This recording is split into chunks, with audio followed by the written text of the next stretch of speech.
Welcome to the Crashout. Yo. Welcome everybody to another episode of the Crashout. How we all feeling today? We got Sammy and Caleb in here. Nano he's gonna be here like a couple minutes. He's home, but he's not here in the VC yet though. But yo, we got Sammy. Sammy, let him know. Good, y'all. You already know Nano's brushing his teeth. That's why he's a bit late. But good to be back. Episode 26. Glad to be with the fellas again. You know, I tell them all the time, this is like my favorite time of the week because we like come together, we chop shit up, and we get to kick it with you guys. You guys are the best. I believe we do have some, I think Nano mentioned we have some guests today. So that's going to be interesting as well. And lots of good topics to talk about. So definitely excited for today. Caleb? Yo, what's up? Everybody, it's me, Caleb Black Flash, the Speedster, the Speedstorm. Is it the first, the second, the third, or the fourth member of the podcast? I don't know. I lost track. But hell yeah, you know what I'm saying? I'm here. We back for another episode. We're going to be talking about, you know, some good stuff today, some divisions tournament, some Speedstorm drama as usual, and, you know, just some gaming news. So, and, you know, there might be some new songs coming through, but we going to see. But, you know, glad to be back for another episode, and you know, looking to get right into it. But I believe next up we have our guest. Oh, how many guests did we have join? Did we have 2 guests join? Guys, if you don't know, these aren't actual guests. These are people coming to fill in Nano's role, so they're competing for Nano's spot. Yeah, we're holding tryouts. Nano's booted. Not just playing. Nano will be joining like shortly. What's it called? In a little bit. You know, he just gotta like I think Angel Sammy said he gotta brush his teeth. But let's introduce our guest. I think first up we have Toxik. So Toxik, you can introduce yourself. Yo, what's up, guys? I'm back once again. Good to be here. Appreciate you guys for having me. And got a lot to talk about today, so can't wait. Yeah, we gotta talk that Toxic is wash, honestly. Jesus Christ, this guy, bro.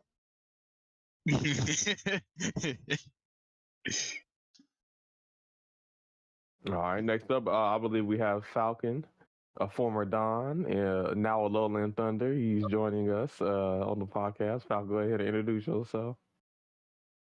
Yeah, my name is Falcon. I was the captain of the Dons of Speedstorm. And yeah, now I'm on the team of the Lowland Thunder. Very proud of it. OT sweep. Yeah, here to talk about someone. All right, is Sonic in here? Yes, sir. Yeah, and next up we got the Speedster, the S tier Speedsters. We got the one and only Sonic Anarchy. Go ahead and introduce yourself. Hello, everyone. Great to be here on the podcast again. I know it's been a long time since I've been here. And of course, you know, I'm the number 1 Woody. Well, not yet, but still will be again. And, you know, just for shits and giggles, I'm Woody. Howdy, howdy, howdy. All right. Do we have any more guests, or is that it, Angel? That's it. That's it for now. But you know, when Nano joins, you know, he'll give us a little intro. But I guess Angel, you can introduce yourself and get us started into today's podcast. The Poppy of Speedstorm. Hey, yo, we back at episode 26 of the podcast. You know, welcome everybody to the welcome to the Crashout. We got big news today, yo. Something just got, you know, pretty much. I don't even say leaked, but you know, it's been found in some game files that Speedstorm is in Fortnite, guys. We're gonna be talking about that. We're gonna be talking about the divisions, Big Hero 6 season. We got a lot to talk about. So, you know, without further ado, let's get the podcast popping and play your favorite song. Let's get it, baby. Let's go, chat.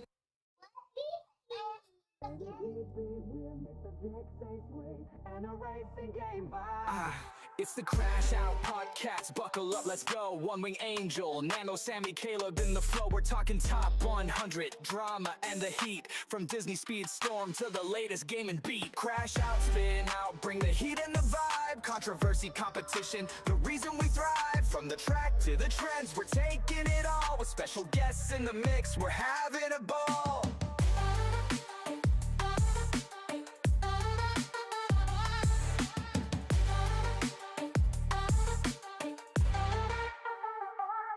Speedstorm's the heart, but we'll branch out wide. Video games, hot takes, and the culture collide. Got a list for your mind and debates that ignite. Tune in, strap in, it's a wild ride tonight. Rev it up, level up, it's time to engage. The Crashout crew's got the voice for the stage. From competitive tips to the latest trends, we're crashing out big, this ride never ends.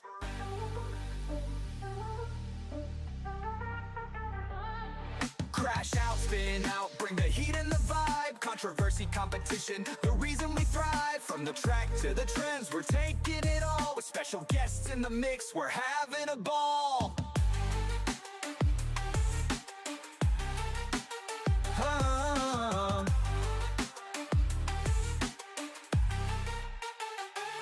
So hit that play button, we're revved and set. The Crash Out podcast, the best one yet.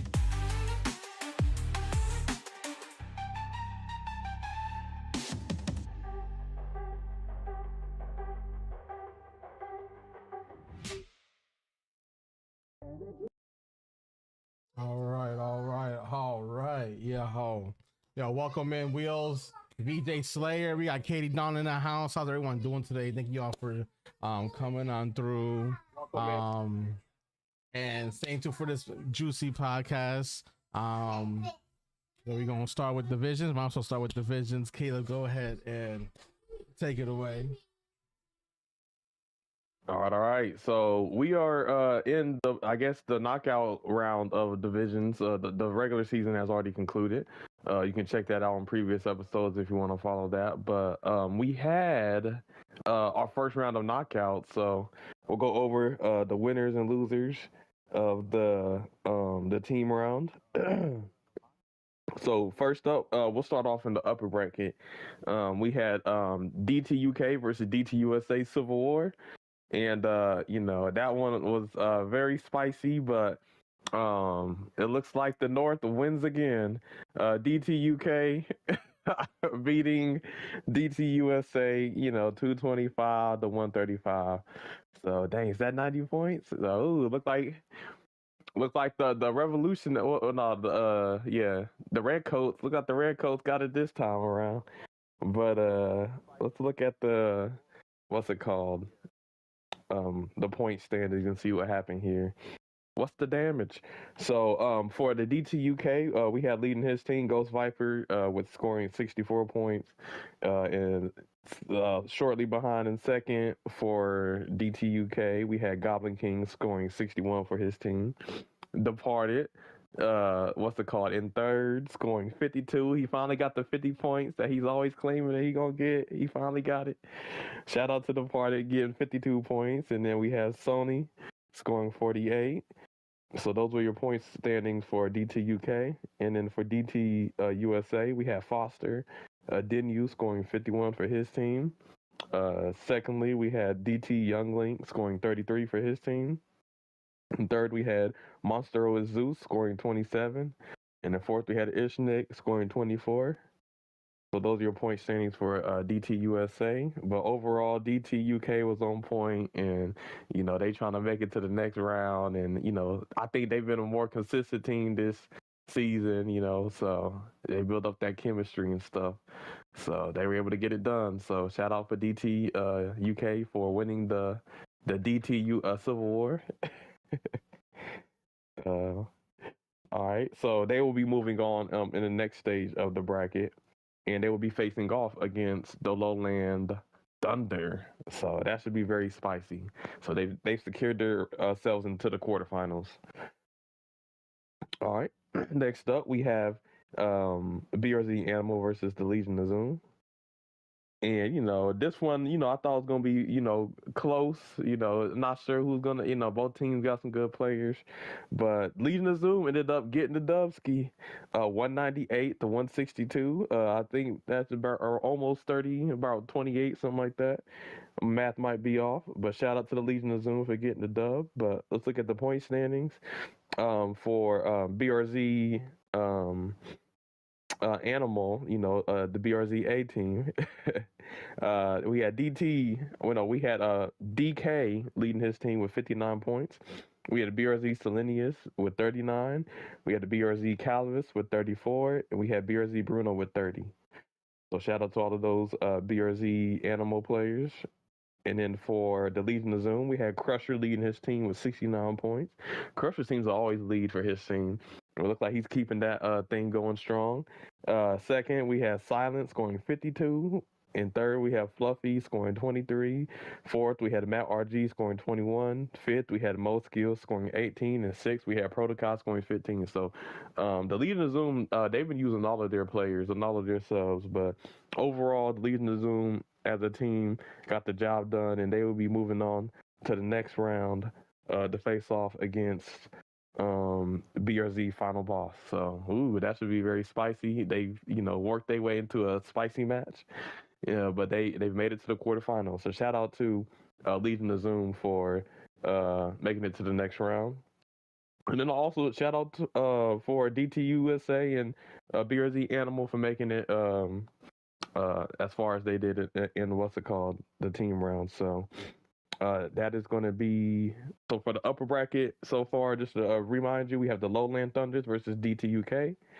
We have the Stream Snipers versus S Tier Speedsters. We have BRZ Final Boss versus Legion of Zoom, and we have the Goofy Goobas versus the Tea Timers. So that will be your upper bracket season 3 quarterfinals coming up this week. Now, when it comes to the lower bracket, we only had one team round, and that was BRZ Beastio versus Ferrari KA. I believe most people probably thought BRZ Beastio was going to win, and they did. They secured the victory. They won 230 to 130, so that was a 100-point lead. But let's look at the point standings. For the BRZ Beastio, we had Ryoni scoring 80. That's a perfect score. I think this might be the first perfect we've had. I might be wrong, but 80 points. He won. There was another Brazilian. No, there was another Brazilian that got 80 points too, if I'm not mistaken. Names for the Brazilians. It was also wrong. It was also Rowan. He got a perfect score twice. Dang, so this is his second perfect score. Oh my goodness. Shout out to Ryoni. You really can't get better than that. So he definitely put the team on his back, So out of that 100-point lead, he scored 70 of those points. Impressive. So we have Ryoni scoring 80 points, and then we had Psychorapha scoring 55. We have Cyborg scoring 50, and then we have Shadow scoring 45. So shout out to the BRZ Bestial players. And then for Ferrari KA, we had Kylo Anakin Ren. No, I'm just playing. It's Kylo Anakin Jar Jar Binks. No, it's just Kylo Anakin. Let me stop butchering your name. Scoring 44 for his points. We had Soso scoring 44. We had Aura Dark Gwen scoring 25. And we had Rubis scoring 17. So shout out to the Ferrari KA players. But BRZ BCO, we'll be moving on to the quarterfinals of the lower bracket. So the BRZ Beastio, since they won the team round, they'll be going up against the Toy Soldiers. The second match in the quarterfinals for the lower bracket will be BRZ Pharaoh versus the Sunday Racers. The next match will be Les Feliz du Bucal versus RH Roca Heat. And then lastly, it will be the Dark Side Riders versus the Union Jack Arrows. So those are your matchups for the quarterfinals of the lower bracket in season 3. So with that wraps up the knockout round standings. So it should be very interesting. So yeah, you guys got any thoughts? Predictions for any of these matches? I guess we could start off with the upper bracket season 3. So when it comes to Lowland Thunder versus DTUK, I think the Lowland Thunder is gonna win, but do y'all think DTUK can get an upset? What do y'all think? Really, I don't know. Lowland Thunders, As I'm gonna be completely honest. Anything can happen, but nah, I don't think that's gonna I feel the same way. I think As much as I Yeah. love DT, it's just damn. They running into a brick wall. Lowland Um, Thunder is so scary. It is so crazy. little thing. We actually have done a scrim before. We ended up winning that, so I don't know. Maybe it Oh, that's some inside knowledge. So you actually had a scrim against DTUK. You guys won. hmm Yeah. Oh, so it's kind of like whenever you see an unboxing, and then there's two people they got a boxing match, and it's like they used to be training partners, and one fighter whoops his ass in the sparring session. Let's see what happens in the real fight. So yeah, let's see if the results stay the same, or he does the real fight. Maybe some things change. We will see. Mhm. But yeah, I think that kind of reminds me of not Tank Davis, Ryan Garcia versus Rolly Romero. I think there was some sparring footage that went out, and Rolly Romero's getting the better of Ryan Garcia, and then next thing you know, they fight, and Ryan Garcia got beat by Rolly. So it looked like the sparring footage was on point. So if what you're saying is true, Lowland Thunder might, they might run through DTUK, but I think DTUK has a lot of talented racers that are really good at the game. So I think they'll put up a good fight. And with preparation like Yeah. Batman, get some prep time. So it should be interesting. All right, so next up, we have predictions for the Stream Snipers versus the S tier Speedsters. What are y'all predictions? Y'all already know who I think is gonna win. All right, my prediction. But what do y'all think? How do y'all see this match going? Oof. This is gonna be a tough match. It's gonna be close for sure. I mean, is this you guys like second time going against each other, or Yes, yes, second. it is. second? And you guys got the best the first time. I mean, it is. They say it is hard to beat a team twice, but to be honest, I think Street Snipers got that one by a little bit, not a lot, but it's gonna be very close. What about you, Falcon? What you think? I'm not gonna lie. I agree with Toxic. I think it's going to be close because I feel that as your speedsters is going to be more prepared since it's the second run. But I would I'm not gonna lie. I'm going to be very honest. I would like to see S tier speedsters winning, but yeah. Okay. I know some of your former teammates, both you and Toxic, is on the S tier Speedsters, so I know there's some camaraderie there. Oh my gosh. But what about you? What's it called? Sonic. How do you see this match playing out between S tier and the Stream Snipers? Honestly, just like with the last match between you guys, it's gonna be lots of fun. I guarantee it's gonna be so much fun than before. Like you guys are so much fun to play around, especially during private races, etc., and even rank. So I don't know, but we're gonna try. We're gonna give it our all, and if we win, we win. If we lose, well, we have a good run. But so far, it lets fate decide on this. Hey, I like that. Yup. Yeah, I think it's also going to be a fun match. I know there's a lot of competitive vibes and stuff. But at the end of the day, every time we go against y'all, it's a high stakes, fun, exciting race. So I'm looking forward to it. And Sonic, if y'all beat us, like I said, I'll make a diss track for the what's it called, the Stream Snipers. I'll be roasting myself and my teammates on your guys' behalf. So it should be interesting. All I'm telling you, All I'm telling you this, if we end up losing, please don't play the song about the S tier roast. Please, that robbed the rest of the team the wrong way. So just please. And rub some feathers. Hey, I will say this: a disclaimer. I hope I didn't rub nobody the wrong way. It's all fun and competitive. It's all for fun. Yeah, it's just fun and competitive banter. You know what I'm saying? Nothing personal. I know everybody on the S tier team are very talented racers, cool people, and it's all just banter and just like for fun. So I hope nobody takes it personal.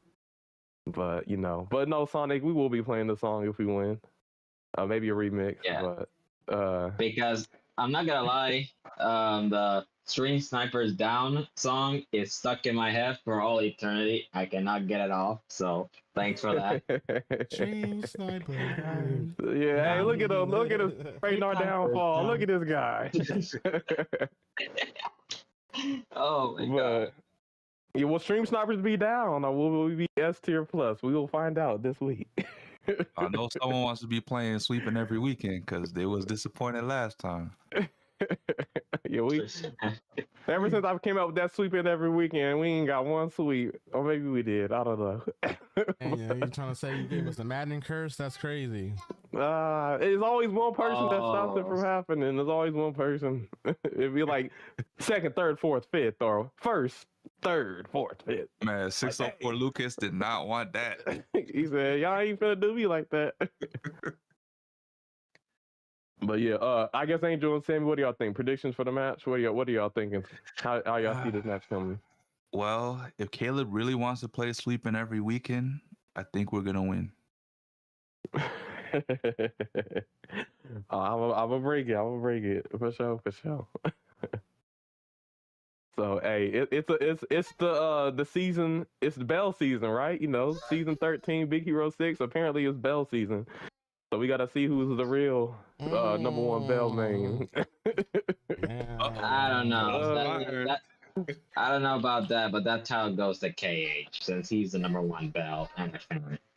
Shout out to KH fan. Shout out to KH fan with the Bell. I don't even know what role y'all gonna be playing, but it should be interesting. All I'm saying, expect the unexpected. That's all I'm giving away. Ooh, okay. I agree. Y'all need to get y'all vans in. We still waiting on the vans, man. So anyway. Yeah. Let's talk about the Big Hero 6 season real quick. But we ain't quite there yet. We got to go over the rest of the predictions matches. We got BRZ Final Boss versus Leading the Zoom. I guess real quick. Predictions. Yeah, I think Final Boss will take it. Leading the Zoom. Shout out to them for making it this far. But y'all got put against arguably the strongest team in divisions. So yeah, they not gonna lie, they got hold. Yeah, they got their whole. I know Legion of Zoom got their whole team playing, but I don't know who. Regardless of who you swap, it's gonna be a hard, race going against the final boss. But anything can happen. They could be on point. That's true. Styles make fights. Yeah, but I think I give it to BRZ final boss. You guys, what y'all think? Final boss. Final boss. Shout out to my boy Silent and Mo, but yeah, I gotta. I love you too, but yeah, I gotta give it to BRC. Sam. Mm-hmm. But hey, it should be entertaining regardless. So I'm gonna tune in to watch how what's it called, the how they fight back against the VRZ. So it should be interesting. Next up, we got Goofy Goombas versus Tea Timers. Quick predictions. I think the Goofy Goombas will probably take it. Probably. Yeah. I'm gonna go with Goofy Goombas. It's gonna be a long shot. Honestly, I say Goofy Goombas takes it because Dino, poor guy, he has to carry Toxik. I just can't imagine that, man. It's just so sad. Nah, I'm joking. Hey, but you guys will be toxic about that. Welcome to the Crashout.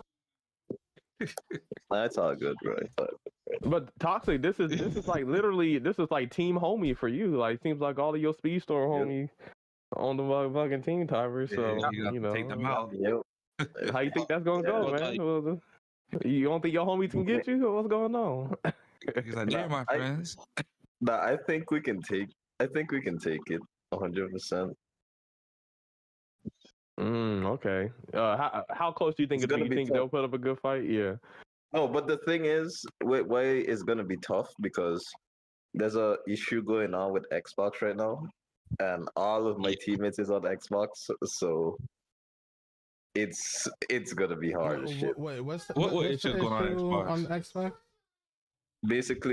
Basically, like is frame drops. Like it's terrible on Xbox right now. I think it's just on Xbox Series. What? Series Series Yeah, X. Series S. or Because on something like Series X, Series X is fine, but in Series S is just it's not good. It. Damn, they broke it. Wow, they Yeah, broke and- they and broke all- they broke and the game with this. all of my teammates is on Xbox, so Damn it. yeah. Alright, Bill Gates, what you doing? Team T timers again this dub. No, that's not a Bill Gates problem. That's a game law It's a- problem. They yeah. broke Game loss can't Speedstorm in the outsmart series. the game, bro. Yeah, I will say there was some issues. They had like wind glitches or something. I don't know if that's been fixed, but I don't think. No. To be honest, I don't think they fixed that as yet. I think it still has it in some Man, maps. they don't fix nothing.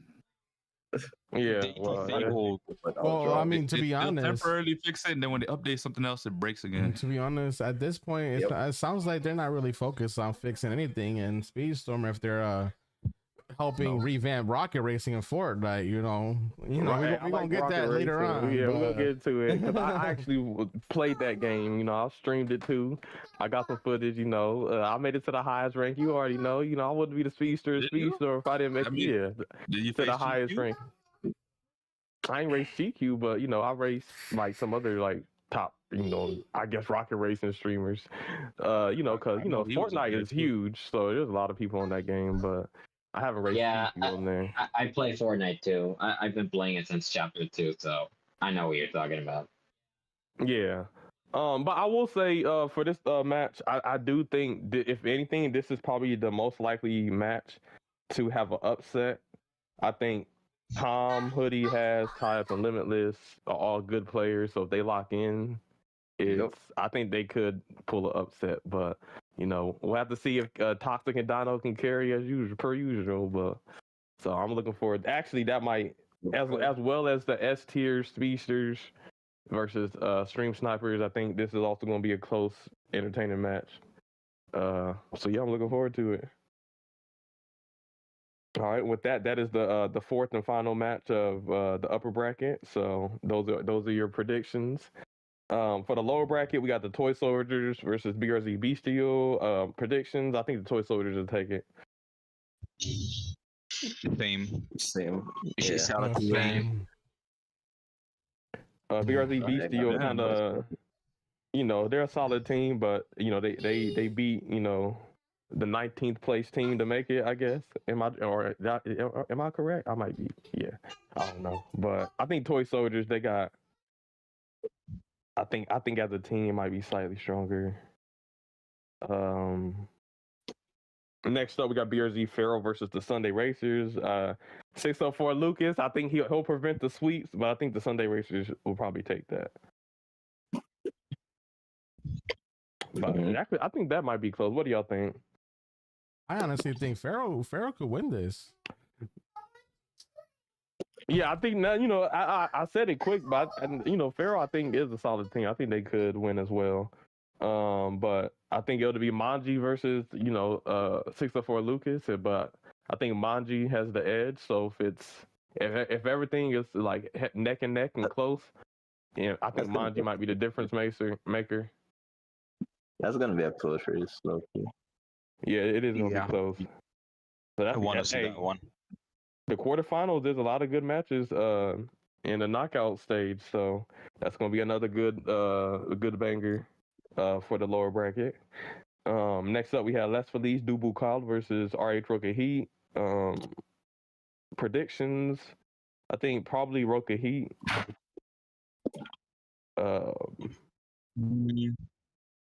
Nah, I got left a little call to win it. Danny Boy is crazy. Danny Boy, okay. So hey, if you maybe people sleep on Danny Boy. Danny Boy been holding it down for his team, so he might keep that going. You don't think Staylocks and Hitsuyaga can handle it? Ooh. I mean, it's not just like that. I think it's just that relatable call is like overall a better team, honestly. Hey, that's fair. That's fair. But yeah, what y'all think? Any other people want to chime in? You know, I'm gonna go with RH. I'm gonna go with RH. Okay. All right, so that should be an interesting match coming up. So I think it'll be another close one. So make sure y'all tune into that one.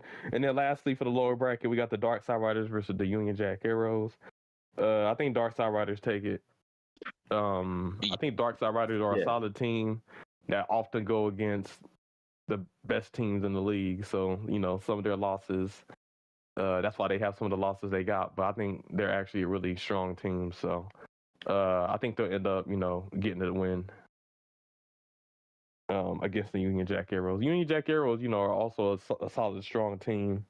But I think the Dark Side Riders starting four, I think have a lot of experience in the competitive scene. Yeah. I agree. And some very good players. Now, they got the homie Starmando, they got Batu, they got Studio, they got Caminante, like they got a lot of good racers. So I mean, big shout out to the standing team. I could also see them winning, but I could also see this being an upset as well. If it's an upset. What, UGA well, not an upset, but like, yeah, I can see them beating them.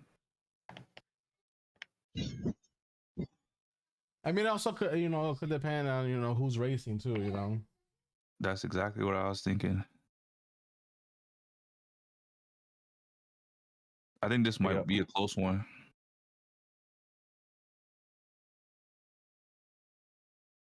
But yeah, that is your quarterfinal matches coming up. So make sure that'll be happening this weekend. So make sure I stay tuned for those matches. I think it'll be 12 races. So a little bit longer, get a little bit more precise, a little bit more comeback potential. So it should make things a little bit more interesting. So looking forward to it. So make sure y'all stay tuned and watch the streams of the matches. We'll be talking about the winners and losers next week on the Crashout podcast. So yeah, it should be good. And then I think, what's after quarterfinals? Semifinals? So yeah, after the quarterfinals, it'll be a semifinals, I believe. And then after the semifinals, it'll be the final. So yeah, we're closing in. We're closing in on the championship. So I guess we could do like usually like every NFL season, they like, who do you think's gonna win the Super Bowl overall? Who do y'all think's coming up on top? Predictions for who's gonna win the whole thing. I predict the finals is gonna be Lowland Thunders versus Final Boss, with Lowland Thunders taking the crown. Dang, Angel, who's killing us, man? I hope that happens. If they fix the Xbox issue, Goofy goes 100, bro. He said, "Hey, well, to give Goofy Goobers their credit, they did beat BRZ. They did. Wait, no, they did. No. They didn't beat BRZ. They beat the final boss. They did. Yeah, because it was rock paper scissors. Yeah, they beat the Lowland Thunders. They beat us. BRZ beat Goofy Goobas, and then the Goofy Goobas beat. Oh, yeah. So that can go either way. It could be. So that's final boss match versus Goofy Goobas is going to be interesting. Oh yeah. I mean, could also be T Timers versus Final Boss. Like anything can happen. Honestly, that match of Goofy Goobas versus T Timers is probably going to be the closest one. It's going to be a good one too. Like, I think so. Like, I think if there wasn't the issue of frame drops with Xbox, I think Goofy Goobas would take it. But honestly, with that little hindrance. Like it's like really bad. It's really bad. Is there no But like workaround for that? You can't like I put don't it in think there like is. you For can't frame like put drops. it well for frame drops. It's usually because it's there's an issue with like either the game is using too much resources. So and my thought Mhm. process is okay, if you have this on 1080p, try putting it on 720p. It might not look as good, but you will not get the frame drops because you got a lower resolution, so it's not using as much power. All right, can you even lower the resolution in this Yeah, game? you I don't even can. know. You can lower it up to like I think 4080p. If I'm On not mistaken. consoles? Yeah, on consoles. Yeah, it's in the settings. I actually never checked that. Yo, Toxic, Toxic, you got the sauce, bro. You gotta tell him. Yeah, have them try changing resolutions, Toxic, because they might actually low key fix that frame drop issue. Yeah. Yeah, I think Change- honestly, I think it's on game loss. And I as mean, well. it is a Like, game loft option issue is- because they ain't fixing the optimization issue that they did with the Series S, right, doing the frame drops. But to alleviate that, until they do fix it, lowering down the resolutions, will not have as much resources on the game, so it shouldn't frame drop. You can do that on console. If I had my Xbox hooked up, I would have showed you guys. Technically, it shouldn't I mean, drop, but a game lock game. Actually, hold on. I'll show you right now. I'm gonna show you right now. I mean, I'm not on Xbox, so But To I change the guess resolution on your Xbox, navigate to settings, general, TV and display options, and then resolution. Then you can change it right there. That's all you gotta do. You just gotta go to the settings and then go to the general tab, and you'll be able to change it. I guess just to wrap up the divisions talk, I do want to get into the player statistics because it is the regular season has concluded. We're in a knockout stage. If we go to player statistics on the Speedstorm division website, we can go over who are the top 10 players of the season, and then for each class. For the top 10 players this season, when it comes to average score, we got Danny Mitsu in first place, number one, average score is 7.2. BRZ Wolf in second with an average score of 6.87, and that's going against the strongest teams in the divisions. So shout out to Wolf. In third, we have Manji with an average score of 6.85. And fourth, we have BRZ Ryoni, average of 6.8. And fifth, we had Danny Boy, average score of 6.73. And sixth, we have Rael. Even though he's only done 2 matches, he had an average of 6.45. We have BRZ DK with an average of 6.24 in seventh. In eighth, we have Dino with an average of 6.1. In ninth, we have WG Crusher with an average of 6.07. And in 10th, we have Cedric with an average of 6.07. And hey, there goes Toxic. He had an average of 6.02 11th. But yeah, if you just missed the top 10, but when it comes to average score, those are your best performers in divisions. They obviously have how many races each player's done, so you can take the data as you will. And when it comes to total score, the top 10, the highest scores for this season period, we had BRZ DK scoring the most points with 437 points. In second, we have WG Crusher scoring 425. In third, we have BRZ Wolf scoring 412. In fourth, we have Manji scoring 411. In fifth, we have BRZ Ryoni scoring 401. In sixth, we have Ghost Viper scoring 400. In seventh, we had Danny Boy scoring 397. In eighth, we had Dino scoring 366. In ninth, we had Goblin King scoring 359. And in 10th, we had Toxic scoring 355. So those are your top 10 scores for season 3 of Divisions. Where did you see that at? If you go to the player rankings, there's parameters. If you click on average score, you can click it and it'll switch the leaderboard from highest to lowest. If you click on total score, it'll have the names listed based on total score. Yeah. So yeah, that was one of the features I wanted. What's it called? The Doobie to add, because somebody could do one match, win every match. Like who was it? Ryoni? scoring 80 points, and then they have like a perfect average score. So I think having both parameters is nice to see like the total score. We got another member of the podcast joining. He finally got his teeth brushed, floss. He got the gargles mouthwash. No, did he? Hey, gargle's crazy. About time, man. Hey, we motherfuckers can't gargle no fucking mouthwash without being sus no more. Brown. What's going on, y'all? The one and only Nano, he is. Were you parrying while you were flossing, Nano?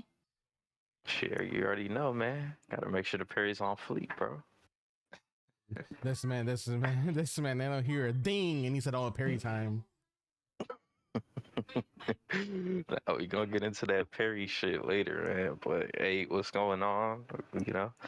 My bad for coming in late. Was watching the movie Thunderbolt. Pretty decent movie. How was it? Oh, it was decent. No spoilers. Yeah, it was decent, man. Nano gonna do me dirty. I'm gonna get you back, nigga. Oh, you was on Everybody dies. Okay. Everybody dies. But you was on a date. Okay, Mac Daddy Nano. No, I was just with my brother. Okay, that's what's up. But hey, man, what's going on, y'all? Sonic, Clair. Falcon, Toxik. Appreciate y'all for joining. How's it going? What up, Doing Clash? good. Yo. What up, Dino? Yeah, you good. Yes, sir. Yo, My bad, Khalid. You could continue. All right, yep. So yeah, we just got into the top 10 players for average score and total score after the season.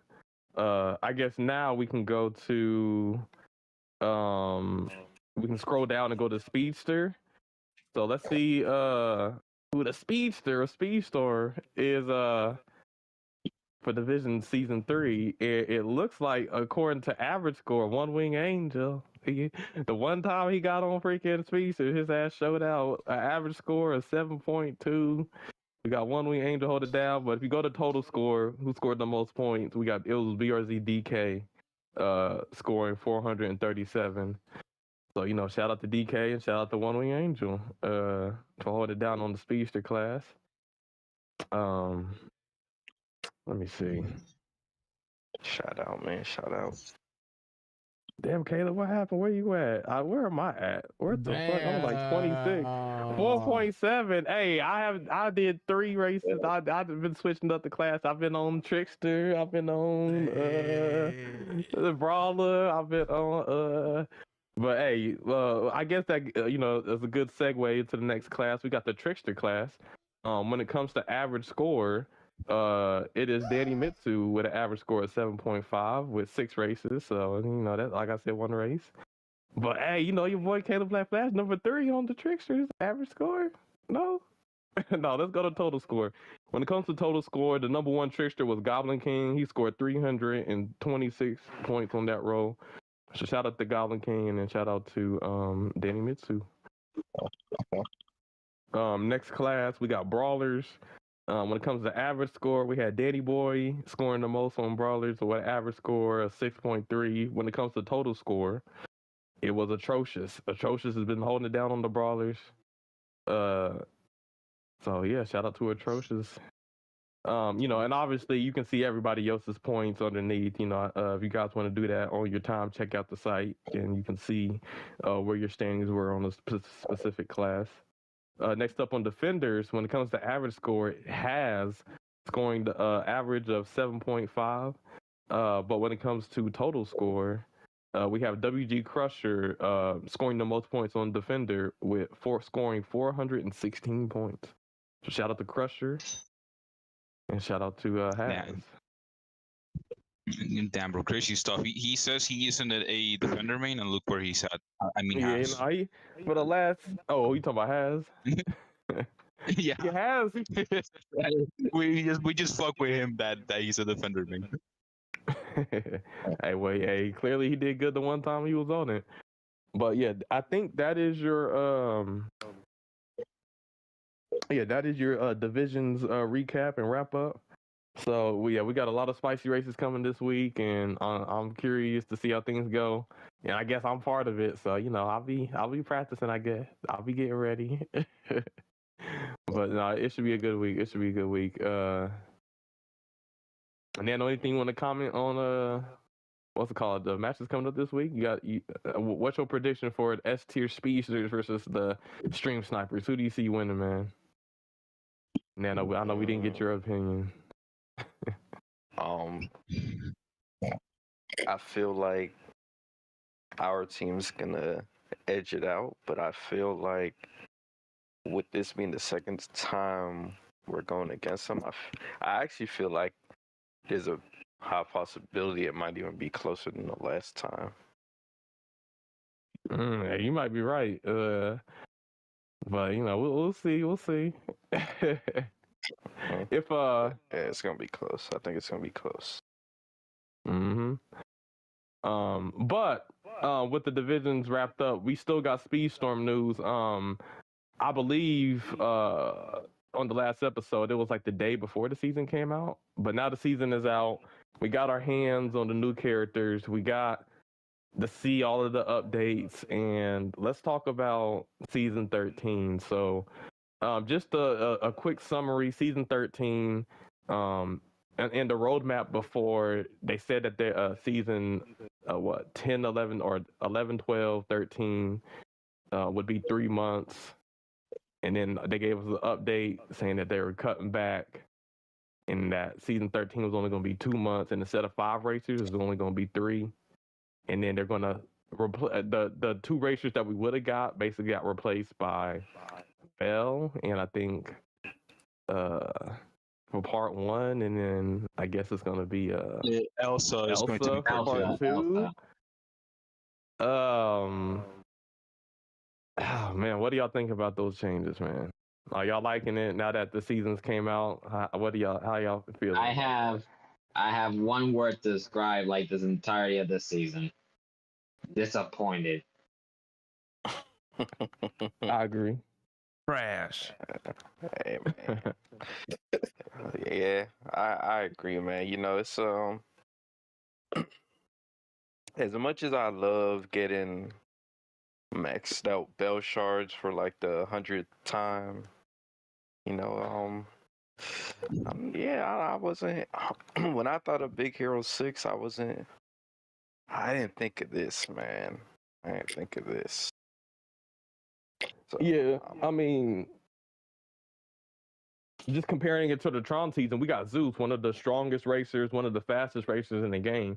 We got him for free. Hans is another racer we got for free. You had your premium racer. Dash was another free character. But now, you paid $10 for the golden pass, and your free character is a character that you already have maxed out. So it just kind of seems like a slap to the face that we're no longer getting that free racer of that season. Yeah,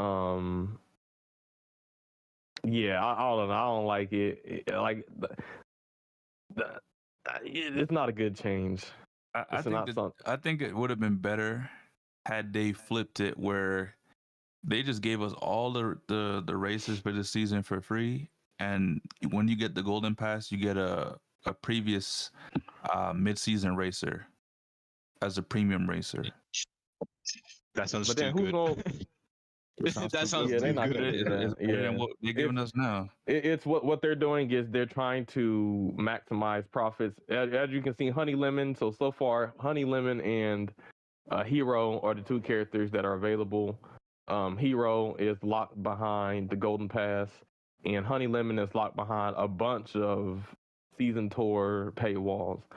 This season tour chapter is terrible. You have to have a level 41 Miss Piggy, a level 39 King Candy, which you have to basically pay for shards in order to even get that, because Miss Piggy was a mid-season racer. So Honey Lemon is locked behind so many paywalls that you can access her early for $20. Another paywall, but for her to be I'm gonna be honest, Honey Lemon's mid. Her you can, I think in the chapter 1 you can try her out. I think in Regulated, you can try out her kit and stuff. And to be honest, I'm not impressed. So the fact that they only have 3 racers this season, and then they're locking some of the racers that are like mid behind so many paywalls is kind of insane. I don't know. That's my thoughts. I don't know. Maybe y'all got different opinions. You missed the best part, Caleb.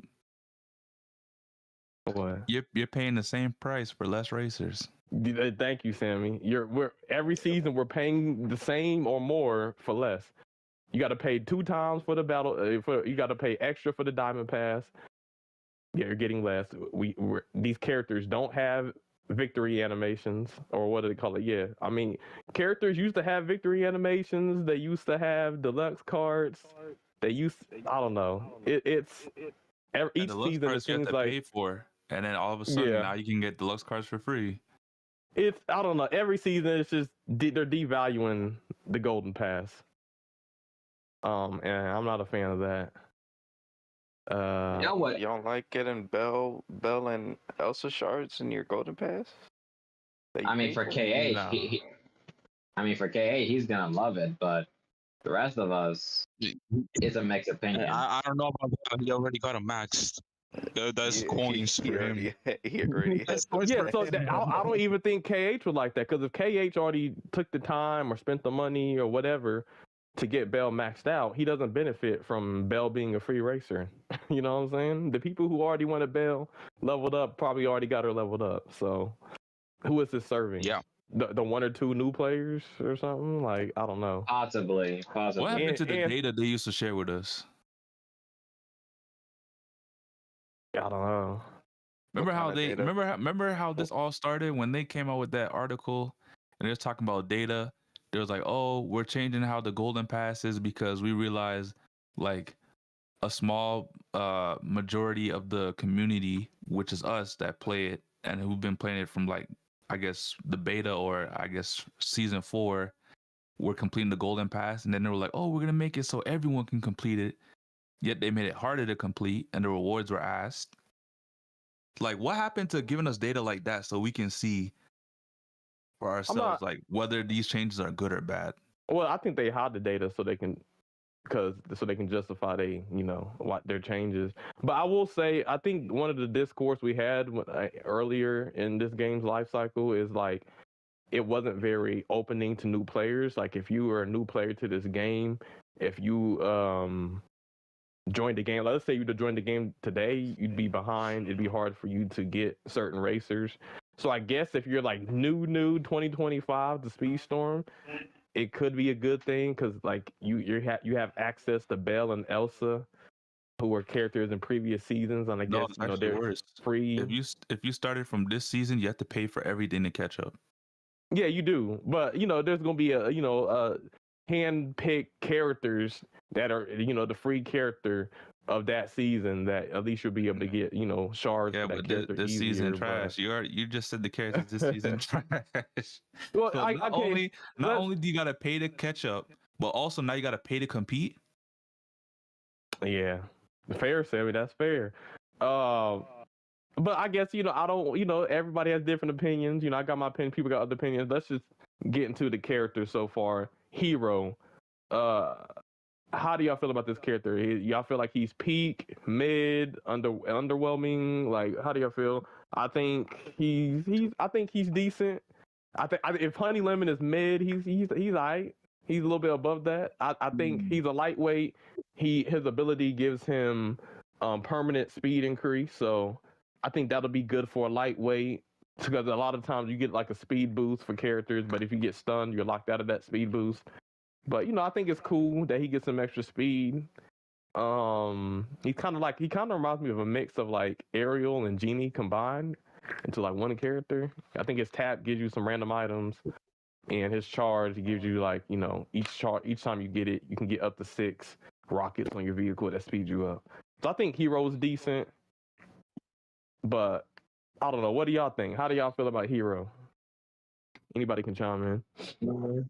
I think honestly, you say decent. I think he's generally contender for best lightweight, like with Swan.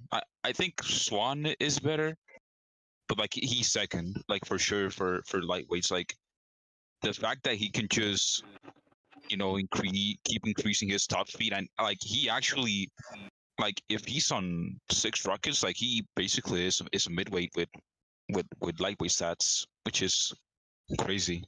I think that's then- fair. I think that's fair. And Now that I then, think about like- it, just to chime in, not to interrupt, but just to chime in on what you said, I think he's like decent is because I only have him like a level 35, but like level 50, now that I think about it, like yeah, you get those speed increases, he'll be like the lightweight we always wanted. he'll have the speed. We tried him on custom, so me and Toxic, he feels so good, man. Like he actually is really good. Like he can compete with like midweights and heavies. He's actually so good, I think. And he has been doing really good on the division side actually. Now that I remember. Hey, and he'll be open. He'll be available for the knockout round. So hey, y'all better get your hero picks in for this knockout stage. 12 races. I think on a like high handling map, he might go crazy. I think he will go crazy because I think like a map like Great Wall, them turns, having the handling he does, but then being able to have the speed of like a middleweight, that's insane. Yeah. So yeah, he's good. Anybody else? What y'all think? How y'all feeling about Hero? Yeah, he's insane. He's insane. For lightweight, I really like his kit. Okay. And I think he's one of them. I think he's one of them lightweights that doesn't lose boots whatsoever. Oh yeah, especially since he's a trickster. Like, and he gains he doesn't lose at all. And his passive, like he just like, God, I forgot how it is like the fucking name. It's like the papers. I'm just going to call it the papers. Like they spawn on the map, and you pick them up, and you can go to double bar, which is really good. And he's a trickster, so like yeah, he doesn't struggle with boost at all. Yeah, I hear. I haven't used him that much, but I hear he's. From what I hear, people say it's really strong, especially for a lightweight. He feels like the lightweights used to feel before they changed the crew. the crew stats basically. So we got a vintage lightweight. Yeah, I think overall he's good. Anybody else can chime in before we go to Honey Lemon? Hero is just yeah. Like Hero is so much fun to play. I haven't had fun with a character in a while, so yeah, Hero is pretty good as a lightweight and a trickster. So yeah. Yeah, all right. I mean, and then in divisions, he's number 4 overall. Even though he just came out, he's number 4 overall out of all racers in divisions right now. Also, damn, I guess the team rounds, people was going crazy with him. Yeah. So, and he's a top ranked trickster in divisions too. Like that's crazy. Damn. If that don't tell you something about Hero, I don't know what does. I mean, pretty much. I mean, that probably has to do with like the number for him, like on his races, like being low, and he having like a high average. We'll have to wait, for that to with the future, like that, for that to be like comparable with others, because that can just like I'm just seeing right now, like he has 8 races, and then like second place, which is Aladdin, he has 91. So it's like sheesh, 91 is crazy. Yeah, Aladdin is fucking stupid. I'm looking at. I'm literally playing him right now just to test out. With his speed boost, he goes 144 miles an hour with all 6 rockets on his vehicle. 144. So yeah, that's some good speed. Crazy. I guess Honey Lemon though. So Honey Lemon is the season tour racer, which is basically the equivalent Wreck-It Ralph, Oogie Boogie, so on and so forth of this season. I think Honey Lemon as a character is good to have a Latina in the game, all of that jazz. But like ability wise, like how y'all feeling about Honey Lemon? To be honest, I used her in regulated. She's gonna be slept on, bro. In my opinion, in custom, she's gonna be slept on. What do you think is her? I'm gonna be best? one of those. I like her kit, low key. Even though it's not like all that, I like that she gets invulnerability for her charge. I do like that. Yeah, that's very useful. Yeah. I haven't like see what her charge does like when it hits someone, because for all of my regulated race I just had a huge lead, so I couldn't, like actually test it out.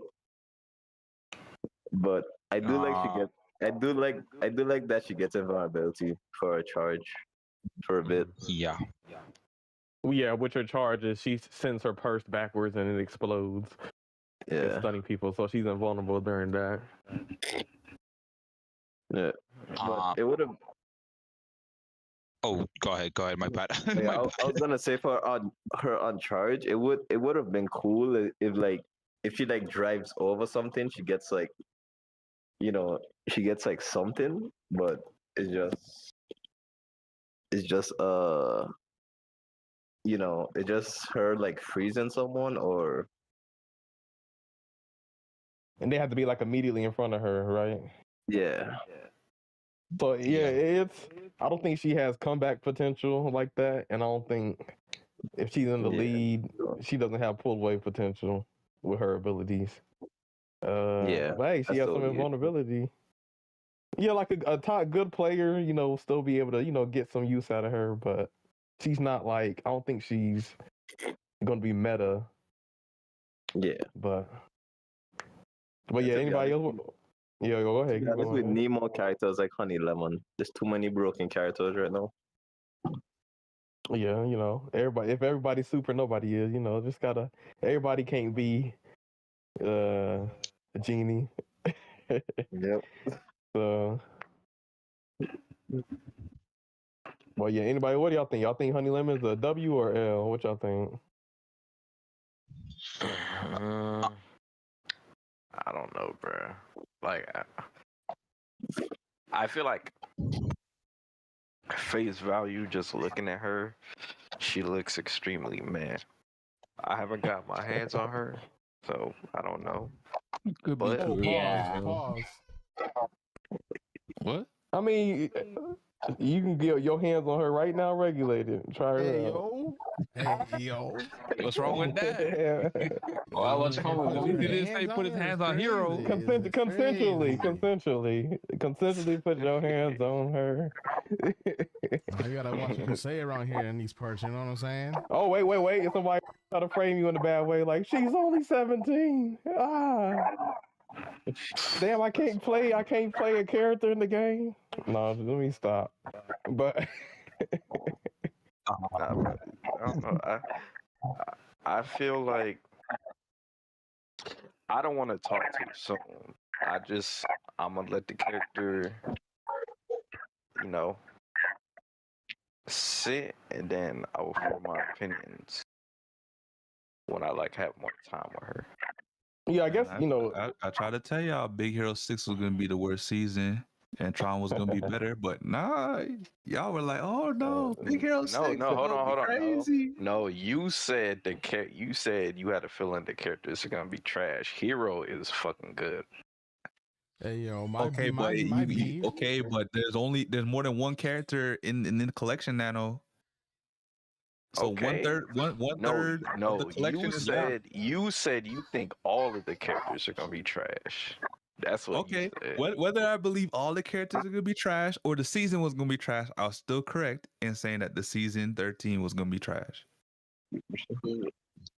Yeah, I mean, yeah, you can add that. I mean, not hard to guess. Not hard to guess. You only have 3 characters coming out for the season. It's kind of hard. Still kind of sucks that.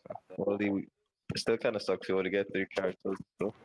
Right, the other characters and you paying the same price, bro. That's crazy, bro. Like Wasabi would have went crazy, man. Wasabi went crazy. That's all I'm saying. Yeah, Yeah. Bro, Or Wasabi could have been like Honey Lemon. Dang. Nah, they would have had to do something with his character ability in the movie. Bro, isn't Wasabi on skates or something? He might have been. He probably would have been a speedster. Then that bro, gets to the next. bro, It would have been like I Dash, but I worse. wanted Go-Go to be in the game. Yeah, bro. Go-Go. Yeah, Go-Go. I would have would've been made Go-Go in a heartbeat, bro. Oh, of So yeah, course. exactly. They Honey Lemons are dope. But I'm like, they left out Wasabi, Go-Go. Like, there's a whole squad that would have had some fun abilities that we're missing out on They left because they Fred, just, bro. Like Fred would have gone Fred. crazy, bro. Oh my god. it's Hell no. but Fred would've gone it's crazy. these things to the next point is there's only 2 classes this season as well. So Honey Lemon and Hero are both tricksters, and Big Hero Baymax is a brawler. So how do y'all feel about this season only having 2 classes added to the collection and them leaving out speedsters and defenders? I think Hero could have been. I mean, to be honest, don't know. defenders I thought don't Hero deserve was any gonna other be character. Yeah, that's facts. That class is too don't broken. worry. Yeah.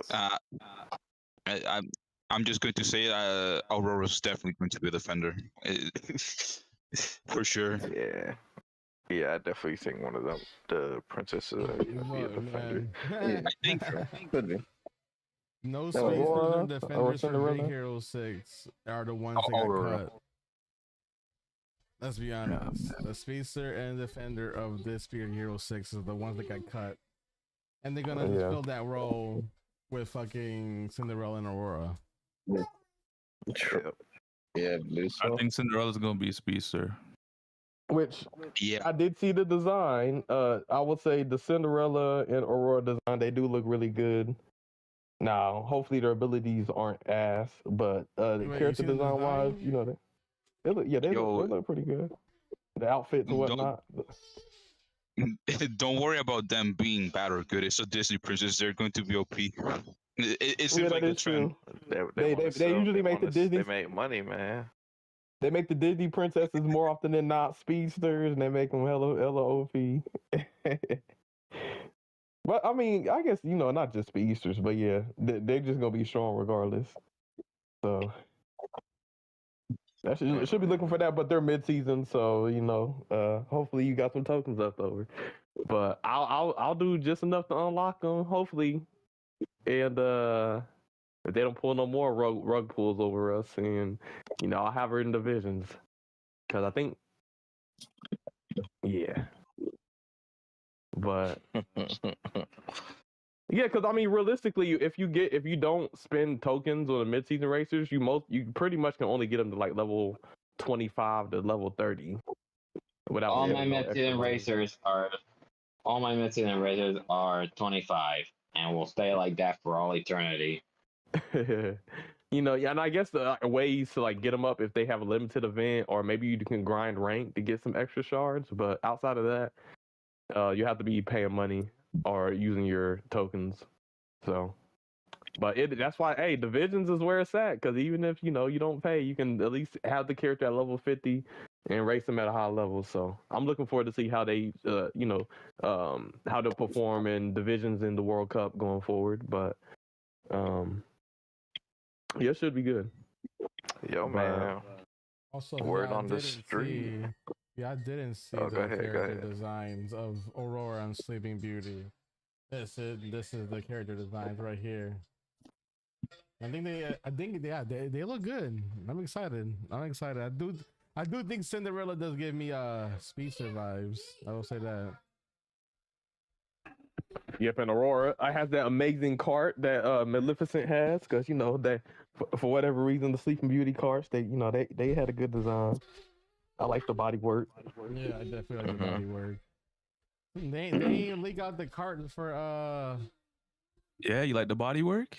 Whoa. Yep. Whoa. All right, we done. Body we done. yada yada yada yada yada. Speedstorm After Dark, what? Hey, you already know. But that's a wide body right there. I'll tell you what, wide body cart. But yeah, it's I think it'd be nice to have those races. I know Angel was predicting that. Hey man, like, hey, what if the other mid-season racers are like the other Big Hero 6 characters? Well, that theory has been proven wrong, unfortunately. There are no extra Big Hero 6 characters as mid-season racers. The mid-season racers are Cinderella and Aurora. So the only way we get Wasabi and Gogo and Fred is maybe if they pull like a Pirates of the Caribbean next year or something like that, where they add like a Tia Dalma and Barbosa or something like that. But outside of that, these are the 3 characters we have. Some bullshit, bro. Bro. I mean, they said this is what we wanted, though. We heard you. Wait, we what? listened and we heard you. That's what they I mean, said this is what we in the wanted. video. That is a load of shit, and they should be ashamed of themselves for making up lies. At this point, I don't care for any more seasons. Like, I don't want no Tarzan. I don't want no Peter Pan because I know it's gonna be ass. So Shit, I'll still fuck with the Treasure Planet season. nah, it's gonna be ass too. They Just gonna give go- us mid seasons. I'll be okay with that. It's. I think the overall negative of the Big Hero 6 season and the changes they're making from seasons going forward is I'm not looking forward to future seasons because I know that a character I want is going to be left out, because if they're only going to have 3 racers per season, there's going to be a lot of characters that people want that just aren't going to make it. So I mean, that's kind of great discourages. example was Incredibles. We didn't get no Syndrome, no Jack. Syndrome or Jack bro, Jack, thank you for that but follow. at least we got the solid 5. But like now it's like, oh, what if We can't even get a solid 5, man. Yeah, we can't even get a solid 4. Like what? Like We only might not even get 3? a solid 3 going forward. It might So just it's be 2 they races. might They're giving us 2 classes update. this season. Oh, because of the work, we can only have 2 racers. So then the only racers you get are just part 1 and part 2 premium. Like You know what? If never they're going know. this route, at least every mid-season, apart from giving us mid-season races, go back to some of the collections and give us a track for that collection. It's know, funny that you. Mhm. It's funny that you mentioned that, Nano, because back when season 4, in the game files, there were also unreleased tracks that were also spotted in the game files, and one of those tracks was a track themed to Wally. So A Wally track would actually be fire. yeah, If it's 0G, would be fire.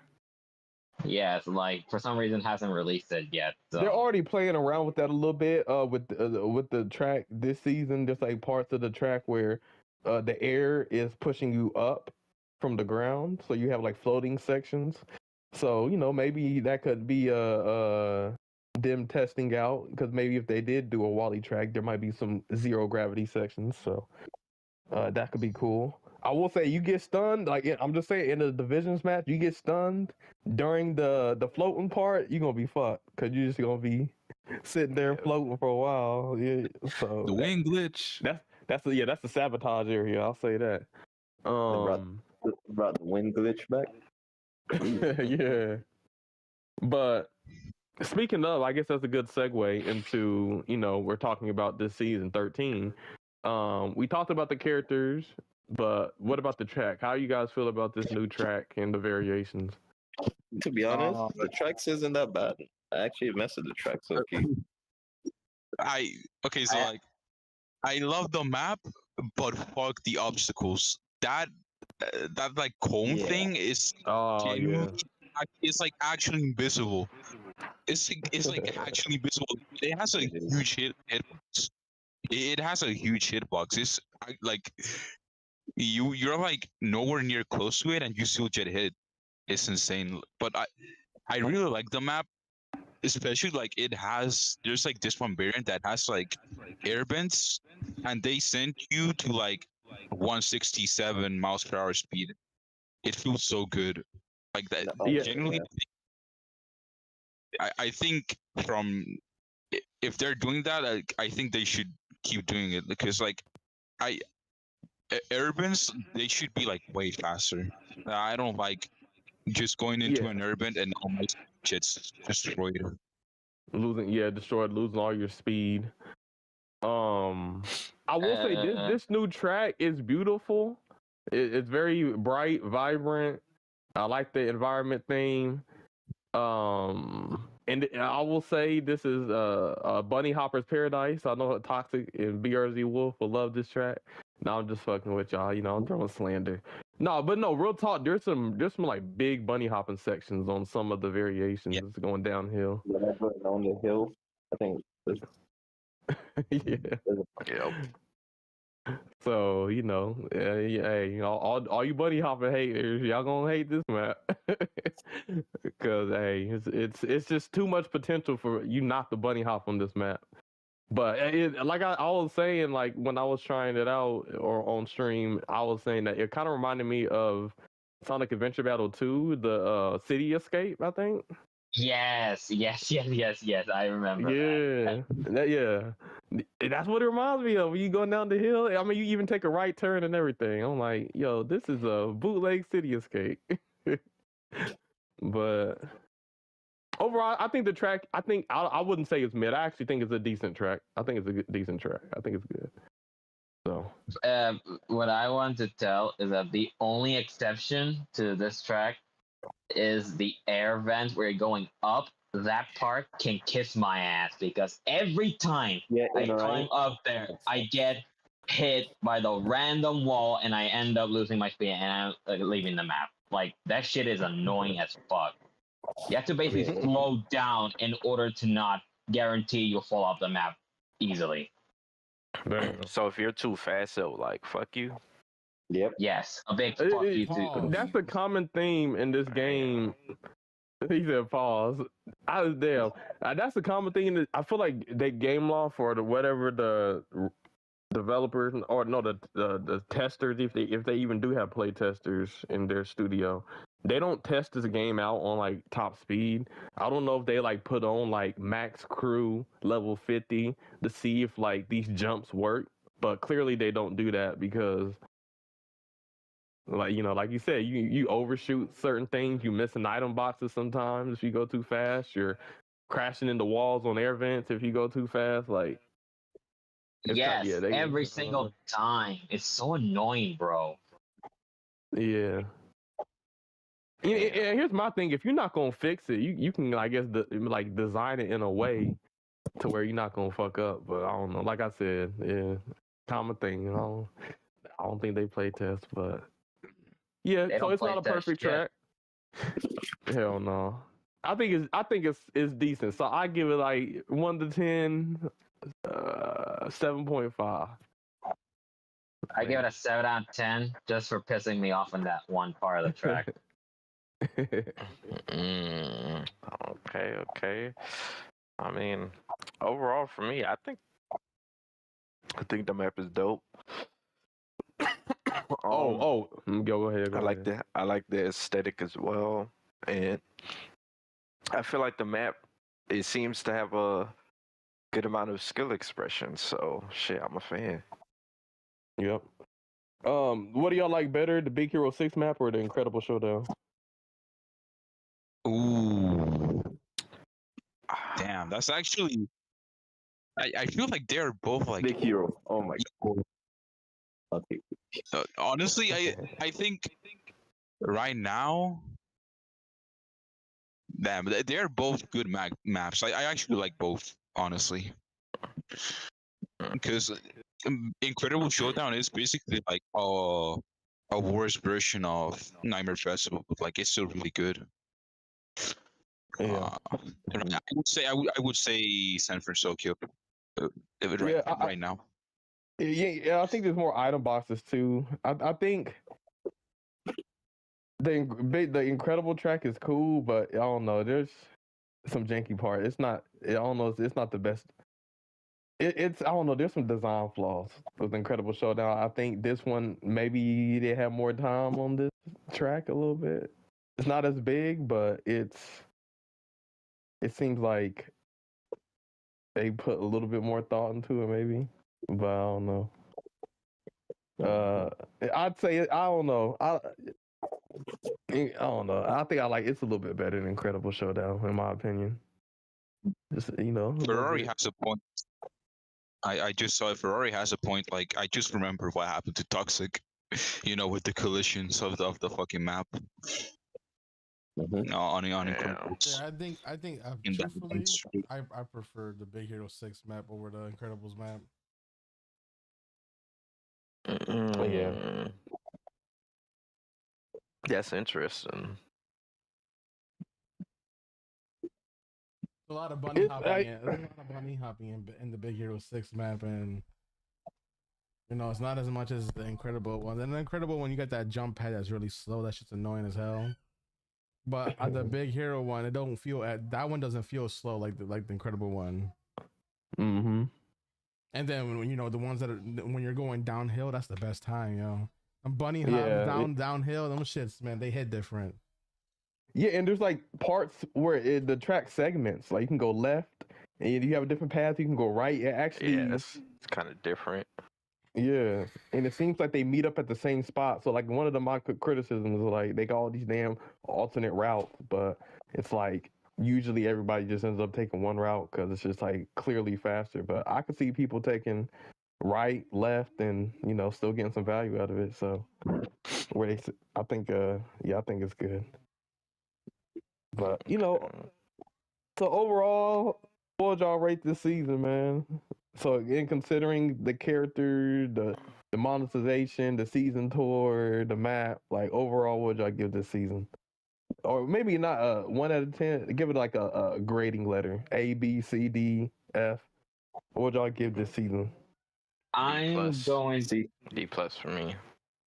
C or Well, D. hmm. Hmm. Well, for me, I'm gonna wait until like part 1 and part 2 are fully finished. Then I'll give it a final score. That's what I always do. Yeah, I think I give it a C. Sense. I agree with Toxic. I think the thing that's saving this season is the map. Yep. And then Hero and Baymax, but like all the other stuff brings it down. I mean, But no 5 racers already brings it down. At this point, you might as well call it Big Hero 3. I mean, that's all you're getting is 3. That's it. like, yeah, Yeah, 'cause mhm. I feel like if this had the characters that we kind of expected, then I would have probably bumped it up to like a at least a C plus, B minus. But that character, man, that shit, it hit different, bro. That shit Yeah, affects a lot. it don't even look right. Like even in the opening freaking opening image they give you Big Hero 6, and you see 3 scrawny characters standing far apart from each other. Like, Yeah, you that know, shit So don't look empty. right. it looks It looks so empty. empty. Yeah, it looks empty. Yep. So, Game on, you fucking up, man. You fucking up, man.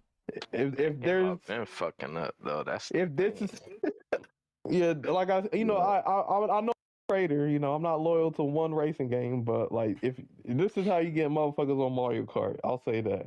This is how you get motherfuckers on Crossworlds with seasons like this. But here's my. I just got to keep it real. I'm not gonna be one of these people on YouTube or Twitch or whatever that try to give an excuse or positive. I gotta be real with y'all and let y'all know when I think something is fucked up. And I know the community's feeling the same way.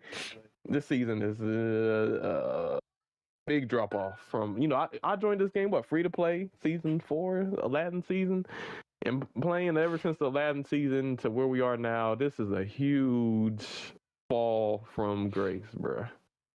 I agree. Feels like we just fell off a cliff together, bro. Wait, hold on. There was grace. There was grace on. Hey, it's like they're saying, if you think these are bad, if you think these are bad now, just know they can get a lot worse. So, and we're in the a lot worse category right now. We thought things were bad. This game was good up until season 6. Then it went on a little hiatus. Came back season 9. Now look where we at. I knew after Tron, some shit was gonna hit the fan. I called it. I hate being right though. I'm not gonna lie. I think the issue, I think the thing with this game is that people are putting so much like time and more, but people put time in every game, but more so money into unlocking all these races. So there's been an investment, and I think the people who have invested will continue to play and stay. but like,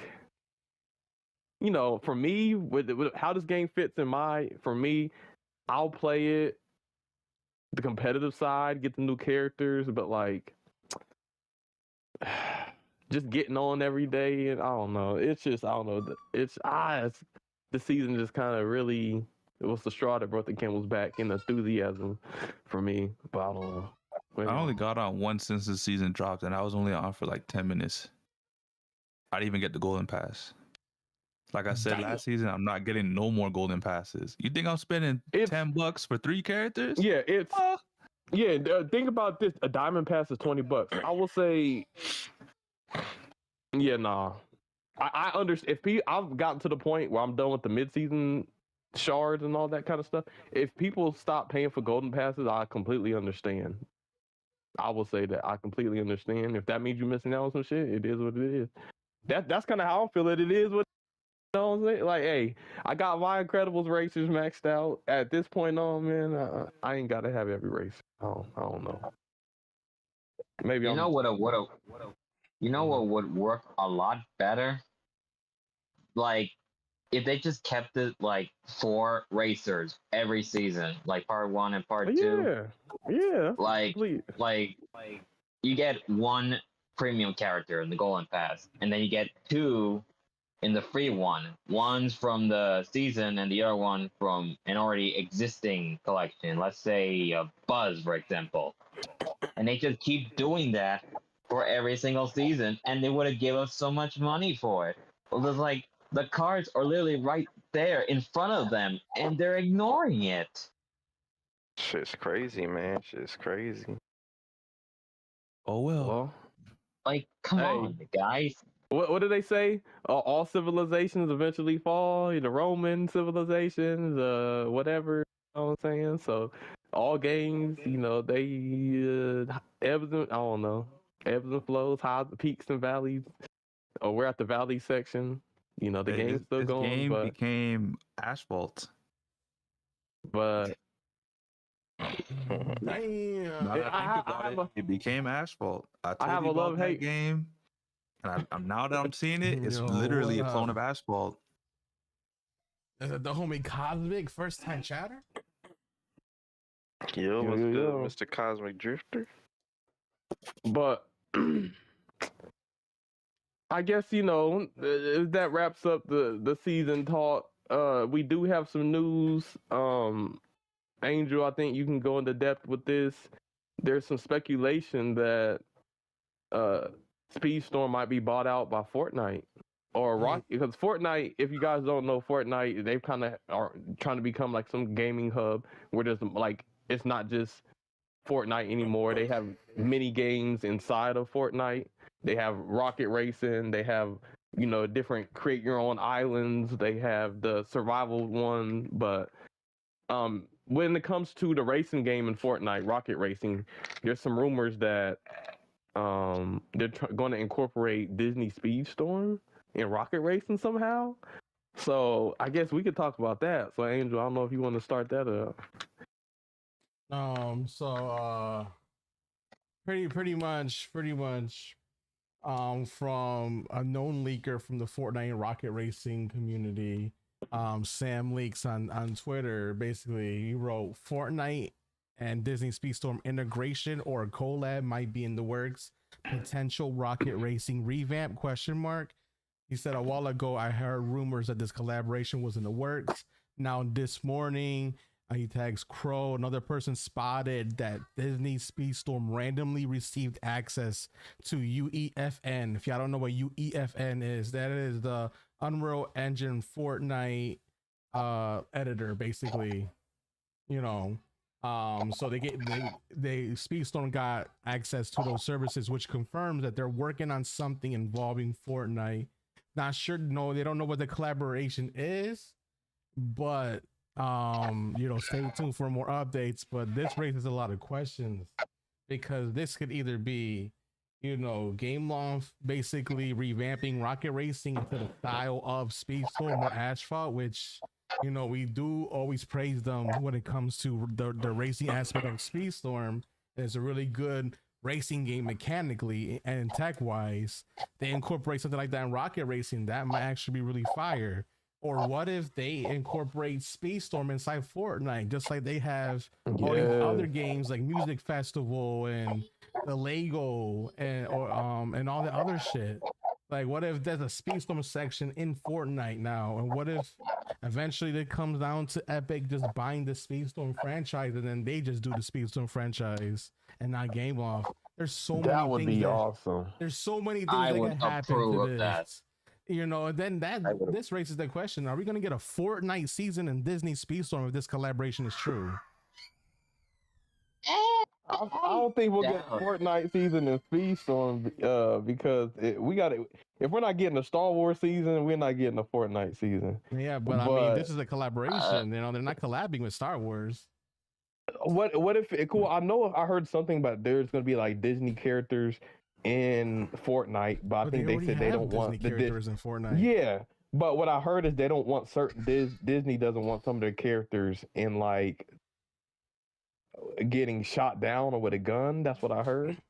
Yes, they don't want their characters to wield a gun. Some of them are the exception, like obviously Jack Skellington, the Incredible, Jack Sparrow, like they don't want their more iconic and beloved characters wielding a gun because that would damage their family-friendly images. So seems like they're using Game Off as a loophole to get that. I don't approve of Lilo and Stitch shooting you with the knife. With the blicky? Hey, maybe Stitch. That's I don't know about Lilo. That's crazy. I mean, But- yeah, we got questions in the chat saying how would a Fortnite season work and Speedstorm. Basically, the Fortnite type of characters that, you know, were the original ones, like, you know, you can have, I forget their names, but like the basic skins of Fortnite, you know, they have those guys that they could be kart racers. They have even like the newer ones. There was like the banana guy Peely, whatever his name. That's a Fortnite character, so that he could actually be in this in the season 2, you know. Here's why it wouldn't work. Fortnite racing track, bro, of the original Fortnite map in Speedstorm. Come on now. A track like that would be cool, but we're already getting seasons with 3 racers, so we wouldn't get too many Fortnite racers.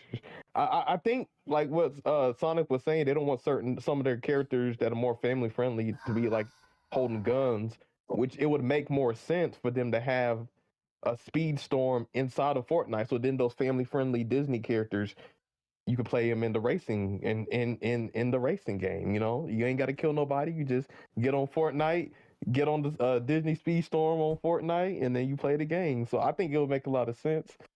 Nah, man, I want to see Mickey with the blicky. Here's my thing though. My thing with this, guys, is this is not a Disney collaboration. I want people in the chat to understand this. Not a Disney collaboration. This is a Speedstorm collaboration, which means Game Loft is collabing with Epic Games. So, I mean, Fire said you can't see Game Loft getting that sort of deal with Fortnite, but it looks like they do have a deal with Fortnite because obviously Rocket Racing is dead. And I guess they talking to Game Loft to help them revive Rocket Racing. This what it looks like. More than anything, they talking to the wrong person than Rocket Angel. Racing. Rocket Racing is fun. Okay. If one piece of the game is dead and you're going to a dead community as well, how are you gonna revive the game? Well, hold on. What the thing is Epic probably will use their own business tactics, but let's be for real. The mechanics of the racing mechanics of Speedstorm is fire. And I think that's what Epic is trying to get from this partnership. I don't want them to redo Rocket Racing because the Rocket Racing has its own mechanics. I think Speedstorm is Speedstorm. It has its mechanics. It's good. I think Rocket Racing has some unique mechanics and play style that is unique to that game. And I don't want them changing Rocket Racing to make it Speedstorm. I don't think that'd be a good thing because there's some things in Rocket Racing that's better. You know, the way you can fly over the maps and the shortcuts. You can like flying shortcuts. You know, I don't think they should change that. Yeah. So I think if they are going to add it to Fortnite, it needs to be its own mode. I don't think they should just turn Rocket Racing into Speedstorm. Or I mean, that's maybe a they take, like I possibility. said, maybe like I said, maybe they take away, Rocket Racing and just put Speedstorm as the Yeah, replacement. that would be an L because they do got something good going with the mechanics in Rocket Racing. I will say that. But if it's dead, I mean, obviously it's not good It's, enough to retain. it's not because of the players. mechanics though. It's because of how they advertise the game. It's because that a lot of the Rocket League players are striking because they feel like Epic is giving attention to Rocket Racing and not Rocket League. It's because maybe they're not doing tournaments the way they're doing it for like the Battle Royale. So there's other reasons why Rocket Racing didn't pop off the race. Just think about this, though. Just think about this though. Think about this for a second though. If they have Fortnite and they got Disney Speedstorm in there, and if Epic ends up buying Speedstorm could be a whole different game now because Epic might change that pay to win model to something completely different and just buying the skins. Just like how Fortnite is already, how Rocket Racing is already. You're only buying the skins. Nothing else is literally giving you the edge and in these games other than your skill. So if they were to take over Speedstorm, they will completely change the way the game is. And also, it's a Disney brand inside freaking, the Fortnite game. I feel like that would be a win overall. Speedstorm will get more popular and more people will have eyes on it. Yeah, more people playing. Maybe if I will say if Epic were to buy Speedstorm, maybe they'll fix the monetization issues because clearly Fortnite Epic know how to do a battle pass.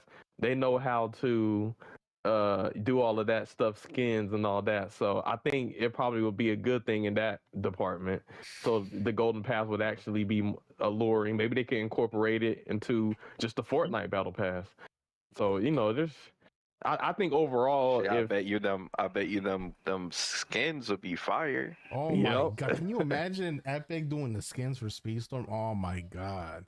They finally would get a Wizard Mickey skin for Mickey Mouse, bro. Sorcerer Mickey, One Wing. Sorcerer Mickey. Sorcerer Mickey. Okay, I'm sorry. Technicality, Sorcerer Mickey. I'm sorry. Fantasia. I would have to agree with you, One Wing. Like, the idea of Epic Games just buying the rights, buying the game development of Disney Speedstorm off from Gameloft Spain would be a great idea in the long term. And besides, Epic Games and Disney already had a strong partnership because of this upcoming big thing that is coming for both companies that is possibly coming to Fortnite. So you will see like Lightning McQueen in Rocket Racing, Rocket League, and now Mr. like the incredible Jack Skellington, Jack Sparrow in Lego and Fortnite. So I don't know, like it is a big possibility. So and not the Lux. it does make actually sense. look like deluxe cards for once. Yeah, they actually will. They have some good design. I think the thing about what Rocket Racing is, with any card you get in Rocket Racing, you can use in normal Fortnite. For the Fortnite Battle Royale, whenever you enter a car, you can customize it. So it would be crazy if like you get into a car and then it's a Disney Speedstorm cart and you're just going around driving around the city in your Speedstorm cart. That would be something cool. The possibilities could be endless, man. Fortnite already, like you said, they have Incredibles, they have Jack Skellington, they have a lot of Disney characters, so it would make sense for them. Look, do some kind of collaboration. In my opinion, I respect what Epic Games is doing. Like, Epic Games is trying to make Fortnite literally the only game you want to boot up. They got Lego. They got the Lego thing that's basically what, like Minecraft or Animal Crossing. Minecraft, yeah, basically. They have obviously your battle royales. They got Rocket Racing for the racing, which maybe they're trying to incorporate the Speedstorm in there. So now you got your kart racing, which is perfect timing. Mario Kart Tour is coming out. What if Epic is trying to do something right there? Compete, yeah. Because the kart racing, there's a lot of money in kart racing.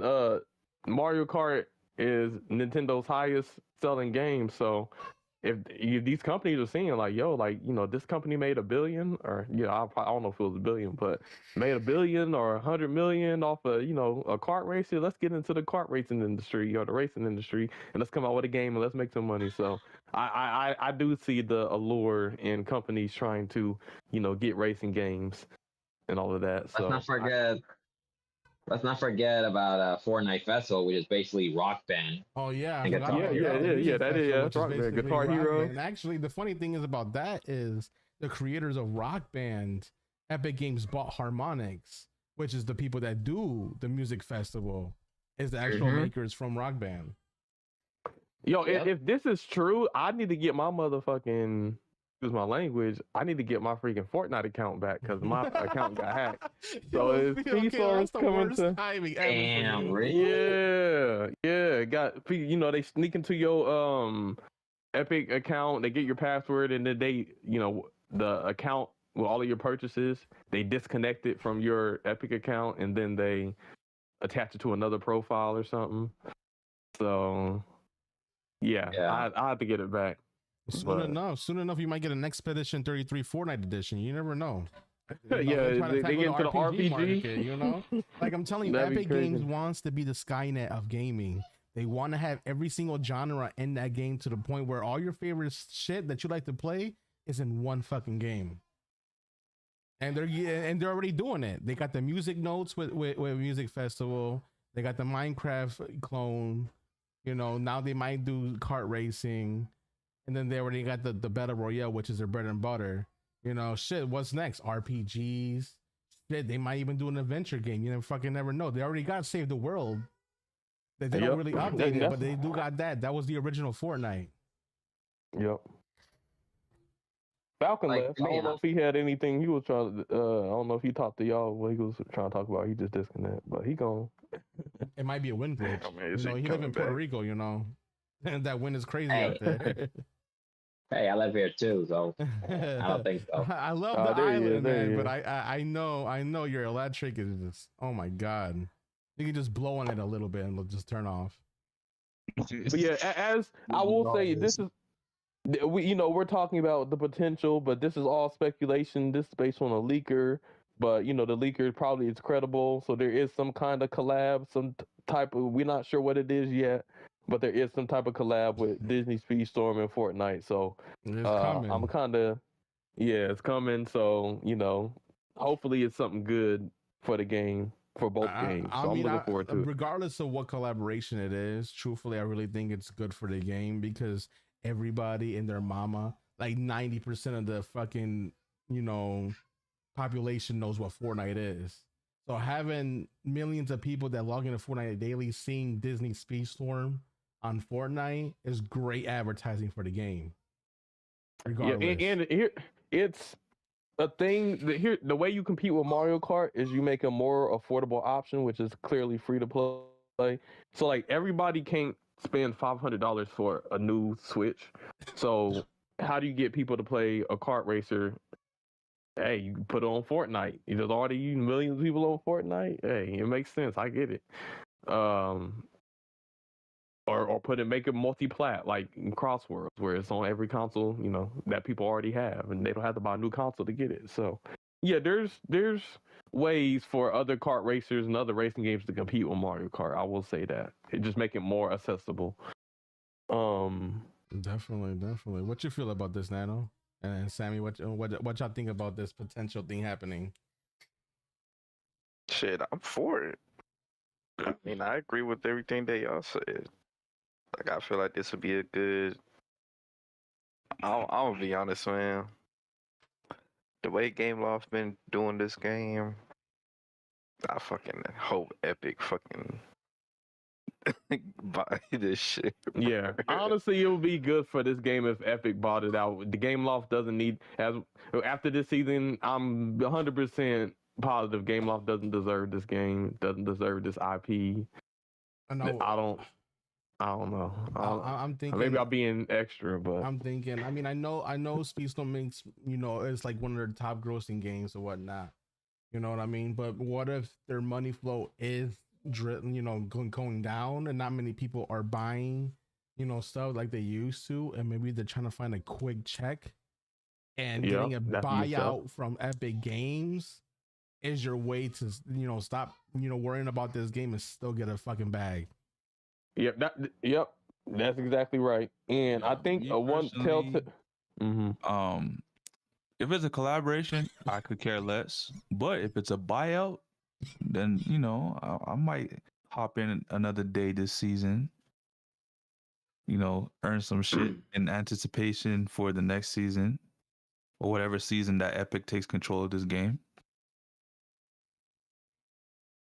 Yeah. It Yeah, I think one telltale sign of like a company if they're losing money is if they know they're not getting new players, they try to monetize their game more heavily because they want to because these are all corporations that under capitalism they want to make the same amount of money or they still want to make more money or gains. And so if you're not getting new players, how do you make more money? You try to monetize your remaining player base more and more and more.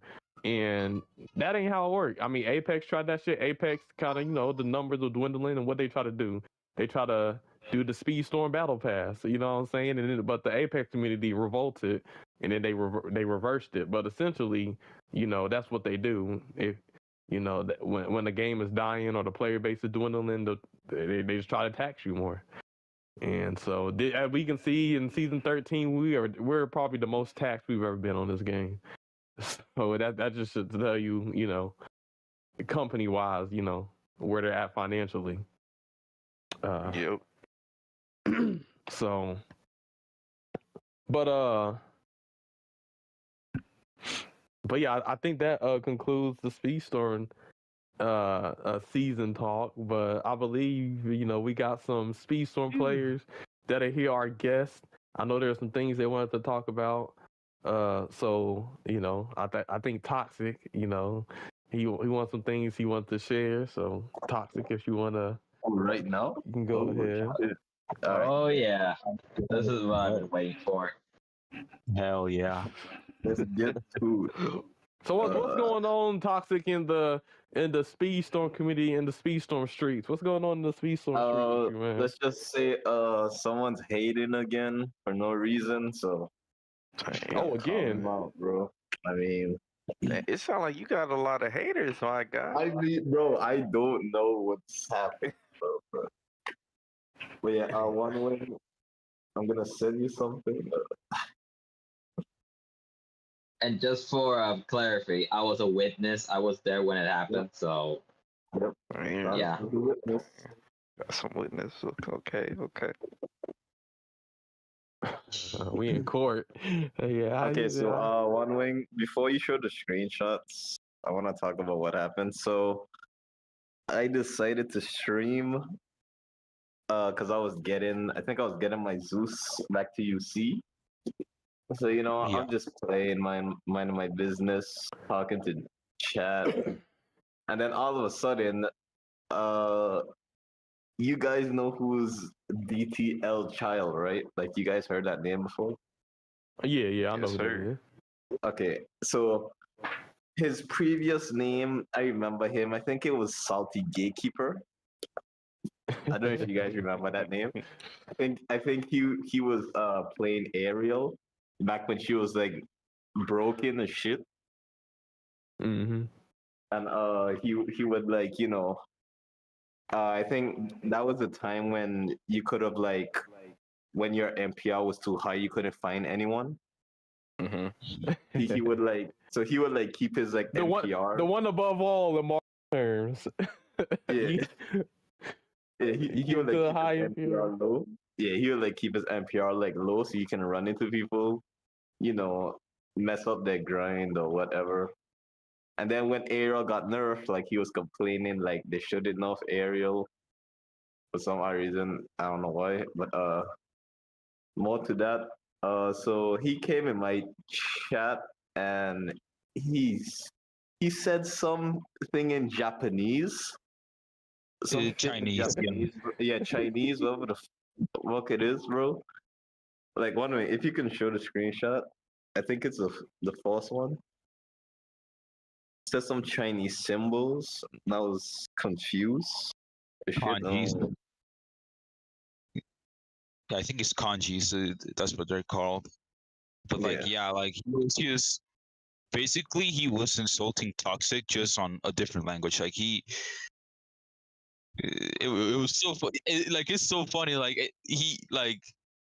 He also like after we translated it. He was saying like, oh, it's a joke. Like that's a weird ass joke. I don't know. What'd he say? What'd he say? I think you can pull up the So screenshot One Wing. I sent it to you. I don't know if you got it, but I sent it. Yeah, I'm saving them right now, so I'm gonna pop them up. Okay. Oh shit! Yeah, I don't know which one is which. Oh shit! so TLDR of what he said, like first message was basically telling him Yeah, to that- touch grass, and then there's this translation for the second one. This basketball player plays so poorly, it feels like he needs to go outside and not always stay in the virtual world. Pretty much is telling him to go outside and shit. To touch the grass. The fact, Yeah, the fact out of that nowhere. the fact that he said that and I play basketball blows my mind. But other than that, Did he call you a basketball American? yeah, like he said that and said I need to go outside. But I don't know if he's salty because I beat him several times. So I don't know if he's salty about that. But when he said that, I was confused because I don't know why out of nowhere he would just say that. And then he said, but he's voicing concern about my mental health. I'm like, bro, what? I don't know what the hell this guy's talking about. And then he said it's a joke. And I'm like, to be honest, I was just confused for the most part, but I was like, he told me that he told me like he's just talking shit that I do it all the time to other people. But the thing is, when I do the people that I do it to, I know them. I don't know you. That's the thing. I don't know you. I don't know I don't know who you is. I don't know you personally. I don't know you I at mean, all. And you just come in my chat saying shit like that. And then saying that you know, that I need to like go outside or some shit like that, which is dumb as shit. I think some people assume that if you're better than them, and this is just in general, at a video game, that it's because you don't touch grass and you just just stay on the game 24/7. I think some people don't realize there are some people they could be on the game for less time than you and be better. Yeah, like So it's the crazy Yeah. part. So for this thing for for this screenshot I said I said if I'm playing poorly I still consider one of the best in the game. Not the best player in the game. Playing poorly is working for me. And he said he just talking shit. And then he said, but then he said, when I said I don't know him, he said, that's a lie. We've played against each other for over a year. And to be honest, even if I played against you over a year, I still don't know you. I never talked to you. I never did nothing with you. Then when I asked him his in-game name and I saw it was that peg, whatever the hell that name is, I was like, that's the same guy that uses supercharged Hans, like for all of his matches. He just used supercharged Hans. And saying that try to insult my character is crazy to me. And what makes it worse is like, how supercharged Hans is like broken as shit. He would like say like he had a huge lead. I think it was him, Micromass. I think they were running triple supercharged Hans, and they had like a big lead. And when they had a big lead, I saw that he slowed down just to stun me. Like he sandbagged just to stun me. Damn. I mean, to be honest, I didn't mind it at all because even though it's, some petty shit, I really don't care. There are on supercharged Han, so I'm like, yeah, whatever. And then Oh, then did he you beat started him when? Did you beat him when he was on Supercharged Hans?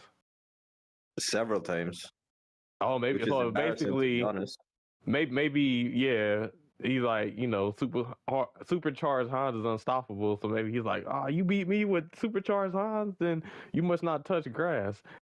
Oh yeah, But and for okay. DT out there, you guys really need to slow down on recruiting people because you're gonna recruit weirdos like this, bro.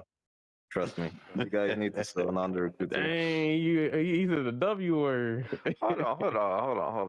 So let me add. So, Angel, you are probably you're like a DT member that's not officially DT, bro. Like, are you familiar with L's Child? Angel's a Yeah. DT sniper. Crazy.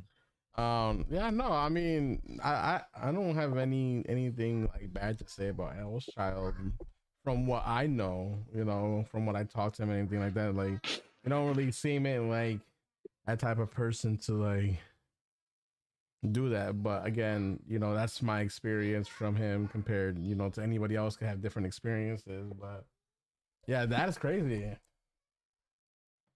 I mean, it's just out of nowhere, like on some smarty shit again, bro. Like, all I do is just chill and play, bro. Like, that's all I do, and I get hate for no reason, bro. Like, it's insane, bro. Truthfully, I have not spoke to Ellis Child in a long time, actually.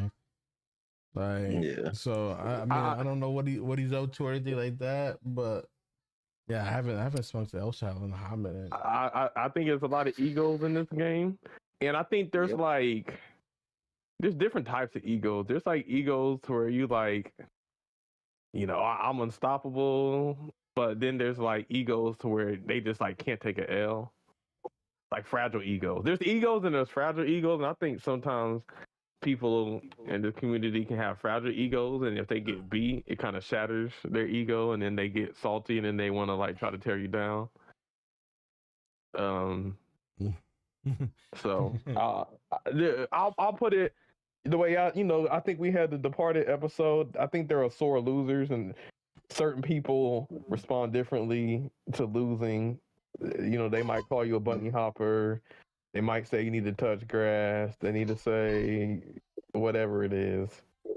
But I think that's just them being salty that you beat them. So, or maybe they're salty that you're better, because then it's like, if you in your mind think you're the best player in the game and you're constantly getting beat by somebody, they're gonna try to rationalize why they're getting beat. Oh yeah. So. To be honest, this is actually not the first time like he's been saying shit about me, bro. Like he's been calling me like a stream, like a fucking stream sniper or some shit like that. Like I just Hey, stream sniper. bro. Hey, you're part of the team, man. I mean, who you stream like, sniping? no. So I think it was a time when me and Dino was playing, but this was a while back.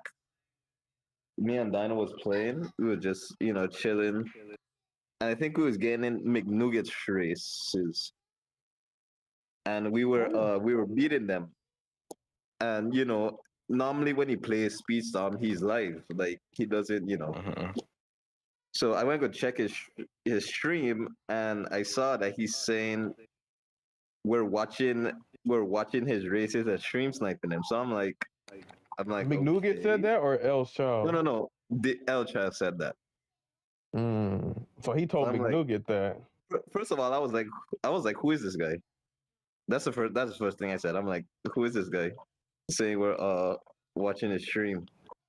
Okay, I can see how that'd be irritating. I don't want nobody to speak for me, or say I'm doing something that I'm not doing. Yeah, like that's why I just watch. I don't try to entertain these kind of things, bro. Like is just funny, to be honest, and just weird that they, would say some shit like that. Just come in your stream talking shit. Not even a hi, not even a how's your day been or some shit like that, bro. Just Not straight. even on a completely different fucking language too. Like if you want to say something, say it fucking straight, dude. Like Yeah, bro. Like Oh, like when me and Falcon and Dino talk shit to each other, like we're joking, bro. Like I don't think he was joking when he said that. no, When yeah, he said no, he that was thing, not. I don't think he was joking when he said I that. think I think or do you? I think it's pretty obvious that he was not joking. It's So pretty you obvious. think Like that he said what he was gonna say? He didn't think y'all was gonna de-translate it or translate Yeah, it. like And then once he got caught, then it's like, oh, I'm just joking, bro. It's just a joke. Is that bro, what you this think? has guy, bro. Oh snap! Y'all woke the demon. Oh my god. Yeah, has hates everyone, to be honest. I do think Has that's literally crazy, has a hate list. It's the number one defender right there, y'all. true. He just hates someone with every game. But it's another one of those weird players, and So it's just overall, it's sad, to be honest. It's sad. Like yeah. he needs to be friends with Zuzu and Smarty at this point. Damn, Like, I damn. think they'll make very good friends, bro. That can be like the holy trinity of Speedstar wannabes. Yep. Yeah, like I mean, yeah. if I was chill with you, then yeah. But hell, the fact that I don't even know you, bro, and you're saying shit like that, it's just insane, dude. Yeah, I know messages can get misconstrued if you're not familiar or if you're not that close. Sometimes people might take offense to it. You know what I'm saying?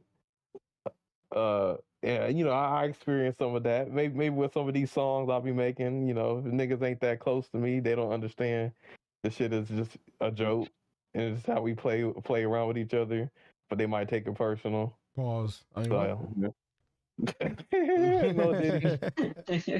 Like I said, me, we be like on the stream snipers and shit, we be jabbing at each other all the time. But I feel like if you're not really close to us, if I were to play around with you the way I play with my, this sounds so sus.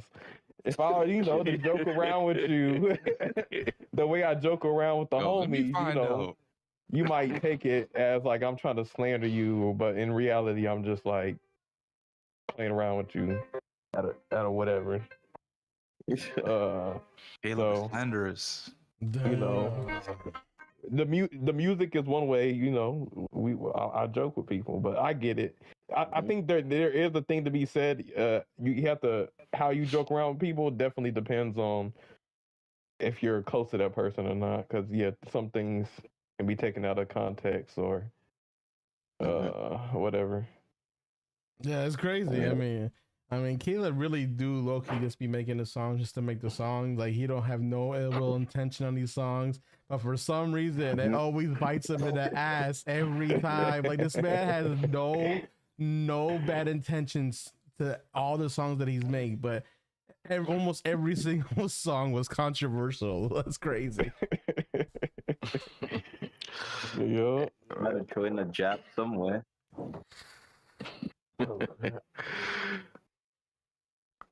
But yeah, so overall, you just want to shine some light on that situation. Yeah, just another weirdo in the community. That's why I said, DT, please be careful who you recruit, bro. Like, I mean, just slow down on the recruiting, because Jesus Christ, there's a lot of DT people. A lot. That is true. That is true. The new Brazil. Brazil. Almost might be bigger than Brazil at this point. I don't know. I still think Brazil got them beat. Yeah, Brazil got people all over the place, man. I mean, apparently they're getting a fifth team, so Yep. Yep. Wolf Shout out to did. Brazil, man. Yo, I do They're gonna have know to them rename this game, Brazilians, man. bro. They take the racing scene very serious. Facts. They gotta change this game to Disney Brazil or something, or Brazil Speedstorm. Brazil. Yeah, you know, Yeah, I would say maybe we'll get a team mode, and if Epic ends up buying this game, you know, in privates. I wish. You know, we'll probably get the changes that we've been asking for. Facts. Hopefully. I'm excited. Ah, man. Damn, so I don't know. So is that like I guess so y'all not homies with El Child, man? Hell no. oh fuck no. Hell no. Uh-uh. I mean, since the Mermaid season, I've never been cool with this guy. The Little Mermaid season. The Little Mermaid. Yep. She's, oh wow, that's way Yeah, back. it was a while back. Wow. I cannot believe it's been 2 years since the Little Mermaid season. That's crazy. Yep. Damn, I feel old. Me too. Yeah, I do feel like an OG now. Because bro, That's crazy. bro, this guy named Has, bro. Has Bro, was this guy fucking is with us. so weird, bro. Has Bro, shut the stuck. fuck up. Yo, I agree. I agree, Sonic. Bro, Has hates on everyone, bro. He hates on Caleb, he hates on Falcon, he hates on Dino, he hates on everyone, bro. Damn. What? That's crazy. Yeah, bro, like, he hates everyone. And he loves it. He's got, like, a in whole the list. chat. He loves it. He's eating every moment up too. It's crazy, bro.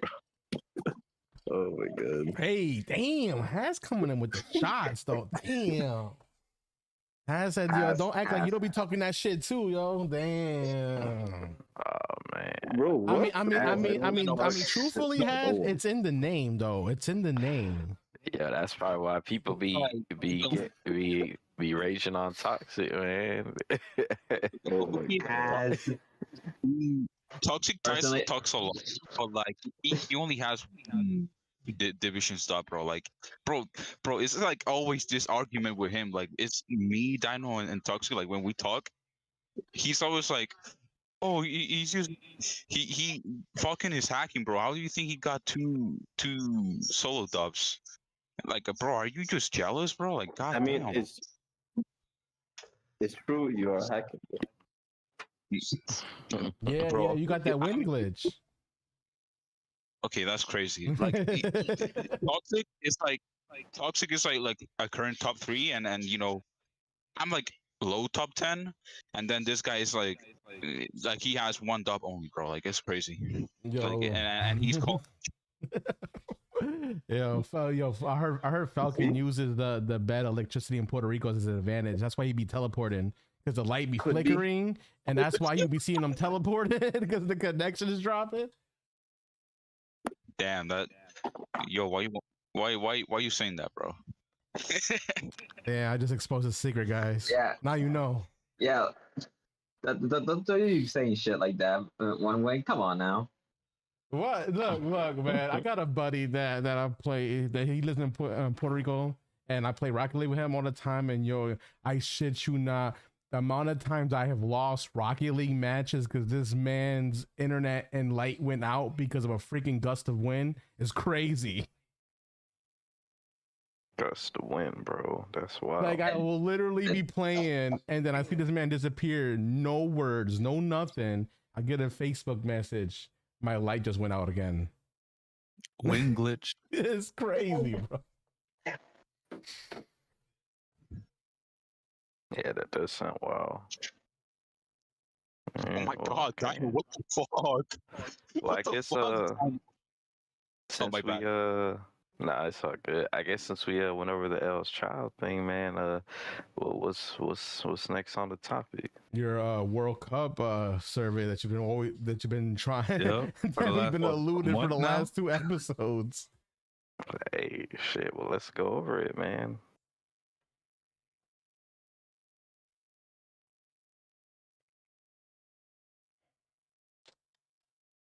All right.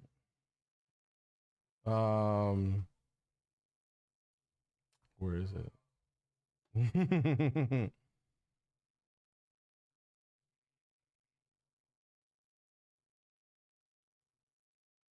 Oh, I low key don't know where that shit went. Oh, there it is. I got it. All right. So this is the survey that Nano, was talking about. Damn, it got my answers already. Yo, hold on. I can't show this. It got my answers.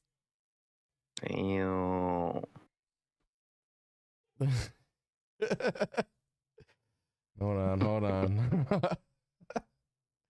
Let me see if I can pull out a Chrome tab real quick and see if that still shows my answers or not.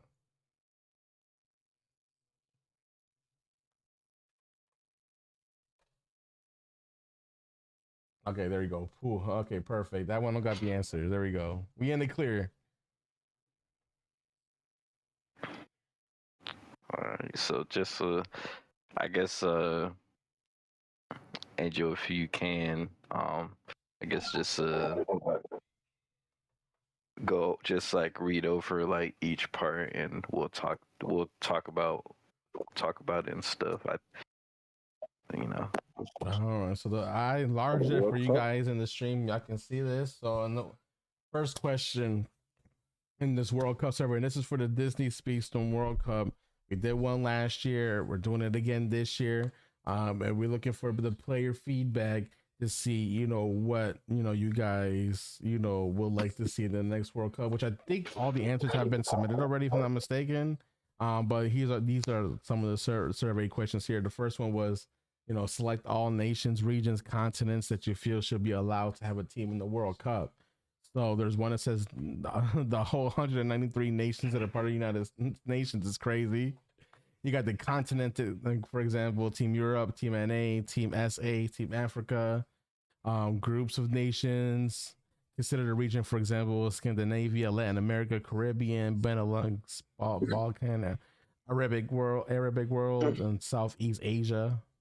The overseas territories like Puerto Rico, parts of continents like Southern Europe, states of the United States, and then there's one that says one team that represents the whole world. For example, last year's Team United Nations.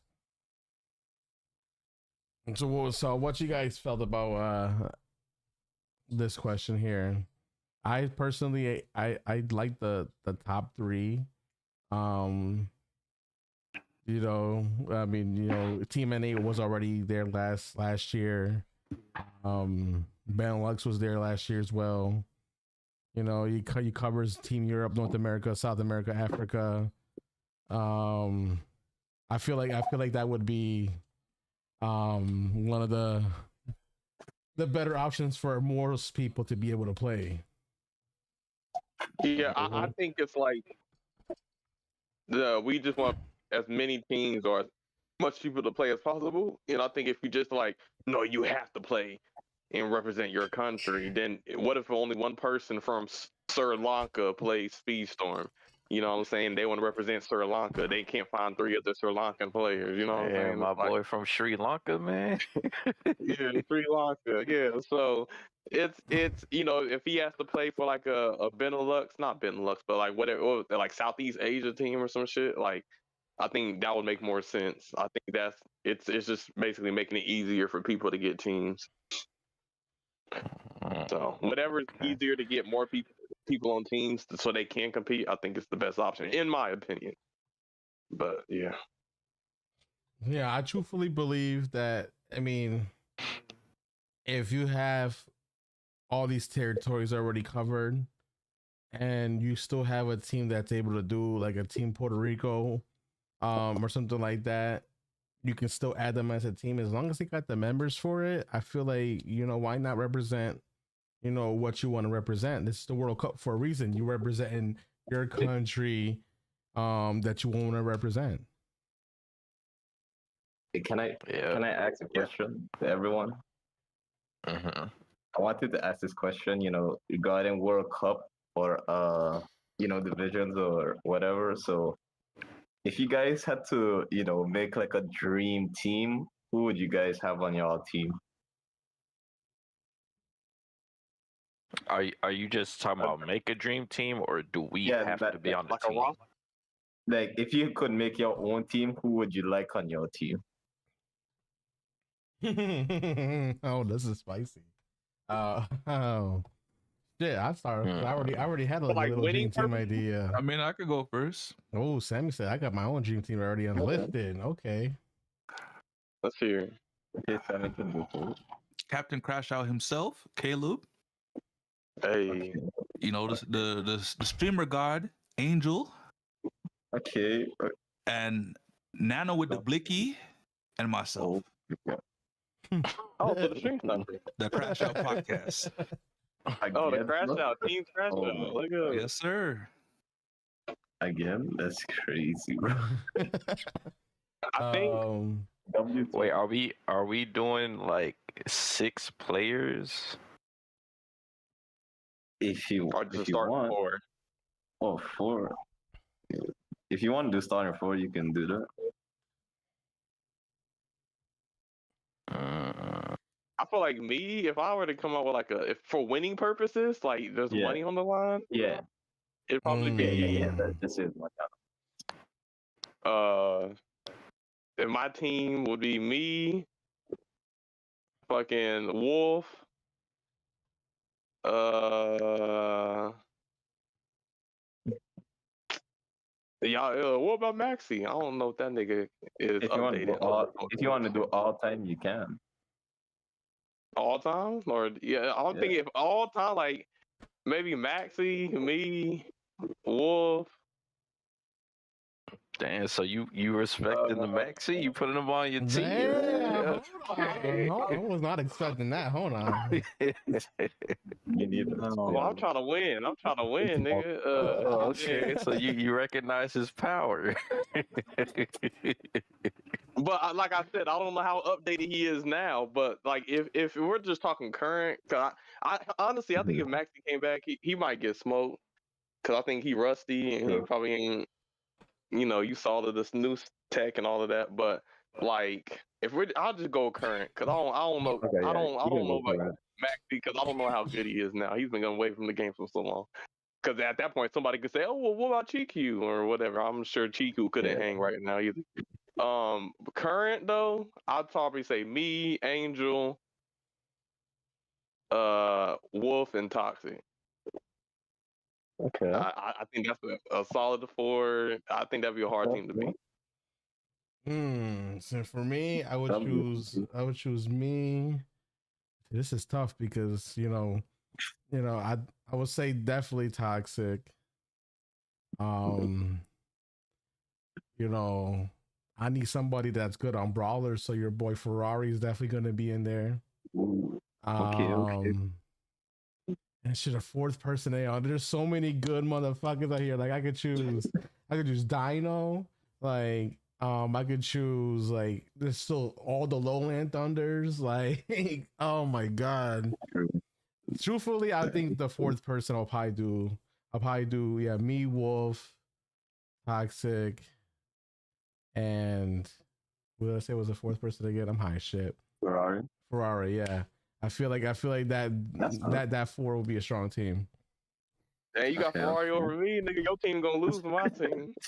Right, look, brawlers is consistently the horrible class, and Ferrari makes brawlers look like fucking S tier, bro. Head though, he can see me, but I'll stop there.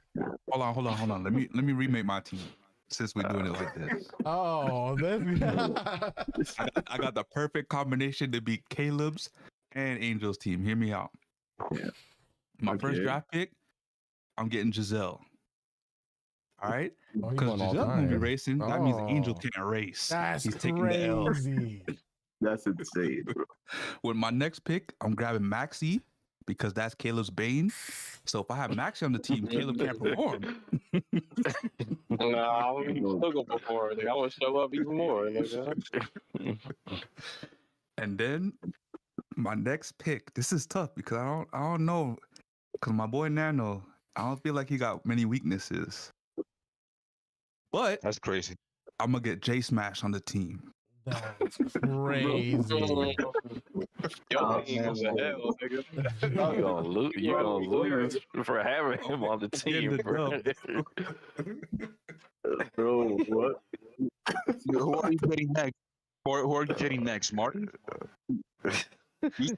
Oh my god. You know what? Bro. If No, bro. Bro. I could go either Giselle or I can go Zuzu. Oh god. Jeez. Oh, damn. He trying to be Zuzu's scared to team compete. Toxic. Like It's I said, crazy. here's Zuzu's another Yes. person that'll probably be washed because he doesn't compete and he's scared to. So like people just surpass you. Like you might have Hey. been like the one person who knew tech back in like season 1 or 2, but like season 13, all the little tricks you know, everybody else knows. But they It's guess not what? They about got how more good they're gonna experience. perform, Caleb. It's about the psychological game. If I could psych you out before we race, Oh, that's Angel's kryptonite, ain't it? Have Angel crashing out. You just trying to have us crash out? He's gonna want to race season 4. they're gonna be too busy crashing out instead of performing. Oh, Why he got everybody? He got Angel's kryptonite, my kryptonite, and Nano's kryptonite. He just trying to be a psychological warfare type of team. Man, Jason actually my fucking kryptonite, man. Look at this man, Nano swearing already. I told y'all. He said, that ain't my weakness, nigga. That shit don't hurt me. See the thing, the bad thing about your little mind games philosophy in your team is you're only targeting one person of these teams, you know. So I still got Toxic, I still got Ferrari, I still got Wolf. Where's their kryptonites at? Okay, that's why we got a bench. So on my bench now, I just got some Wait, information. hold on. today. Now you got benches. Hold on, we didn't do a bench. That's crazy. Oh. it just started 4. So for my bench, I got some great information. So it looks like Toxic is not good with L's child. So That's crazy. Damn. I would sweep him with that team. Bro. They would get sweep. yeah, this So, team's like- more like a motivational team for you guys, if anything. Motivational? I cannot imagine the practice on that team. Oh yeah, we forgot to mention, dude, L's child. He hates customs. Like he doesn't like them. He would rather play. Rank is all he got, bro. Yeah, ranked is all he has. Like he rather play with the OP shit with supercharged Oh, with Hans. crew. That's Oh crazy. yeah. I guess custom lobbies. That's another thing. I guess to bring up with Hero is he goes Supercharged 144 me. without crew. So with crew, Yep. he might go motherfucking 160 or 150, 160. Who knows? But yeah, I think a lot of people who are used to characters being OP with crew don't like customs because they can't get that extra stuff. I think they're gonna add So, supercharged to custom. Yeah, Hell so check no. it. You wanna They better not do that. talk They about better not do that. you want to talk about bench? We're not. I mean, I wouldn't even consider it bench because those. I would still use those people. I would say since I named top 4, I'll name the full 8-man squad. The rest of the 4 people in the squad will be Rael, Silent, Dino, and the last person I will probably choose, Tyap. Damn, no one's saying soft brothers. That's the big. Well, y'all Well, about to I'm say, saying I have currently, soft brothers current looking at racers niggas. though. We're not All I know talking is about soft all brothers time. gonna be one of y'all DMs today. We're talking I about guess current he racers. hasn't been playing. Well, I guess we're talking current, but he's like a hybrid current because he's not necessarily because he's kind of current. He just ain't been playing the game lately. I feel like. I mean, I don't But, think he's yeah, doing any of the he's, like, on and time off. trials, but I'm not sure. I could be wrong. I don't really do them like that anymore, unless they're like the regulated ones. Damn, But bro. he doesn't do All I'm doing this. All I'm doing for this is I'm low-key washed. I mean, I didn't pick my 4 yet. Oh yeah, that's a fact. That's a fact. We got Sammy distracting everybody with the fucking kryptonites. But if I Alright, had so to pick a team current, uh, I would go. I would go tie up. Uh, I would go tie up. This is tough. I would go tie up. Well, I don't want to put Dons. I can't do that. I don't want to do that. So I'm gonna You just. can do that. That's not against the But rules.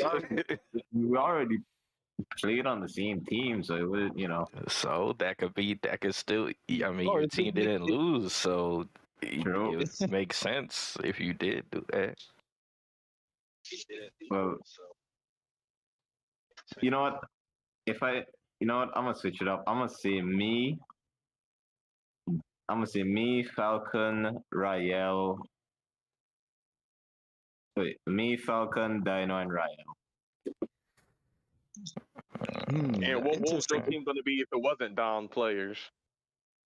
If it wasn't Dons, uh, If it wasn't down. I would say me.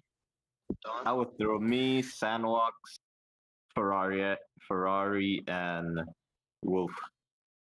Oh, I forgot all about Sandwalk. Hey, Sandwalks is cold. That's No. another one. There's a lot of cold people at this game, low key. It's kind of like just saying four is kind of a disservice to like a lot of players because there's so many good players. Yeah. It is, man. Y'all gonna have motherfuckers out here feeling slighted, low key, man. Right, we're gonna get Hey, DMs in the morning like, yo, what, you man. won't pick me on your team? What do you mean? No way. Hey, Like, Nano, what's your list? What's your list, Nano? Nano's list part 2. oh What's your shit! list? Yeah, we about to start a whole war with this one. Nah, Mine would be. hey, none of y'all niggas got me on your team. I gotta kick you niggas off the team. Or you get That's bent. correct. Hey, just like you said, Killer, we try to win. Oh, Yeah, hey, man. all right. Oh, damn. That's what you trying to do. We not gonna speed store, nigga. Because get every speed store you got on your team getting beat. So I'm Damn. Look, man. I'm thinking about the practice sessions, and if I have you and Toxik in a practice session, it's just gonna be banter Gonna be all Jasmine practice 1v1. session. Like, no, nigga, Toxik did this and this and that. I'm like, yo, no. Nah, if Nah, I you would know have what? to make a team, it would be me, Toxic, Dino, and Wolf. I feel like that'd be a good team. Okay, that's a Yeah, good okay. team. Low key. Yo, I That's want to what's up. say Toxic's first team with like, adding down players. It sounds like a good NA team. I'm not gonna lie. I mean, what? Oh shit! Hey, I mean, you might they be trying to onto get something, revenge man. last year. They trying to get revenge. I want an NA reunion this World Cup. I want to see an NA reunion. I mean, from what it sounds like, a lot of these teams are gonna be holding tournaments because there's a lot of players that could be eligible for a lot of these teams. That's facts, True. man. That is true. That's facts. And Toxic can go for like 3 different teams. Facts. Bro, I Toxic can got play the on most. 3 different teams. Low key, like. Toxic can play for UK if he Gotta hold it wanted. down for the Caribbean. True. Bro, I'm gonna beg my cousin to join the Visions, bro. I'm gonna beg this Yeah, guy. man. Big cheese, man. You Yeah, gotta show off you his gotta- skill. you Toxic gotta gonna get have him, a bro. second monitor out over there playing with his feet and shit. Toxic's all the count is crazy. That's crazy. Man, well, all right, man. I Damn, guess, Dino says that he wants a I mean- pure hating team, which is Falcon, That would be has, a and hating Toxic. team. Like, bro, imagine we just That's hating nuts. each other and still That's sweeping people. nuts. Oh my god, that would be tough. Man, Has gotta let that hate go. He got hate in his heart. What?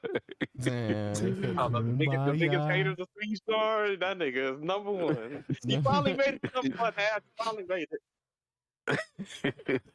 It's just Man, funny. I don't know, man.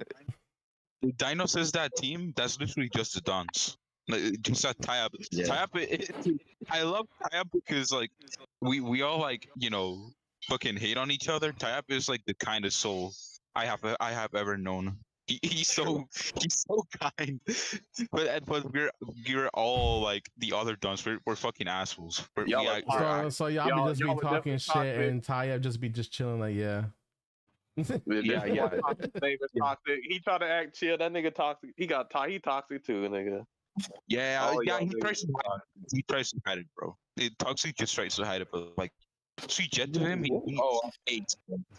hates. He hates so much.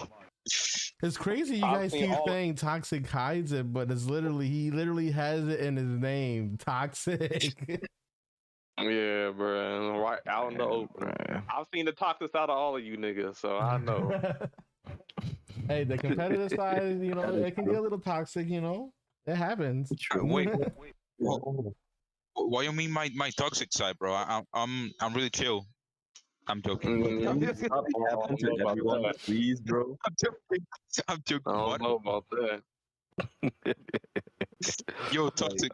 What did you say? 1v1? That's crazy. When did I say that? The king of 1v1s. Yo, bro. No, I'm not joking. I heard a 1v1, bro. Like, Bro, no, I'm not joking. I said stop capping to everyone. That's what I said. Oh, Damn, Toxic, you make people cry? That's crazy. Wait, what?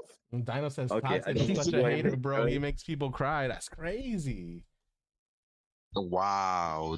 That's honestly that's true. Like he makes me cry from what he says. He's so dumb. Bro, what the Damn, Tyler, let me find out the people that be talking shit in the Speedstorm Discord is about you always beating them in the rank lobby. Oh, okay. Beating them is kind of like, it's like a disservice. Like if we think about it, like he only has one win. Like that's crazy. He's like a top 3 player. Bro, what? Oh my god. Bro, you can say that. Okay, you can say the same. No, you know what? Nah, I'm not gonna say that. That's Damn. Oh, hold on. Let me get my popcorn out. Let me get my popcorn out. Bro, he was about to fucking random tournaments, bro. He was No, about no, to no, no, do no, no, tournament- no, not random.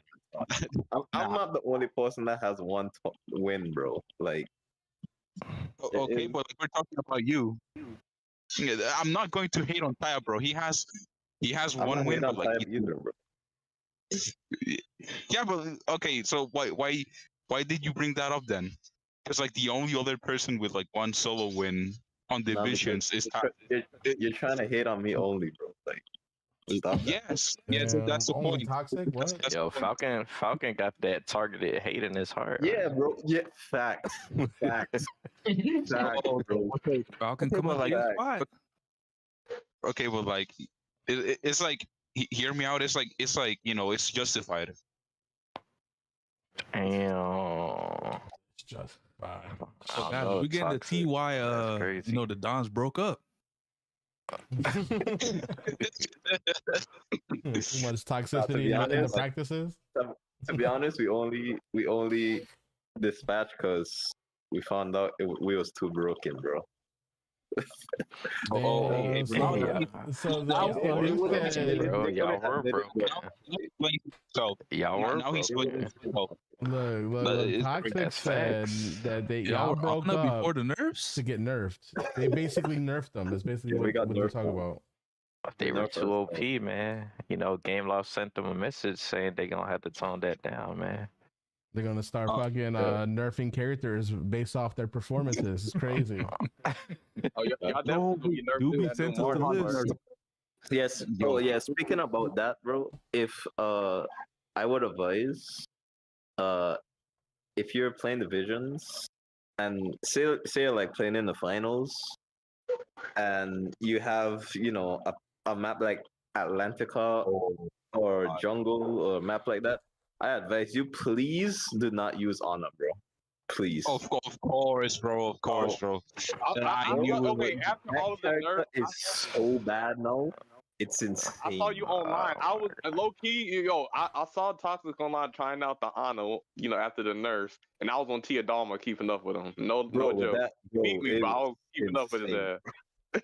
with Tia Oh Dalma. my Bro, god. that's disgusting. They need to bring back her top speed. I mean, I granted her ability, nerf granted, Or at least bring Yeah. back her top speed if you're gonna do all that, because that should have been the original nerf. At least give her 200 top speed. That's Give all I her need. back her top all I speed need, bro. and give her back her acceleration, and she'll be fine.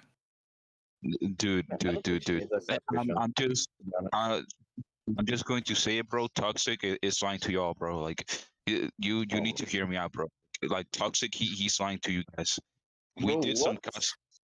We did some customs, bro, and like 90% of the time, Anna was top 3, bro. Or bro, like he's lying to y'all. Trust. But Trust. see, the thing is, you said top The other 3. people was using lightweights. That's how. If everyone used middleweights to heavyweights, Anna is not getting top 3, bro. Wait. Wait, what do you mean, bro? Like you literally like I remember like you had a match with like fucking Moana, and I think another fucking midway, but bro, like, and you got like second still, bro. I think I was in playing. my hands, bro. Like, Yeah, but see, okay, second is not first okay, though. yeah, bro. Like, You know, but like that, pre-nerf, that would have been a first place, is what Toxic is saying. yeah, true. Look, it's still 7 points. It's still really good. Like, But it's not 8 points. I'm just fucking with him. Anna, she got buried. She got buried. pretty hard. Like John Cena Barry. That's crazy. Yeah. John Cena's the GOAT. I mean, I can't disrespect. No. He's not disrespecting. It's just like, you know how like John Cena, like he buries his talent. Yeah, I'm not talent. The saying that he buries talent, quote unquote. You know. Yeah. And damn, Toxic, you're a fake WWE fan. Crazy, bro. How did you not Damn. know that? Fake John Cena fan. Damn, Okay, Toxic. That's crazy. I'm not getting it. I'm not getting into that. I'm not getting I think yeah, my bad. You were saying something, Sonic? Wait, Yeah, all I have to say to the Toxic, I am sorry for your loss of your girl. But hey, at least you got Zuzi. But watch, in the next couple of months, the game was gonna nerve Zeus to the ground. Watch. 100%. Toxic played Ana a lot now. Once they don't touch Jasmine, I'm good. Toxic, all you gotta do is just not play that one character 24/7. That is the problem. That's probably why Ana got nerfed, because you like Ana a lot. I mean, and, you know, like I always used to see Ana all the time. Like everybody used Ana at some point. So, you know, the amount of times you use Eraser is probably the reason why they're getting nerfed. True. But yeah, oh, sorry. No. Go ahead. I was saying for the World Cup, because I'm seeing the World Cup, the amount of players on the team. Did you guys? I don't know how much I don't know what I picked. I don't remember. I don't know if it was I picked 6 or 8. I don't know what I picked. I personally I chose 8 just to keep it like the World Cup from last year. I feel like six could be like the division thing, and 8 could be like the World Cup thing, you know, to kind of make them at least a little bit different. True.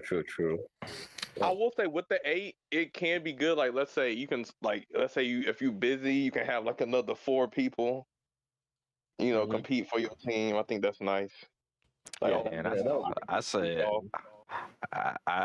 I went 6, bro. I just like that format a lot better. But bro, imagine 10 people on the team, bro. If you have 8 people and 4 people ain't getting playing time, it's gonna cause problems. Yeah. Bro, I can't imagine 10 people on a team, bro. I can't imagine that. Yeah, 10 is kind of crazy. Honestly, I wouldn't even want to be on a team that has 10 people. Facts. 10 people? How can you practice with that? I got no you clue, can't. bro. You can't. That's the thing. You can't. That's crazy, bro. That is crazy. Yeah, I think so. Yeah, I chose 8. Nano said he chose 6. I think I picked 8. I chose 8. I mean, I think Ferrari so. got a good point. If you have 8 people in your team, you'll always have a full 8-man, True. session, That is for true. practices. That would I be a good mean, That's not true. That is not true Yeah. because man, when because like when we had 8 people, like, dude, I could probably count on one hand where all 8 of us was present for a practice, bro. That means Nano, a team of 10 Yeah. would be better. Listen, I'm telling you, man, this. Yeah, there's always one person that can't make it. Maybe two. Yep. Like it's just how it is.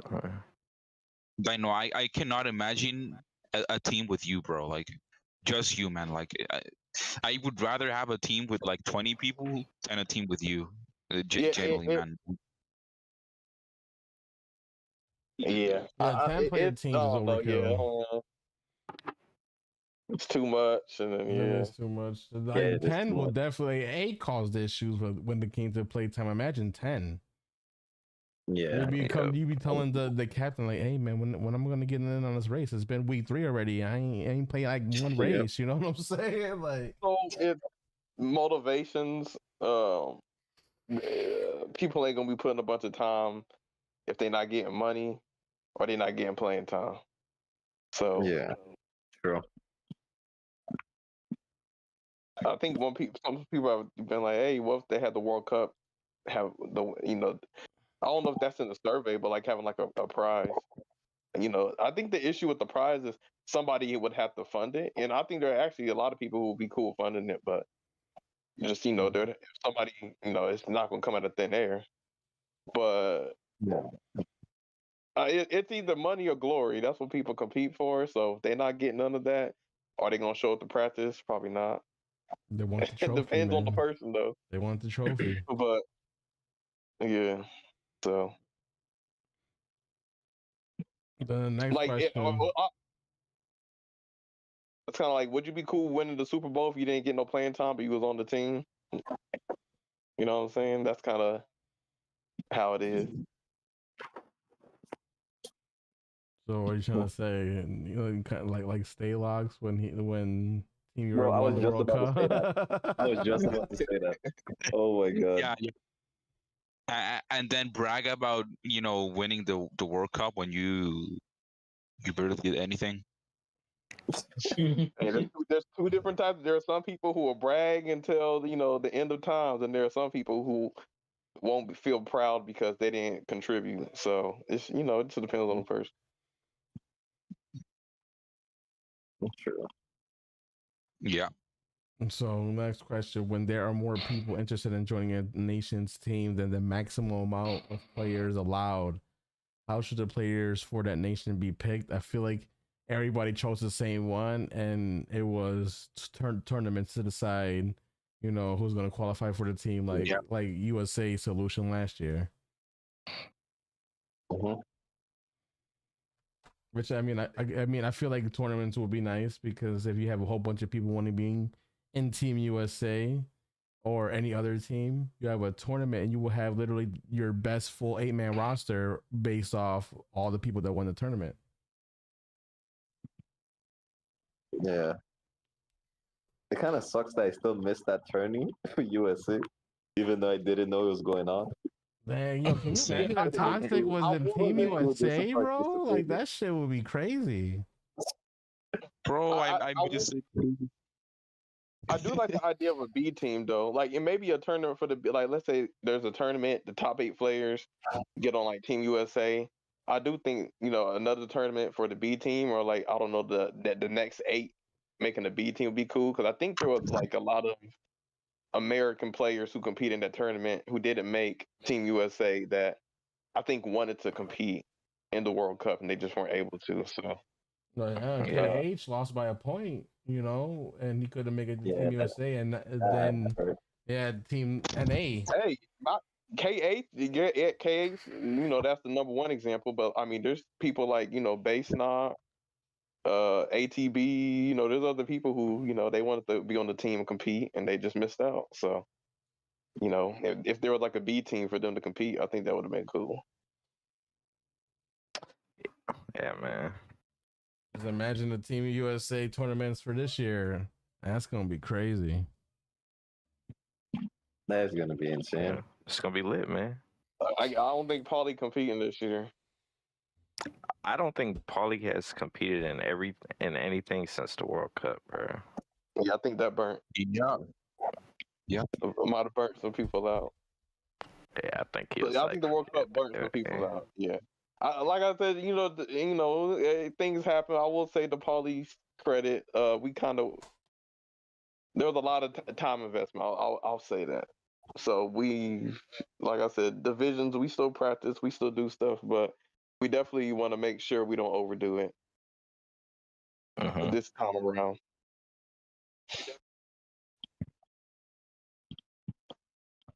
I guess we go on to the next question.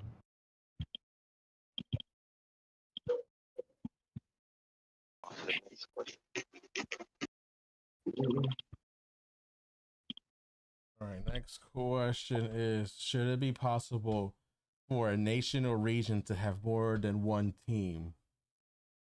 And I think this one, I said a second B team, I think would be nice. I said yes. I chose the second one. Just one extra team, and that's it. Yeah. I don't want to see like USA 5 or something like that. That just sounds silly. Yeah, because then it just like other countries might not have a chance if it's just USA stacked. So I get it. But I do like the idea, maybe like a B team at most. Yeah. USA versus USA in the final, Civil War. The North versus the South. I'm from Kansas, so I'm a part of the Union. Sorry. East versus Southern. West. Hey, East versus. I like that one. Yeah, Tupac versus Biggie.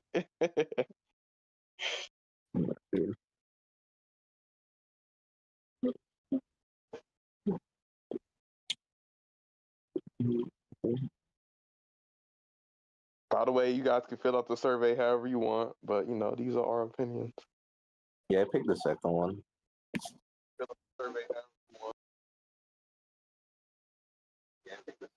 All right, the next question was: select all regions that you agree with when it comes to designating players into teams and regions. One was a player has to join their nation's team if the nation team does not have the maximum players.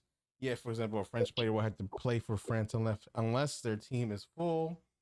A player has freedom in picking what nation or region he or she plays for.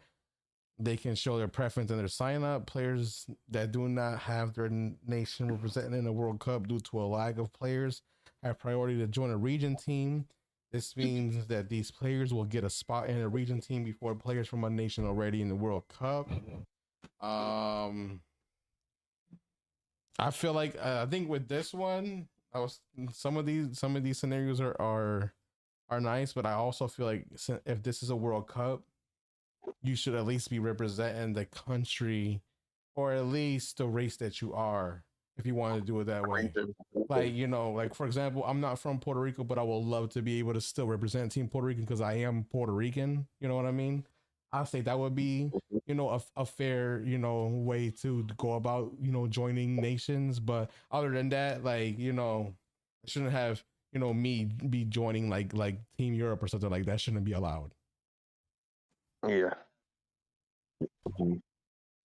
Yeah, I know. Like in the Olympics, I think some people like maybe they were born in America, but like they're an immigrant. Their parents are immigrants from like Liberia, so they represent like Liberia in the Olympics. Like I get that, but it's like, yeah, if you're from America or Liberia, you shouldn't be like, oh, hey, I'm competing for Team Samoa. Like, are you Samoan? What? You play for Team Samoa, but yeah. Guys, I got some terrible news. What's up? Remember when Aladdin, whenever you do like a 1v1, he gets clocked out of nowhere? Mm-hmm. Yeah. There's a first. Well, Yeah. guess who receives the same treatment now? Who? Barbosa. Oh, that's so ass. He's already a problem. That's crazy. Wait, in 1v1s? Oh god. Okay. No, but this one is on 2v2, so 2v2s? yep. What? Game off. What the are you Hey, doing? but bro? let's give Anna another nerf, but Barbosa gets super clocks now. So Bro, That's Shit. Let me that's find just out, no, Sonic. You you're got the supposed to, hack? bro. I You're mean, I about to mean, I see mean, with Barbosa ain't that bad. There's worse characters than Barbosa. We should be talking no, about that those motherfucker's a characters. problem. I mean, he is annoying as shit. He's annoying, but Yeah. he's not Yeah. Sally. dude. He's getting clocks. He's getting fucking clocks, bro. I don't know how If you he's getting clocks how in you last do place, that's him being able to slow That's- everybody down, him being invulnerable, and now he gets clocks that can make him like in first place. Like, yeah, that's OP. It's too much because he But already here's the gets thing. high top. But here's the thing. He was in my team, and it's Flint's Arcade, and he has it in first place. So that's what the that's hell? over. you said he had clocks over. in first place. So what Yeah, was he that's teleporting over. to? Yes. Because I that's the thought- Aladdin glitch. If people don't know, Aladdin, if you're in a 1v1, even if you're in first place 20 miles ahead, you'll still get clocked. You extend your lead. Like Aladdin already has like an OP carpet, so the fact that he gets clocked on top of that in first place, it's just insane. So Well, the it fact goes with that the territory for Aladdin. He does got the magic lamp. yeah, but Barbosa though, hey, Yeah. is that part of the curse? Game Love broke a lot of shit in this patch. I'm not gonna lie. Yeah, the wind, clock, The rush fucking glitch. the rush item. Oh my god. They need to fix that shit. How they broke a lot of stuff, but only put a minimum characters into the season. Man, who knew 3 characters to cause all of this, right? Oh yeah, leaderboards. Like I don't even know what time I have in these time trials. Yeah, it was like it's 0.000. You Oh can't even my flex your God. time. Well, I think my time is fixed now. I think it's fixed. But for But the me, fact that it was even a thing.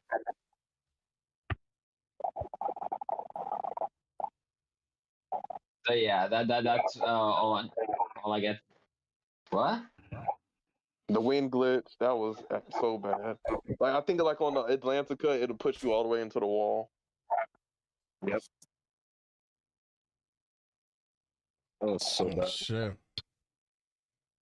They 'Cause I broke was a whole confused. gaming I know- platform. Yeah, they did. Like, you know, the Series S's had fucking problems in Speedstorm. Hey, damn, Game Love, what the hell? You were supposed to do shorter racers, like less racers, so you can actually fix the game and still be able to update the game. But you know, your whole logic right now, to be honest, they're you ain't giving us- proving that right now. At this point, you're Yeah, they're making not yourselves proving look that. bad. Adding less racers and giving them more development time. It still seems like the development time is ass, but they're just giving us less. So At this point, you're it's- gonna run out of excuses.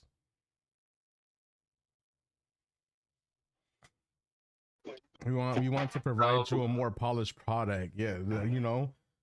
At this Very point, it ain't polished if you having more bugs this season than any other season. Like, what are we doing right now?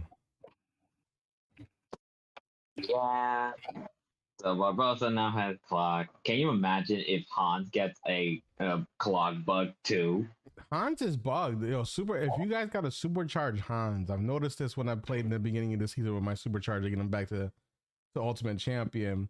If you activate his normal ability, you stay, like, if you have your manual boost, you'll stay at 176 without being in that mode anymore. I would notice that when I was playing Hans, I was like, bro, I don't even have my cloak ability, and I'm still going 176 miles per hour. That's broken as shit. Wow. Yep. So balanced, bro. Like, God. Supercharge is just it's so bad, bro. Yeah, and remind you, I purely think they only added superchargers just as another means to make money. 100%. Bro, they should have just added for lightweights. Like, lightweights need it. These midweights, heavyweights don't need this shit. I honestly thought they brought supercharge in to kind of like balance the game without having to go fully dive in it and balance everything from a T, like to King Candy all the way up to Hans. No way, Like, they bro, got lazy because with it. because then supercharged, like all the supercharged, it's not like they're gonna be made equal. I know not all of them are made equal, but like as Angel's been discovering every time he gets a character supercharged, he tells you, "Oh, Mickey Mouse kind of now slides," or he'll say, "Freaking Swan will slide," and these are lightweights who have trouble keeping up on like a Jungle Ruins map. So the fact that they can now kind of keep up as lightweights kind of has me saying, okay, they're not going to touch these characters again because this was the whole purpose of them bringing in supercharged to bring balance to the game, even though this game is so unbalanced. Yeah, but see, my main argument with the whole supercharging thing is eventually everybody will be supercharged and we're gonna have the same fucking problem that we had before the supercharges. Is that all the heavies are OP and now they're gonna get even more OP. So no matter if you buff the lightweights, the heavyweights are still gonna triumph on those type But of this maps. is why I said I didn't want supercharged in the game. And I mean, I like that shit. they just need to but buff I get the actual point racers. because it's Hans goes like 180 supercharged. Like Mickey Mouse supercharged can keep up with regular heavyweights, but when the regular heavyweights are supercharged, then Mickey Mouse is still slower. So yeah, no, I get it. Exactly. Like these things should not have been in the game. Like honestly, this is Game Law's lazy way of not having to balance the game with the lightweights, midweights, and heavies. When I literally gave them a nice fucking solution, and all you gotta do is 6.8 to 7K for lightweights, the 8Ks for the middleweights, and the 9Ks for the heavyweights. At that point, a 7K top speed King Candy would do so much better than a 5.9K King Candy that I have. That's completely maxed out, by the way, with crew. Still don't even touch 6K. That's ridiculous. Yep. Talking candy. I'm just glad I don't main the guy. But what's let me see. And we got sidetracked. Is that the last question? No, we still got more questions. The next one is the sign up phase. These are the questions for the sign up phase. They got the first sign up phase scenario is it will last 2 months. Month 1 is the only Discord channels for nations will be opened. Nations teams can have tournaments inside their roster. As soon as the nation is filled, the players not on the team will be put into Discord channels for regions in the first month. Only nation teams, can sign up. Then month 2, everyone not yet on a team will be put into region Discord channels. Regions can have tournaments inside their roster. Someone joins with the nationality of a nation not yet filled to the maximum. Issue will be added to the roster of that nation. That way we can avoid completely overpowered regions that have more balanced World Cup.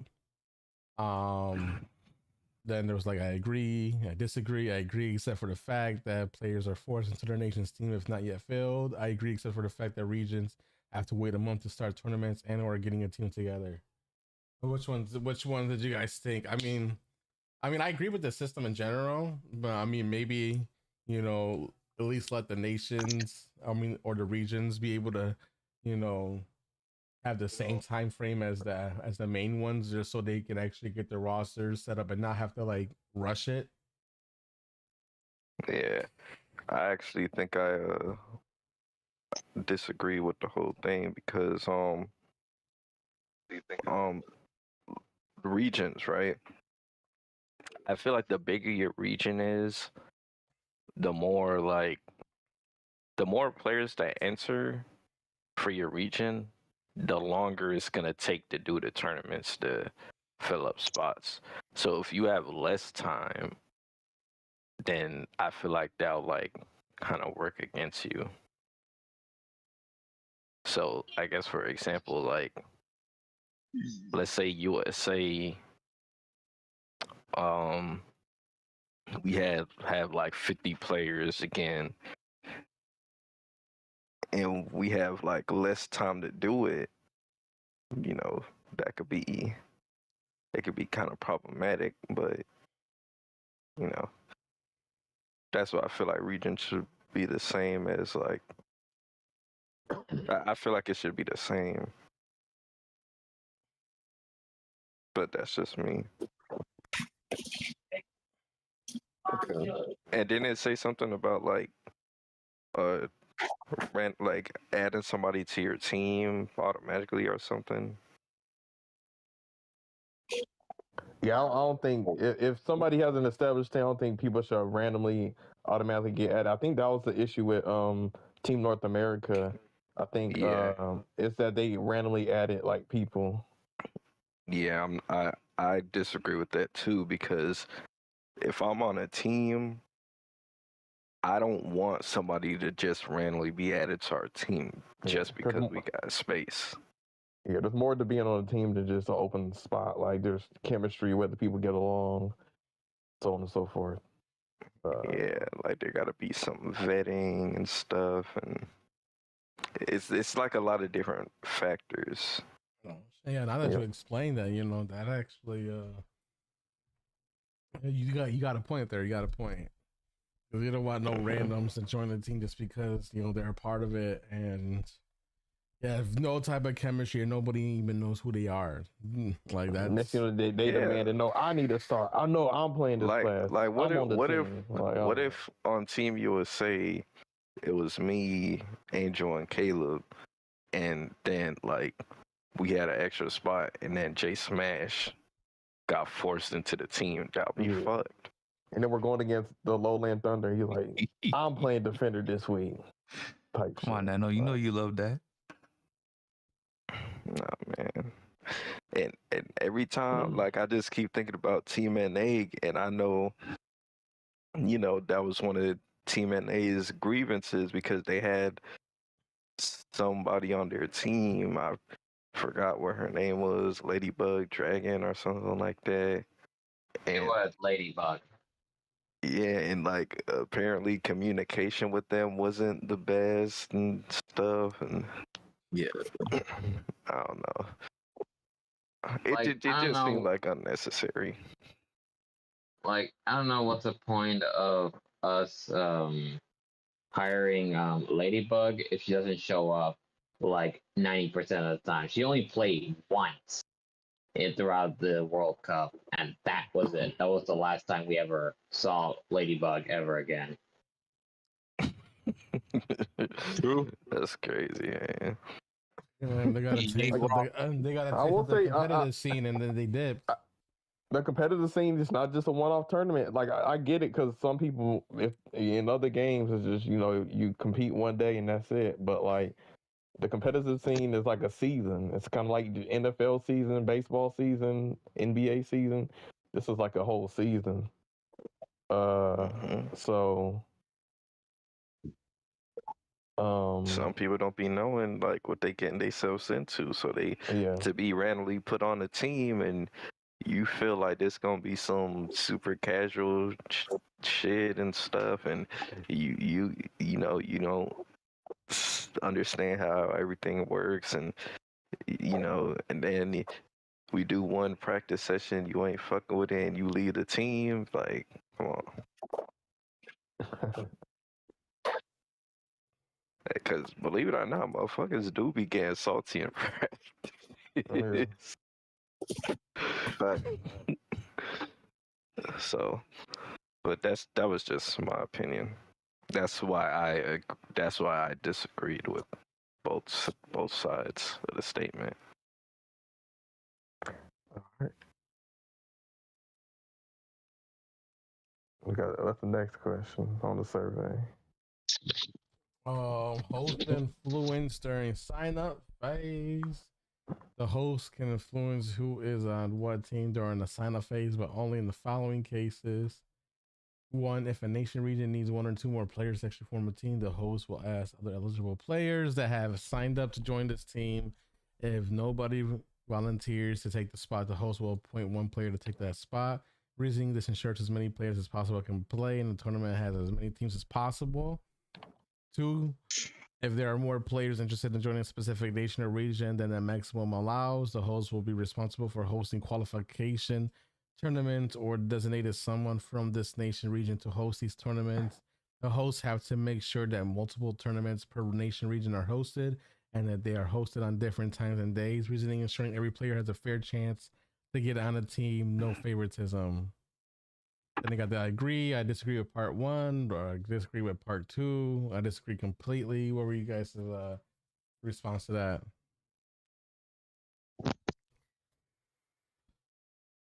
I mean, I have no issue with it. I mean, they can ask, like, do you want to play this team? If the host is trying to intervene to get people on the teams, I don't have an issue with them asking.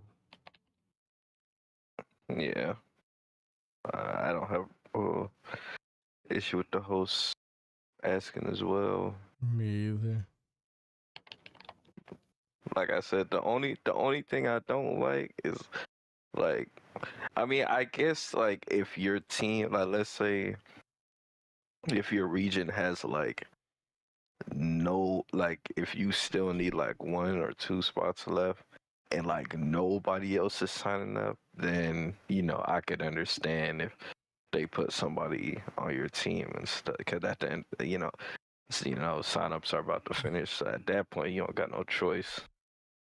But if we got enough people to make the team, but we still have like an extra spot, that's when I don't want somebody to be forced on the team. Right, because maybe, hey, if this, or let's say like if the team max is 6, but the team's like, no, we just want to have this solid 5, then hey, that's that team's prerogative. Yep. But yeah, next question. That's just my opinion. The World Cup formats.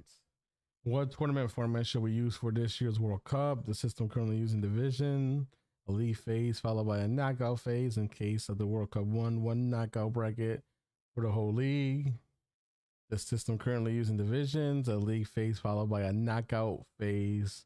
Have a top half and a bottom half knockout bracket just like in divisions. The system currently using divisions, a league phase followed by a knockout phase, one bracket for the whole league, but with a loser bracket to get a second chance. A group phase followed by a knockout phase, similar to last year's World Cup. Which one did you guys choose? I like the kind of the way the new division is this season, to where it's like you winning or losing dictates who you play next week. And then the teams that are winning will just naturally just play against better teams. I like that better than there being groups and some of the groups being uneven.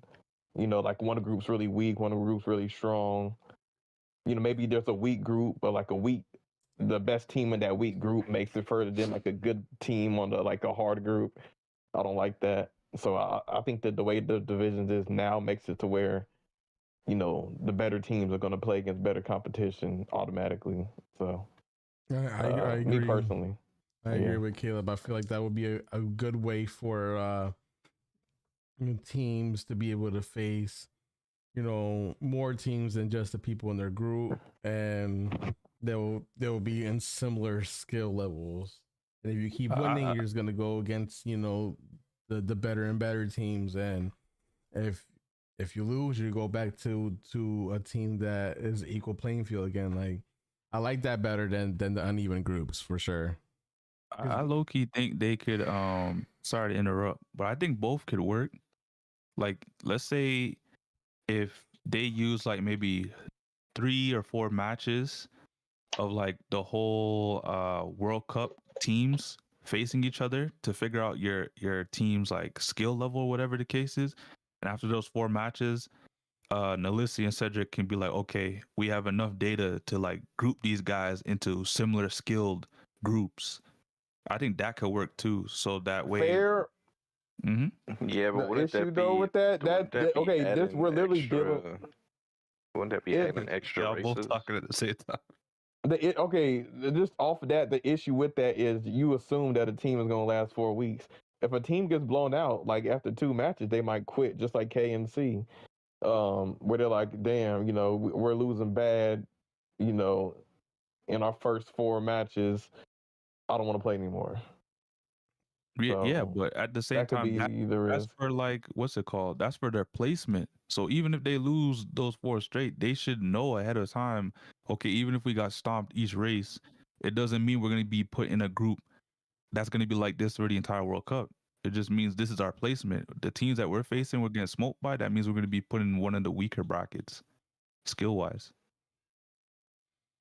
But I think that the new wave division that is basically kind of prevents that from happening, because if a team does lose and they have a chance to go against a team that they could possibly beat, or at least have a equal playing field type of game, than being just put in the group and then get put into a bracket.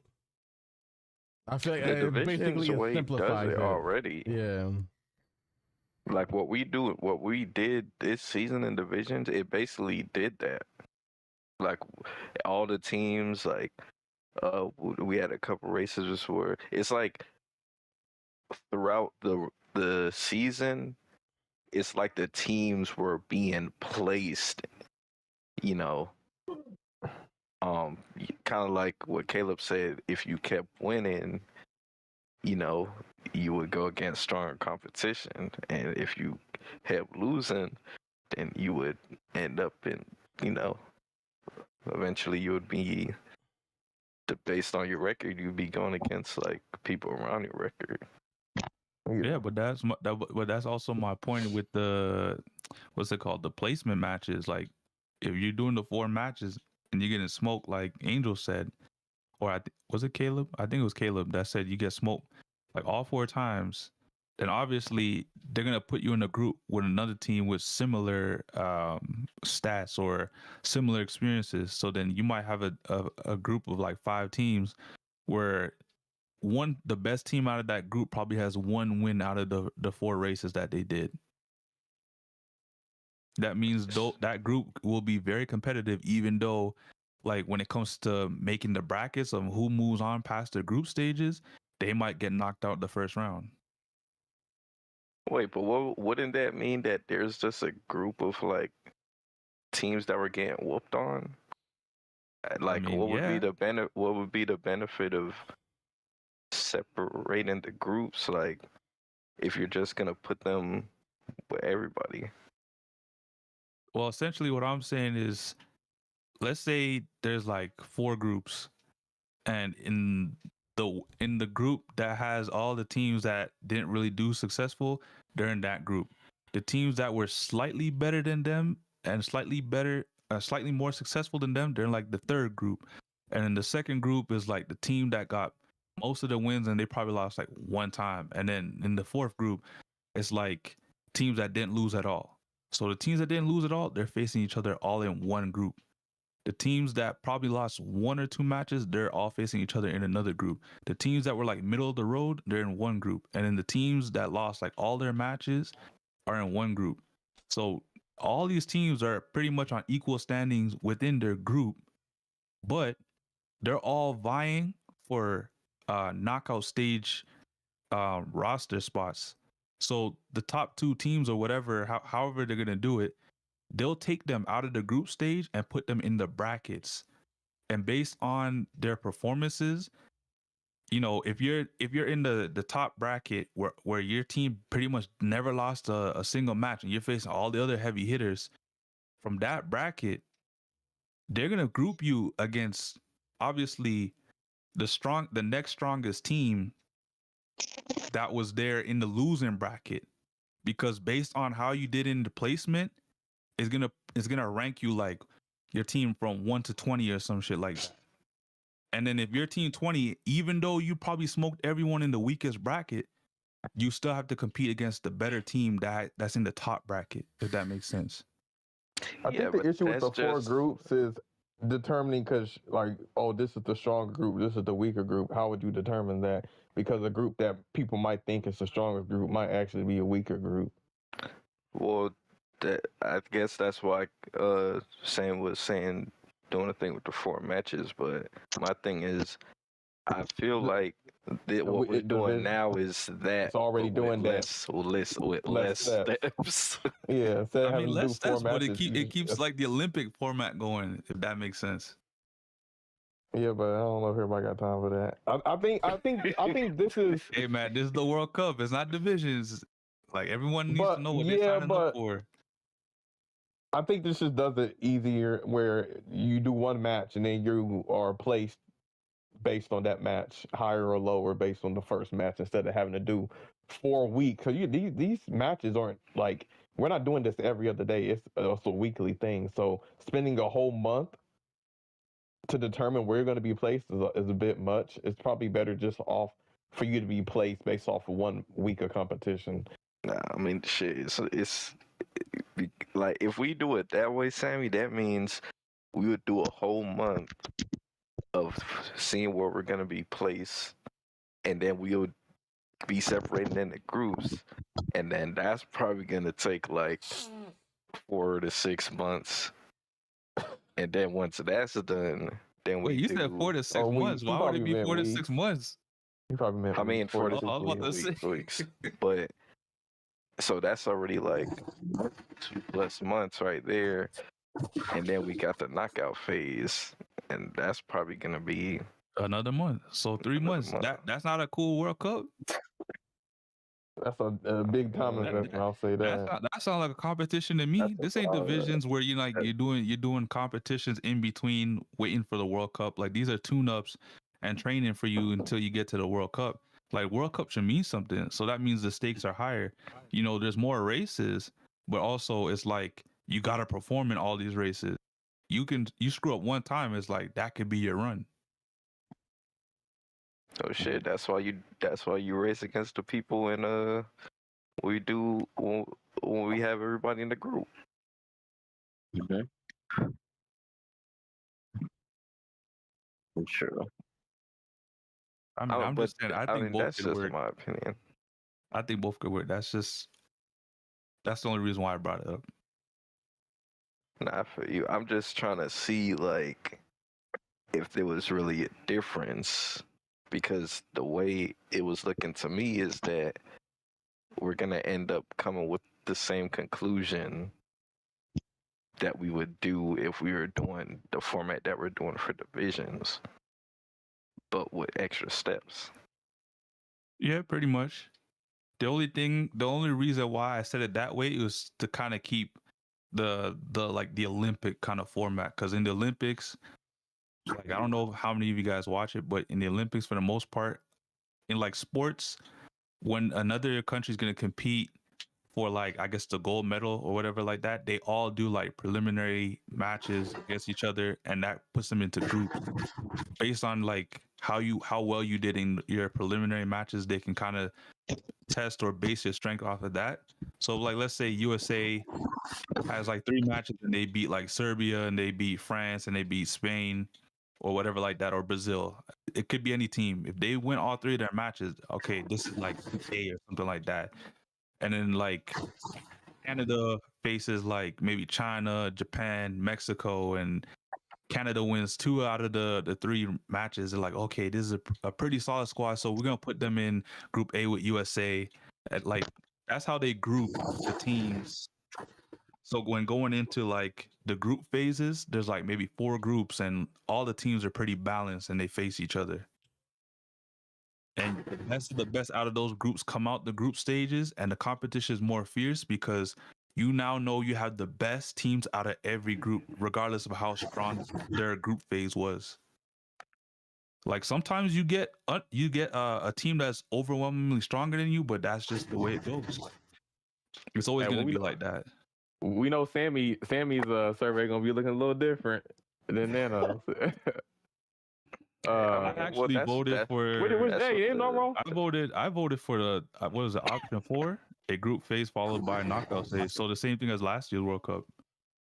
Yeah, and I get that because maybe some people like the way the World Cup was the first time, want to keep it that way. So I get it. But was that the last question? No, in the survey? No, there's way We more. don't want to argue for an hour for one question. We got to keep the ball rolling.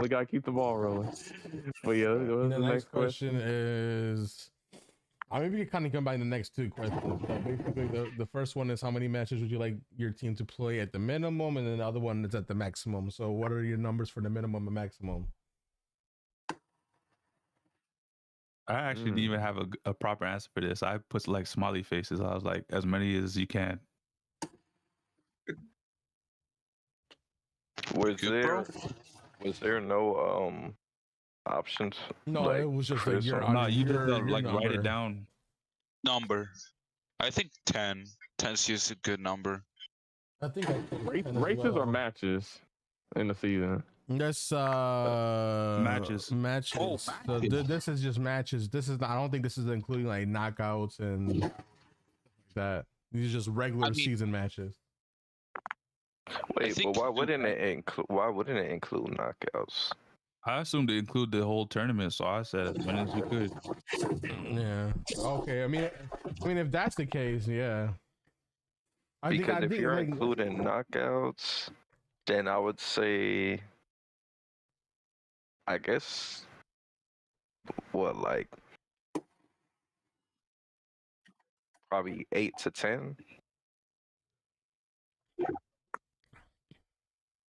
Well, I mean, if Assuming this that World like you're Cup- gonna make it far. I mean, if this World Cup has a lot of teams, I mean, I would like to at least have 10 normal matches to be able to face 10 different teams. Especially if this World Cup has 20 plus teams. I mean, I guess it just depends on if it has 20 plus teams.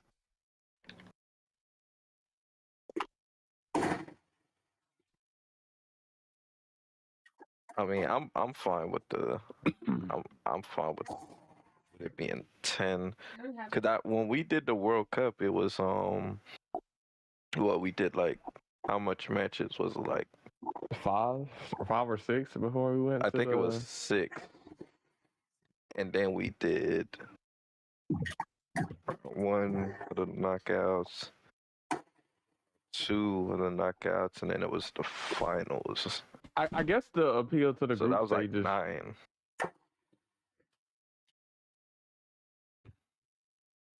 Yeah, I think the appeal of the group stage, you at least get to play everybody in your group. I think when you don't have groups, you're not going to play against every team in the tournament, though.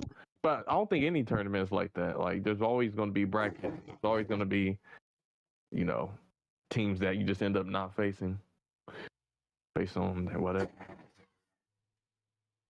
Hold on, give me a second. Hey, I don't know. Is somebody playing Call of Duty or something? Cause that feedback going kind of crazy. Yeah, it is. It's toxic. Yeah, It is so, Toxic, we can hear Toxic we can pulling hear out the your blinky right bullets, now? man. Nah, sorry, I was just 1v1 my friend. Yo, damn, 1v1's crazy. The 1v1 king. Y'all heard it. Toxic always on the 1v1s. Motherfucking Tony Hawk Pro Skating, the 1v1 me. I'm gonna get the highest score. Okay. Well, Tic-tac-toe 1v1. but all right. I mean, I guess And then yeah. My was there like I guess another question? No, there's more, Brapa. That's this. All right. So the next one is: should we increase the amount of World Cup division hosts? Oh wait, hold on. No, wait, that's not. Should there be a separate World Cup in which the second, third, etc. teams of nations, regions will participate in the main teams battling it out in the main World Cup? Yes or no? I mean, that sounds cool, but I feel like there wouldn't be like enough teams to do that. Yeah, that's a no. I said yes because I thought about Brazil and I was like, I don't want to see 4 Brazils in like the same World Cup that every other team's participating in. So like if there's teams like that have a lot of races, like maybe Team France has 2 teams coming in this time because now there can be multiple teams, and we know Brazil has like 10 teams somewhere. Like I don't want to see 5 Brazils in the same World Cup and 2 France teams duking it out, and it gives like them a higher proportion of, or a higher chance of winning the World Cup because of that. Like if we can separate them and put all the other B teams or whatever in another bracket and they face each other, then I'm cool with that as well. It gives more chances for like smaller countries or smaller teams that don't have a lot of people to begin with a chance to like be able to compete in the World Cup. Here's the thing, though. At the end of the day, it's about skill. Like, if you can have 10 teams, if all 10 teams are trash, they all gonna go to the bottom eventually. So, I think the better teams will just rise organically. Okay. Guess you could go to the next question. No, this one was basically the question is: should we increase the amount of hosts? Yes or no? Yes. Yes. For sure. Mm, Yeah, but I would say I think that's cool, but I think the people who can host a stream, everybody can't do that shit. So I have no issue with yeah, more of them, but I think the issue isn't that they're like preventing people from hosting or people don't want to host. I think it's just everybody can't stream. Right. Yeah. Just Pretty much. Maybe a host can't stream on a Sunday, and maybe they just they want to maximize, another host to be able to. Oh, I could do it, Yeah. Mm-hmm. Especially to cover all time zones. Yep. Yeah, I think because if all the hosts are like, that's a good point. But I mean, if all of the hosts are like American, but then like there's like a UK match, like the time shit might be different. Exactly. Cause maybe like the European teams are trying to play early in the morning, but the only host is American. They're like, I can't host at 7 a.m. It's too early for me. I mean, So I feel like that's like, what the question is for, like, to, like, if people like want more coverage, which I feel like we do need. Like there's someone that is a host, and yeah, he doesn't do commentary. I won't say a name, but yeah. But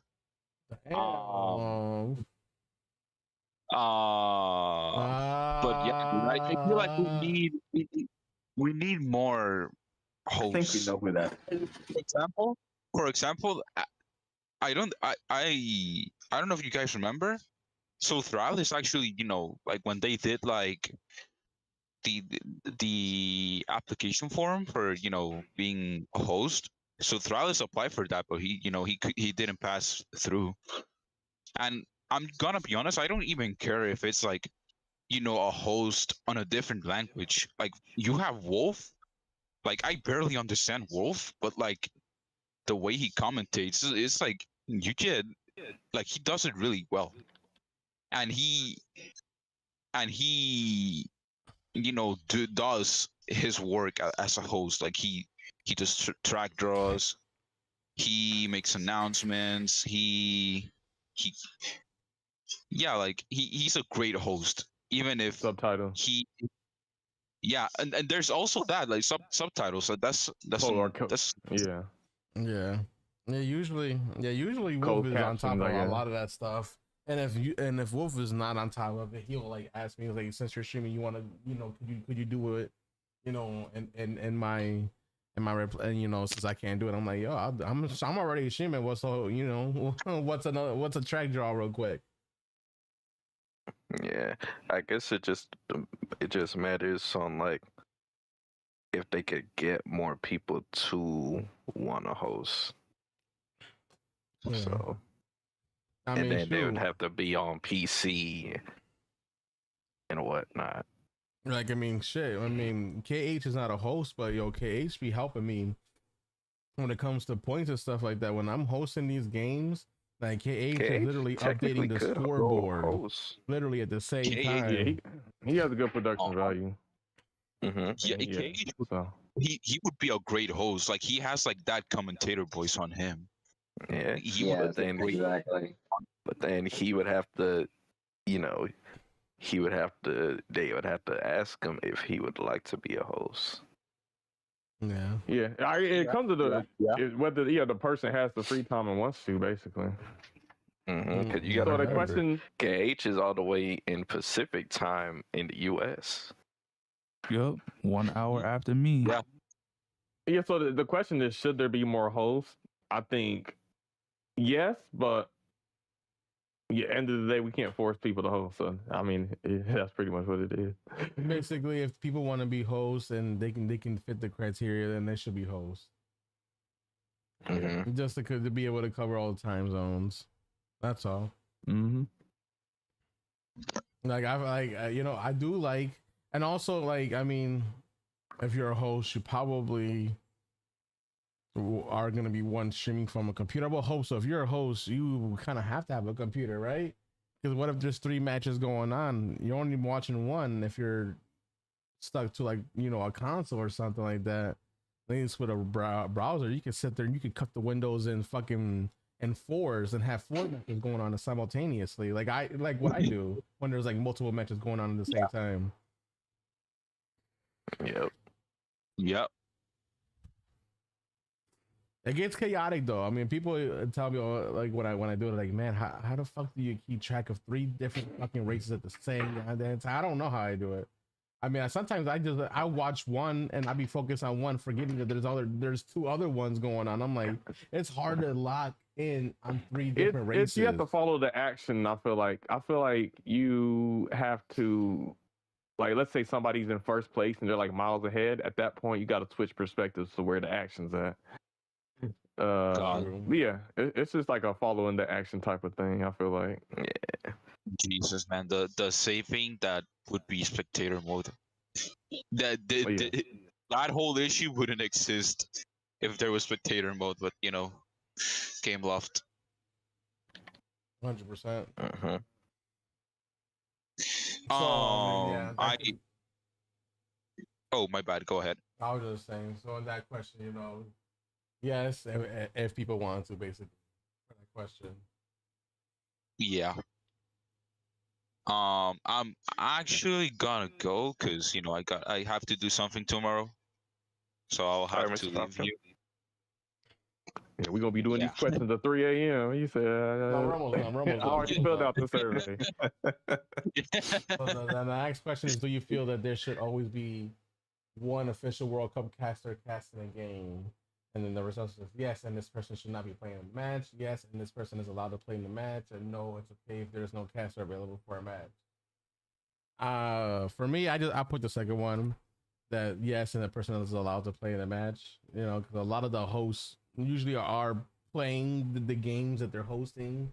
If they're not hosting a game that they're, you know, a game that they're not in. But I'll say yeah, because see, there's an issue here. Like it's like I made a suggestion about this like way back then.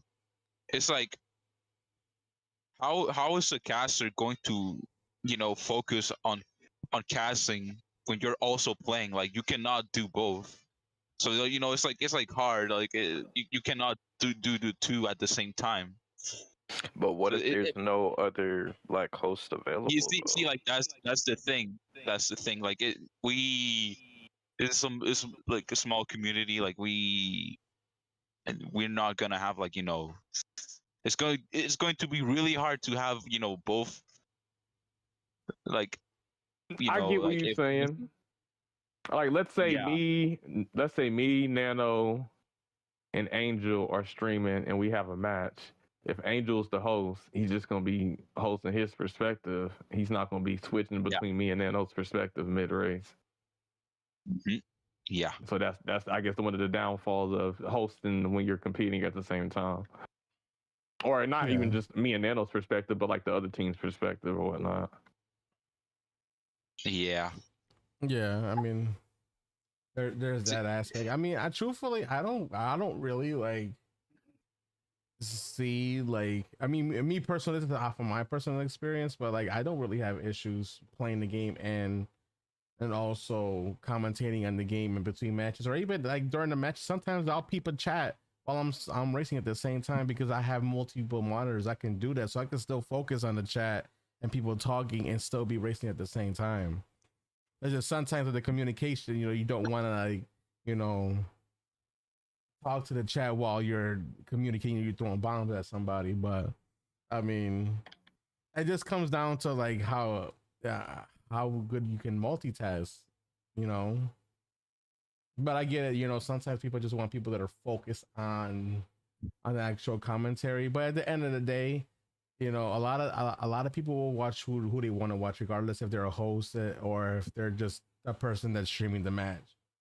I mean, people are going to watch whoever they want to watch, and that's a big thing. Like, you know, like if you have three hosters hosting all the games at the same time. Like if me and Wolf are hosting these matches, you know, his Brazilians are gonna watch him because you know he could talk in Portuguese, while like you know the Americans would watch, you know, or the English speaking people will watch me because they will understand what they will understand me.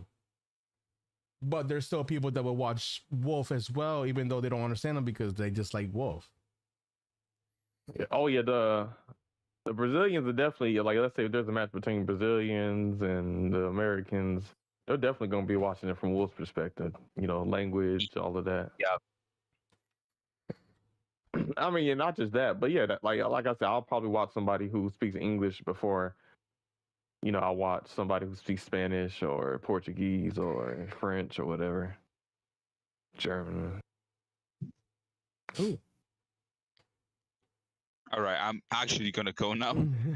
All right, Falcon. I got them Appreciate you. both. All right. We are actually on the last question Adios, too. amigos. Adios. Last It question. was fun, y'all. Yeah, okay. Yeah. The last question is: would you watch a weekly World Cup show with predictions and analysis and interviews? Like all the apply.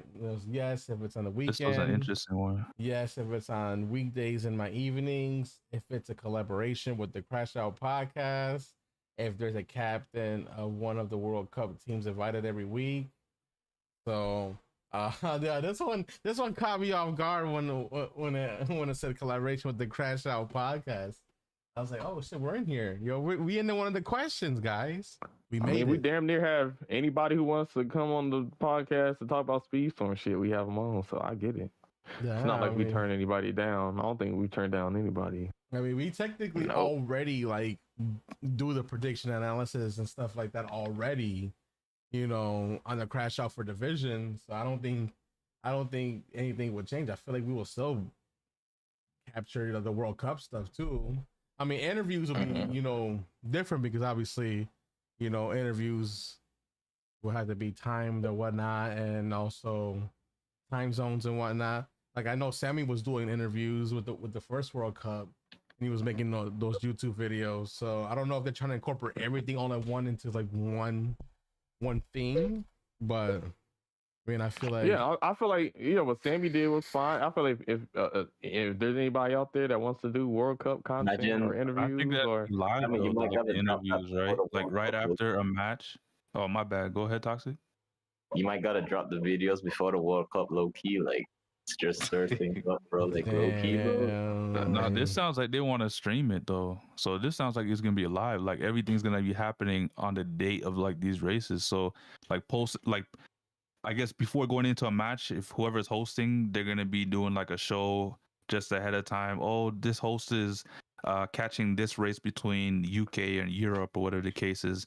Then we'll watch the stream through the host or whatever the case is.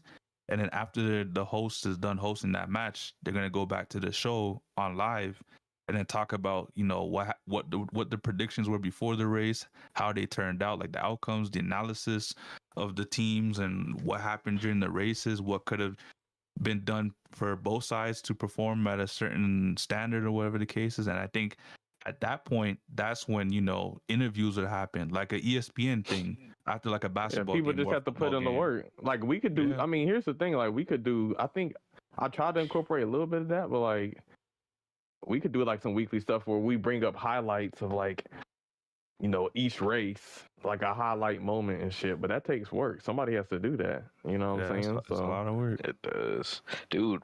During the first World Cup, me and Sammy used to take fucking notes of this shit, bro. Yep. And that shit, I ain't gonna lie, that shit not easy, bro. I'm gonna start calling Sammy GTA 6 Sammy because that interview still ain't came out. Yeah, every time we ask him when it's coming out, it gets delayed. So still raw footage, man. Hey, Yo, it's about to be the World Cup too, and GTA 6 look like it's gonna come out before the Sammy interviews. That's crazy. Man. You ought to be ashamed of yourself. Damn, Whoa. man. All them hours, man. All them hours, and it's not even broadcasted on YouTube. It's just stuck there on publish mode. You can't be that much of a perfectionist, nigga. I think that's the shit that kicks me Is it the fact that they're on YouTube? All he gotta do is hit the publish button, and he doesn't just hit the publish I button. don't know why. All right, you know what? I'll tell you what. I'll send you the files, and you could just upload them to the Crashout. I don't know why. Wow. Yeah, we've been saying like, yo, you can post it on this channel too. Like, I don't know. That's Man, crazy. wow. You're a perfectionist, man. Yeah, man. A professional procrastinator. I mean, I know some of those Nah, interviews are man. gonna be spicy. That's all I'm saying, man. They need to be out. No. That's all I'm saying. Hey, Nano, you saw the last video that me and you did on Cora. Tell me how that video was. I liked it. Yeah, you saw the new techniques I've been added in that video, the dual screen and all that. Yeah. Yeah, see what I'm saying? I leveled up as an At editor. the end of the so day, now- if it gotta be, just some commentary over a picture, if that's what it takes to get the World Cup interviews out, it is what it is. But we need something for some background footage, Caleb just wants to gameplay. smoke, bro. I mean, some of you those know. interviews were spicy. That's all I'm saying. Yeah, it's like an audio book. Sometimes what's more important is what's being heard, what's being said versus everything else. Can you you know. imagine the Hey. reactions to those videos a year later? And a lot of that shit was probably squashed already, but people are gonna remember it now because you published a video and and it reminded them of what the fuck they said. Like, I guarantee you, some Hey, people man. probably forgot what they said in some of these interviews, and it's pretty spicy. Mhm. They're spicy. I'll admit. That's what I said. I don't mind giving you the files and you just drop it on Crashout. I mean, that's what we had. I'll drop them. I'll fucking do it tomorrow. Bro, they've been sitting on. Let me go in here. Because what I'll do is I'll upload them, and then I'll have it scheduled to publish like once a week type shit. That way there's a new video every week for the World Cup until I'm done with it. This thing has been sitting in here for about 6 months. The USA one, Hey, Sam, I'm not gonna. That's not good luck, nigga. the NA one, not 6 months. The EU not good look one, on you. 6 months. What do you mean it's not good look on me? It ain't a good look, nigga. Damn, I mean, damn. There's hours of content, guys, and they want it. They want it. The chat wants these interviews out. They want the tea, man. They want the tea. Hey man, Yeah, y'all should have been a part of the World Cup. Anyone that's gonna The Team NA interview was crazy. That's all I'm saying. That one was wild. That one was a spicy one. That one look, you was wild. scared for that, bro. But Yeah, but I mean, you could probably put in a disclaimer, be like, "Yo, man, this was a while ago. Everything's dealt with now." Hey man, I was Yeah. low key looking out for them too. That's why I didn't drop it. I was like, man, everybody else squashed everything. Guys are all good now. We don't need to drop this interview. Oh no, do we we? dropping it. We Bro, dropping you it. didn't even drop the other ones, bro. So what you mean? That's Exactly. So why would I drop the other ones and not drop that one? Then they're gonna be asking me, oh, so where's our interview? Come on, man. So If and I'm not that's gonna the drop it reason for why you one, didn't. that means I'm not dropping it for all. That's crazy, bro. Hey man, I got respect for y'all. That's why Ferrari I said didn't any drop the minute interview now. for Team Ferrari NA. wants these interviews, man. He Yo, wants them. He I wants told them. you, bro. Like, wait, did you guys have an interview with Euro? Yeah, we interviewed yes, Sorrellis. we did.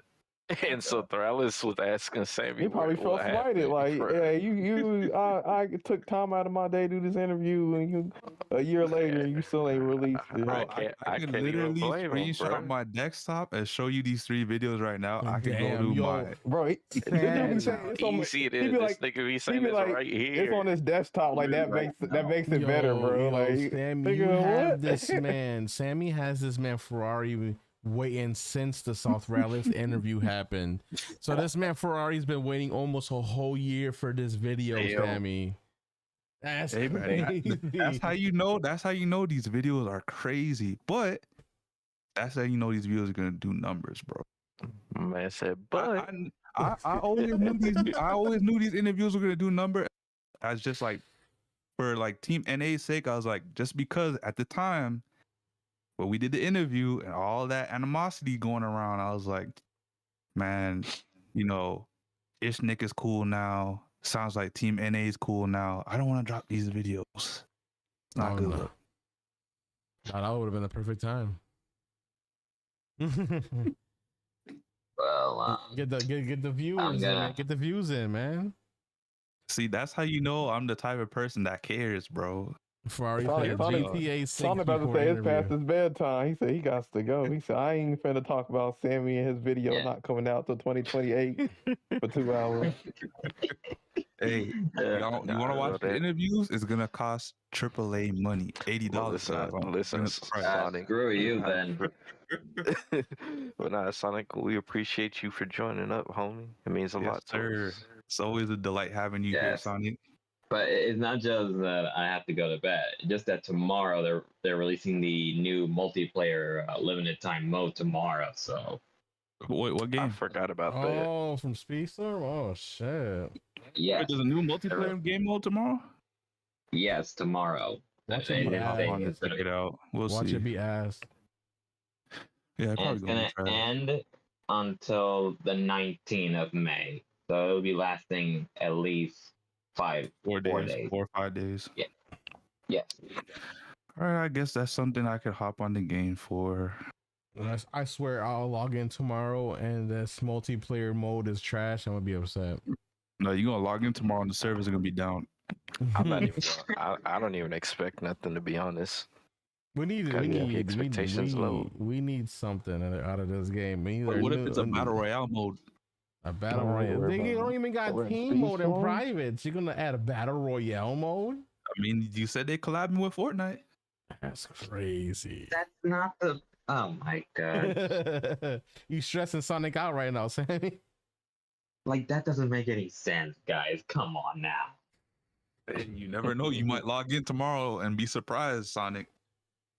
Then what next? Every single character is gonna be wielding guns while riding their vehicle. Oh, it's gonna be a battle royale in the format of racing. Damn, are you about to call this Twisted Speedstorm? Ooh, I like it just by thinking about it. Death Race? Damn, we talk about Twisted Metal Speedstorm version? That'd be crazy. They ain't doing that. Well, anyway, I'm gonna be hopping off. It's with pleasure, guys. So, Sonic. See you later, Sonic. Appreciate you a lot, my guy. All right, see ya. Mm-hmm. All right, let's get to. Wait, did we do the last question? Yeah, this is the last question. Oh yeah, that was the last question. What you guys think about this? I honestly don't mind. It's just gonna be a lot of work having to do analysis after each race, or being able to get each team to interview, or like maybe the captain just after the race to do an interview. I don't know. Like I said, if another person, if they want to put in the work and they want to have extra interviews and release it, hey, I have no issue with it. So I'm fine with it. If they want to collab and come on the podcast to talk about some shit, that's cool too. No, yeah, I think either or. Yeah, like I said, nobody. We don't own the monopoly to Speedstorm content or covering the competitive side. Like, you know, if other people wanted to cover this content, they could. Exactly. So, and they not just could, they can. So, hey, if you want to do some after every Sunday, you want to do some interviews, hey, go for it. I agree. I mean, you know, World Cup. What would we do? If it was are they trying to say? Dude, what are y'all? Are they trying to say they want the Crashout podcast on Sundays? Is that what they trying to say? That's what it sounds like. We joined the Sunday Racers. We kind of did come with the Wednesday theme that, you know, it worked. But what do y'all think about that? Or us changing our Crashout podcast day to Sunday? What do y'all think about that? I thought the Saturday was crazy when we did it that one time. It really just depends on what they want to do, though. Because if they're gonna, like, let's say people pick the option. We could go earlier. Like, if we had a Crashout on the weekend, we could go earlier, which would, I guess, be better for like people in Europe for their viewing. Because, like, that's it. Yeah. But then again, you know, it's the weekend and people might be doing shit, so it just depends. But like, yeah, Sunday honestly, evening. I feel like this is something that like we'd have to talk with the host about. Yeah. I mean, I'd be for it. You know, we'd just have to, you know, be in communications and see how we'd go about it. Mhm. Yeah. But that's just how I see it. I mean, I don't think we have to consult and host about whether or not we do a podcast episode on the weekend. That would just be a us thing. All right, now the spicy question is: this is pretty That's a much spicy question. well, this is pretty much the last topic aside from Expedition 33, and it is the ban limits for divisions. So you know there's been a rural thing that Northern Thunders proposed, and it is to increase the bans. You know, from was it 10 to 15? Is that what it was? Nah, I'm Yeah, good something on like that. I believe. I'm good on that. At the end of the day, people gotta quit being scary. Just fucking race. You know, it's just gonna be characters that are stronger and weaker. It's up to you to freaking, you know, compete. Like No. this whole idea, like we gotta ban 20 racers, and like I'll give an example. Like Naruto Ultimate Ninja Storm, right? That's like a fighting game, arena, anime arena fighter, and whatnot. And I remember doing a tournament, and the motherfucker was like, "Oh, you're playing against Naruto? He's banned." It's like, oh, because he has a key Nine Tails form. I'm like, this game is called Naruto Ultimate Ninja Storm, and I can't play as Naruto. Like, there comes a point to where like having a bunch of bans just kind of like deletes the whole purpose of the game. Like, just play the game, pick the character. I don't think we need, you know, 80 characters, 40 bans and shit. To Like- add context, the main purpose of the bans was because I think defenders were like they were getting too many options or like too many Well, you strong, you know, picks and stuff. So Well, that means everybody has access to strong characters. Like, it's. I mean, there's gonna be stronger and weaker classes. Like, the bans aren't gonna change that. Like, you could have 15 bans. Guess what? The brawler still ain't gonna have as many characters. Like, the bans doesn't fix that. Or doesn't change that. well, people were saying, okay, Like, so are we gonna ban a people whole were class saying- now? People were saying that I guess another possibility is to do different like number of bands based on how strong the class is. Then you have to debate on which class is the strongest. And people have to agree. Pretty And everybody's much. not gonna agree. Because right Based now, on some people but I might guess- think the speedsters are the strongest class. Some people think it's the tricksters. Some people think it's the defenders. So, well, if we're going based on stats, and I actually noticed this a lot for a while too. Obviously the defenders are the best, but speedsters are actually the second strongest class right now. but And yeah, tricksters I are mean, it third. could be. Yeah, but also I think part of the stats, you know, is it that they're the strongest or people putting their best racer on the class. No, I think the speedsters are actually like. I actually think the speedsters are the second strongest class right now. I think you know you could have some people on defender and they still suck ass and not get any points.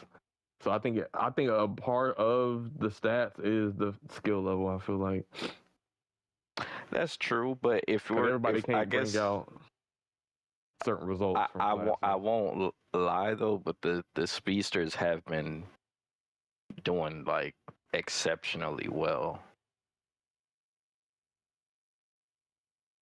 And, you know, I just think they have a lot of, you know, they have strong options. I think the getting boost item in first definitely puts them up. Cause I think not being able to get like a boost of nitrous in first just makes it easier for other people to catch up to you because you just run out of boosts easier. But the speedsters, hey, you will turn you in first and you get nitrous again. Hey, you keeping your boost alive. So no, I get it. But I think they don't have the character depth though.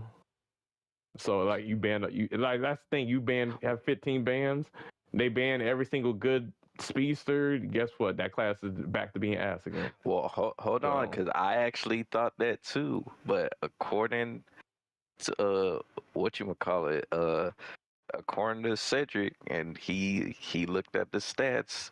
That's even in those situations, speedsters have still been performing like on average better than tricksters. Yeah, I don't know about that. I mean, I get it, but like that's because they don't be banning all the speedsters. Like if you literally were to ban every good speedster, they wouldn't get those results. Because some people might think, oh, well, I banned Jasmine and I banned Jack Skellington, so I got all the good, or Will Turner or Sam Flynn. Like they're still good speedsters, but like more bans would just make that class way weaker, and they wouldn't get those results. Because I know every speedster that's good. There's Will Turner, there's Sam Flynn, there's Jasmine, there's Cruella, there's Moana. Like, if you were to ban all of those characters and you just left over with the handful of speedsters you got, you're not gonna be getting the most points. But I think because so many people focus all of their bans on defenders and shit, there's a lot of good speedsters that are able to, remain untouched or, remain for, gameplay. Yeah, I actually think the speedsters have a lot of the strongest characters in the game. But I guess overall to the question, should there be more bans? I'm good on that ban shit, bro. Like I think 10 is enough. You have to strategically pick what bans you feel like will help your team the most. But I don't like the idea of just like banning half the roster type shit. I'm good. Yeah, me personally, I'm actually indifferent. When they were doing the voting and stuff, I kind of went based off my team, and from what our team was saying, they kind of prefer us like kind of keep things the way how it is right now. Yeah. I'm saying we're saying this for like defenders and like speedsters, but like brawlers barely have anybody. So like, what if the bans people like, you know what, we're gonna ban some more brawlers because I don't want to deal with them, and then whoever's on a brawler class has worse of a time. That's true, but I guess the thing is like when it comes to the whole ban and stuff, both teams are dealing with the same thing. So at that point, it's really pretty much based on people's enjoyment of like playing their limited races, like their limited options. Yeah, that's pretty much what it really comes down to. and that's a good point. And does more bans make the competition more enjoyable? I don't think so. Banning all the fun characters, so we get 12 races with unfun characters. Like, I don't know if that's necessarily the direction we want these tournaments to go. I guess it depends on how you look at it, because you could make an argument that seeing people not use like all the status quo kind of makes it fun to watch. Yep. If we all race as Minnie Mouse and see who the best Minnie Mouse is, Yeah, we appreciate I get what you're saying, Toxik. but it gets to a point. This nigga never announces himself through chat. Like, bro, you could have said something through your mic, bro. He be in the chat. All right, I'm heading out. Like, damn, you could. It's all good, Toxic. It's all good. Listen, bro, we appreciate you for sliding on. You're always down to come on whenever. Just let us know, man. Sound like the Call of Duty was getting too crazy. Do that 1v1 with his homie, man. But I mean, it's we're getting to King Candy territory where like every character is banned, so it's interesting to see how people compete on the weaker characters like King Candy and fucking Minnie Mouse and stuff. Like, I don't know. Like, I feel like if classes have strong characters, I think there's also an enjoyment and an excitement and entertainment value of seeing people compete with the best characters and see who can compete on those characters, the best. So Yeah. Yeah, like I mean I understand like certain like things, defenders. I mean, this whole thing was mainly for defenders. Like, I mean, people are bringing other classes into it, but the whole rule change was because of defenders having so many good racers that it doesn't matter if you ban 10 of them. There's still another good 10 of them left. Yeah, I don't have an issue. Like, I mean, but that doesn't mean handicap the other classes, because the other classes don't have those many good racers like like a defender class would have. And I mean, I get it, you want to add variety and having people be kind of forced to race different racers, but I mean, the whole point of the competition is to be fun too. I mean, if you take all the fun racers out, are you really truthfully having fun when somebody's still using like a Little Mermaid or a Snow White and you're using a fucking King Candy? Yeah, and I mean, with there being so many defenders, it's going to be a point to where you're still going to see variety, because maybe one defender uses like certain characters, and maybe the competitor or the opposite defender uses different defenders, and each defender can compete. Like, I think having more freedom, I think it's better. Now, I wouldn't be opposed to like if they have it to in the format to where there's like permaban racers for the season. Like, for example, like they'll have a permaban on like Sally and Barbosa, so that doesn't count towards your 10 limit towards your for your bans. I feel like that would, I think that would be a good compromise, because at that point, you're banning you're perma-banning racers that are probably going to be perma-banned anyways from one of the teams. So you give them an option to ban somebody else now, because they don't got to ban a Sally or Barbosa or somebody like that. Or Prince Eric. Yeah, because a lot of bans go to Prince Eric. So here's the thing. I'm actually against doing that, because, and I think we were talking about in the captain's chat.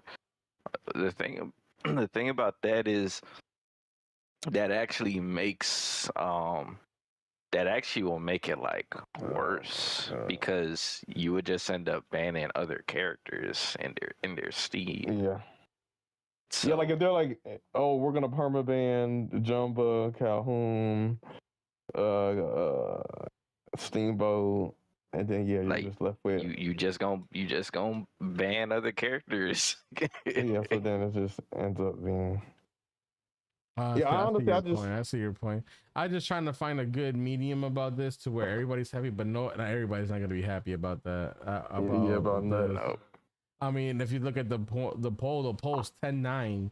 That means a good is like the community is divided on this rule. Yep. Yeah, I'm on the stop the ban, just race. Motherfuckers is scared to race. When they lose, they want to blame the character instead of their skill. And that's why they want certain characters banned, because they want to feel like, oh, I only lost because you had that character. No, you lost because the better player won. That's why. So people just need to accept that. Like you could have motherfucking Ariel and somebody could beat you on freaking Eve, Yeah. For me, I said I was indifferent, because I feel like I could race under any ban situation. Like it doesn't matter to me, because at the end of the day, I feel like I could race against. Like, I know the team we're going against is, playing under the same limitations. Like if they had to, if I was on Brawler and they banned all the good brawlers, I wouldn't care, because I know I just gotta beat the other brawler. Nana, you say that we're playing under the same bans. Well, guess what? You're also playing under the same. If you're playing under the same fast, you're playing under the same famine or whatever. Like if you're like, oh well, it's not fair that they get to play Hans. Well, guess what? You can play Hans too. If the character's not banned, you can play that character. That's the thing. And if the character is banned, So you guys are under the same circumstances regardless. So instead of crying about 100%. an OP character, how about you use that OP character and then see who's the better OP character user? Like if Ariel isn't banned, then you play Ariel. If they're gonna play Ariel, then you play Ariel. And see, may the best Ariel win, you know.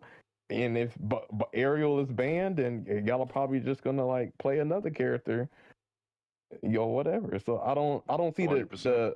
the point of the ban, because it's at the end of the day you just have to compete. So, Pretty like much. there's one of them, somebody's gonna win. So Pretty much. You know, it's people from what it sounded like a lot of people had different motivations on why they wanted certain things banned and stuff like that. So it like was Snow White, actually Snow White's one of the most OP characters in the world. Should she be banned, or should, instead of her being banned, you use Snow White and you get some points on her? You know what I'm saying? Like, pretty much, man. that's just my perspective. Everybody has their own opinion, but that's me, and that's my mindset on it. I agree with that with your answer, Caleb, because if I'm racing against a character, or if we're racing against a team, and if we want a certain character banned, then we gonna have to ban the character. But if at the end of the day we got the same tools they got, we just got to utilize them better. Like when people go against us, they might be like, Caleb, he's good with Jasmine, we gonna ban Jasmine. It's like, what's stopping you from being good with Jasmine? You know what I'm saying? You could play Jasmine to get first. Like, there's no magical thing that says, oh, Jasmine's available, I'm automatically gonna win. Like, end of the day, it's just may the best man win. Like, I don't know. Well, Like, definitely. People be trying to do too much with the bans, like that's gonna make up for their lack of skill. Well, I ain't gonna say too well. I might rub some feathers. I'll just keep it at that. But I will say, some people were saying that, they feel like maybe certain classes, mainly defender, should probably have like, you should be able to ban that extra defender and stuff like that. And I'm gonna be 100% honest. I don't care what we do. I'm fine with anything. Like, I feel like I can race under any pretense, but that's just. I feel like that's an option that could work if we're mainly trying to aim for the defenders. I think it doesn't. The issue is the defender, the way their class works. No matter how many bans, they're always going to benefit, because if you're behind, you get nitrous. You have catch-up potential, regardless of what defender you're on. So an extra ban isn't going to stop the defenders from performing well. They just have to accept that's just how the class works. Yeah, I mean, essentially, this rule change is just gonna nuke the other classes, and defenders is still gonna feel untouched. Pretty much. And that's essentially what that is. And this is mainly for the defenders, but I guarantee you, defenders is gonna be unfazed, and every other class is gonna get hurt off of this, to the point that in these races, 1-2 is gonna damn near beat the defenders on both teams. Yep. I mean, the defenders are already like going crazy anyway, so it's not like that'll be anything different. Yeah, every team already banned defenders in any other class, and defenders are still scoring the most. So, like I said, we're just looking at all the other classes. I mean, people. I mean, if y'all want it, y'all want it. I mean, we go pretty much almost at 100 racers anyways. It's just the fact that I know for a fact, even though this is for the defenders, it's not gonna hurt defenders. So like, your whole rule change to target one class, it's not targeting that one class. Maybe they got a ban based off of top speed. So yeah, let's have a slow tournament. Man, I don't know. It's to help I don't know what they can do. At this Banning off point. of top Let's have a speed. Street Fighter 5 or Street Fighter 6 tournament, but you can't use Chun-Li, Ryu, Ken, fucking Akuma. Like, let's just ban all the good characters, and That then doesn't you can affect just me. I you would can play as smoke the Dan. Sakura. You can play as Dan. You know, that'd be the only available character or something. Like, at some point, you just have to realize, like, yo, there's gonna be good characters. Get with it. Get with Yeah, it. Get lost. Oh no. yeah. I just think that's just kind of like how Kayla says, just how the class is built. Defenders are just their passive is extremely strong. They get benefit from being behind people, and not only that, but I also think a big thing that helps the defender class is the fact that a lot of their characters have cloak, which means you can skate through the carnage Exactly. of the match. You know what, Yeah, Dan? because It sounds like it needs to be a class ban. all right, so we're gonna race it. Hey, maybe the 3v3 team mode. There we go. Yeah. Oh, man. Speedster, But Brawler, and Trickster only. but you know what's so crazy? It technically shouldn't really matter because at the end of the day, both teams have a defender, so they have the same Exactly. weapons. Why? And you like, yeah, exactly. So, but that's why I'm indifferent, because no matter what, I feel like at the end of the day, I'm just gonna get on the sticks and race. It is what it is. Yeah. 100%, 100%. Like I said, this community has the ego problem, a sore loser problem, and it's never they lost because they're the worst driver, they're less skilled. It's always because of something else. Oh, you bunny hop. Oh, you use this character. Oh, you were on this class. At the end of the day, skill issue. So, you can't ban skill. So I think it's just I don't think more bans necessarily help. 100%, man. I mean, you can increase the bans, you can nuke the speedster, the tricksters, and the brawlers, and leave defenders the way it is. And at the end of the day, it's gonna still come down to the skill of those people that are playing those classes. And you never know. You know, you might see somebody pull off a clutch victory on these new classes, and that's gonna be a big point, you know, in bragging rights. Hey, I raced on a shitty character that wasn't banned, and I still ended up getting the W. You know. Like, Yep. and a good example, when we on Great Wall, we know White was gonna come in first because her auto's the best. But then there was still a battle for like third and fourth or fifth and sixth to see who gets those spots, you know, between the other autos. So I don't think like you can still have fun races and whatnot, even if you don't ban the whole defender class or whatever. And even if defenders are still left available, like there's still the other classes are still competing against each other. And it's not like they can't compete. Yep.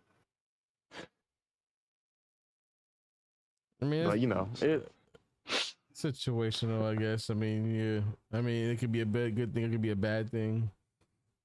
I just know the people that are watching this. I mean, I know this is for the competitive side of Speedstorm, but I mean, there is a lot of casuals that watch this too that just want to see how the best racers play on certain racers too. And the more bans you do, the less chances they're gonna have to probably see their favorite racers in competitive mode.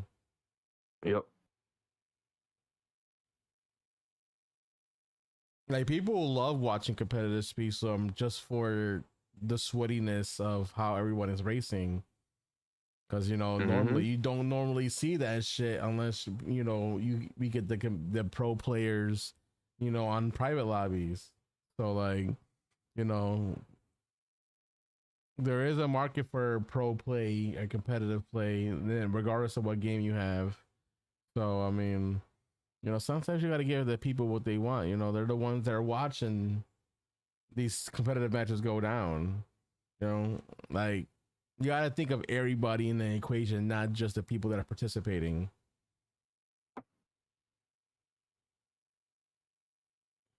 I mean, maybe that's just my viewpoint because, you know, I'm a content creator. I want to create content people want to watch.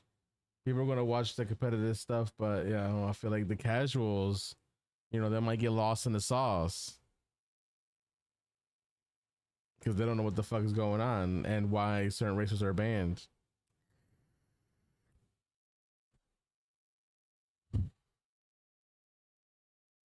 Yeah, let's play Dragon Ball Sparkling Zero, but let's ban Broly, Goku, Frieza, Super Saiyan 4 Jiren, Vegeta.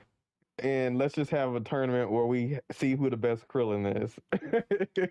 see who the best Cyberman. That's what people want to see. I'm Let's see a definitely Yamcha out Cyberman. here. Yeah, a Cyber. You can let's ban all the good characters and just have everybody compete with Cyberman and Yamcha. Like, come on now. Like, people don't want to see that. People want to see you compete at the highest level with the best characters. Like, I don't see the issue with that. I mean, and the competitive side of things, there's always going to be meta. I mean, I haven't been in Call of Duty competitive in a while, but I don't see Call of Duty motherfuckers banning certain loadouts and classes in Call of Duty when they play ranks. Like, if you're using a meta, gun, you're still using a meta gun. It's not banned. You know what I'm saying?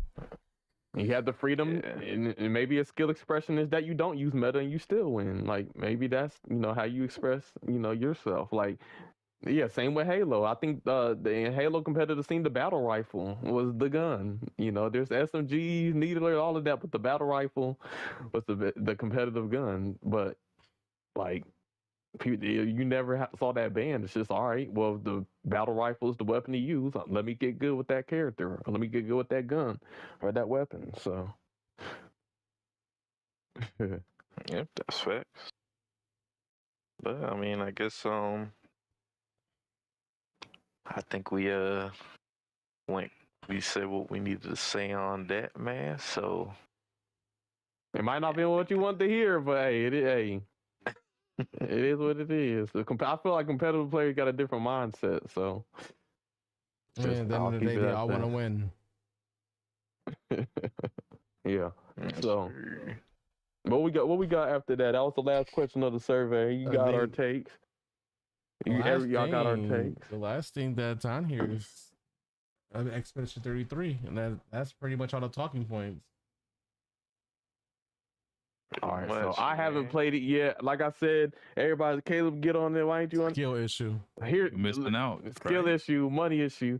There's so many games out. They're all $50, $60, $70. There's a new console coming out. I just haven't got it. I do. It looks great, and I do want to play it.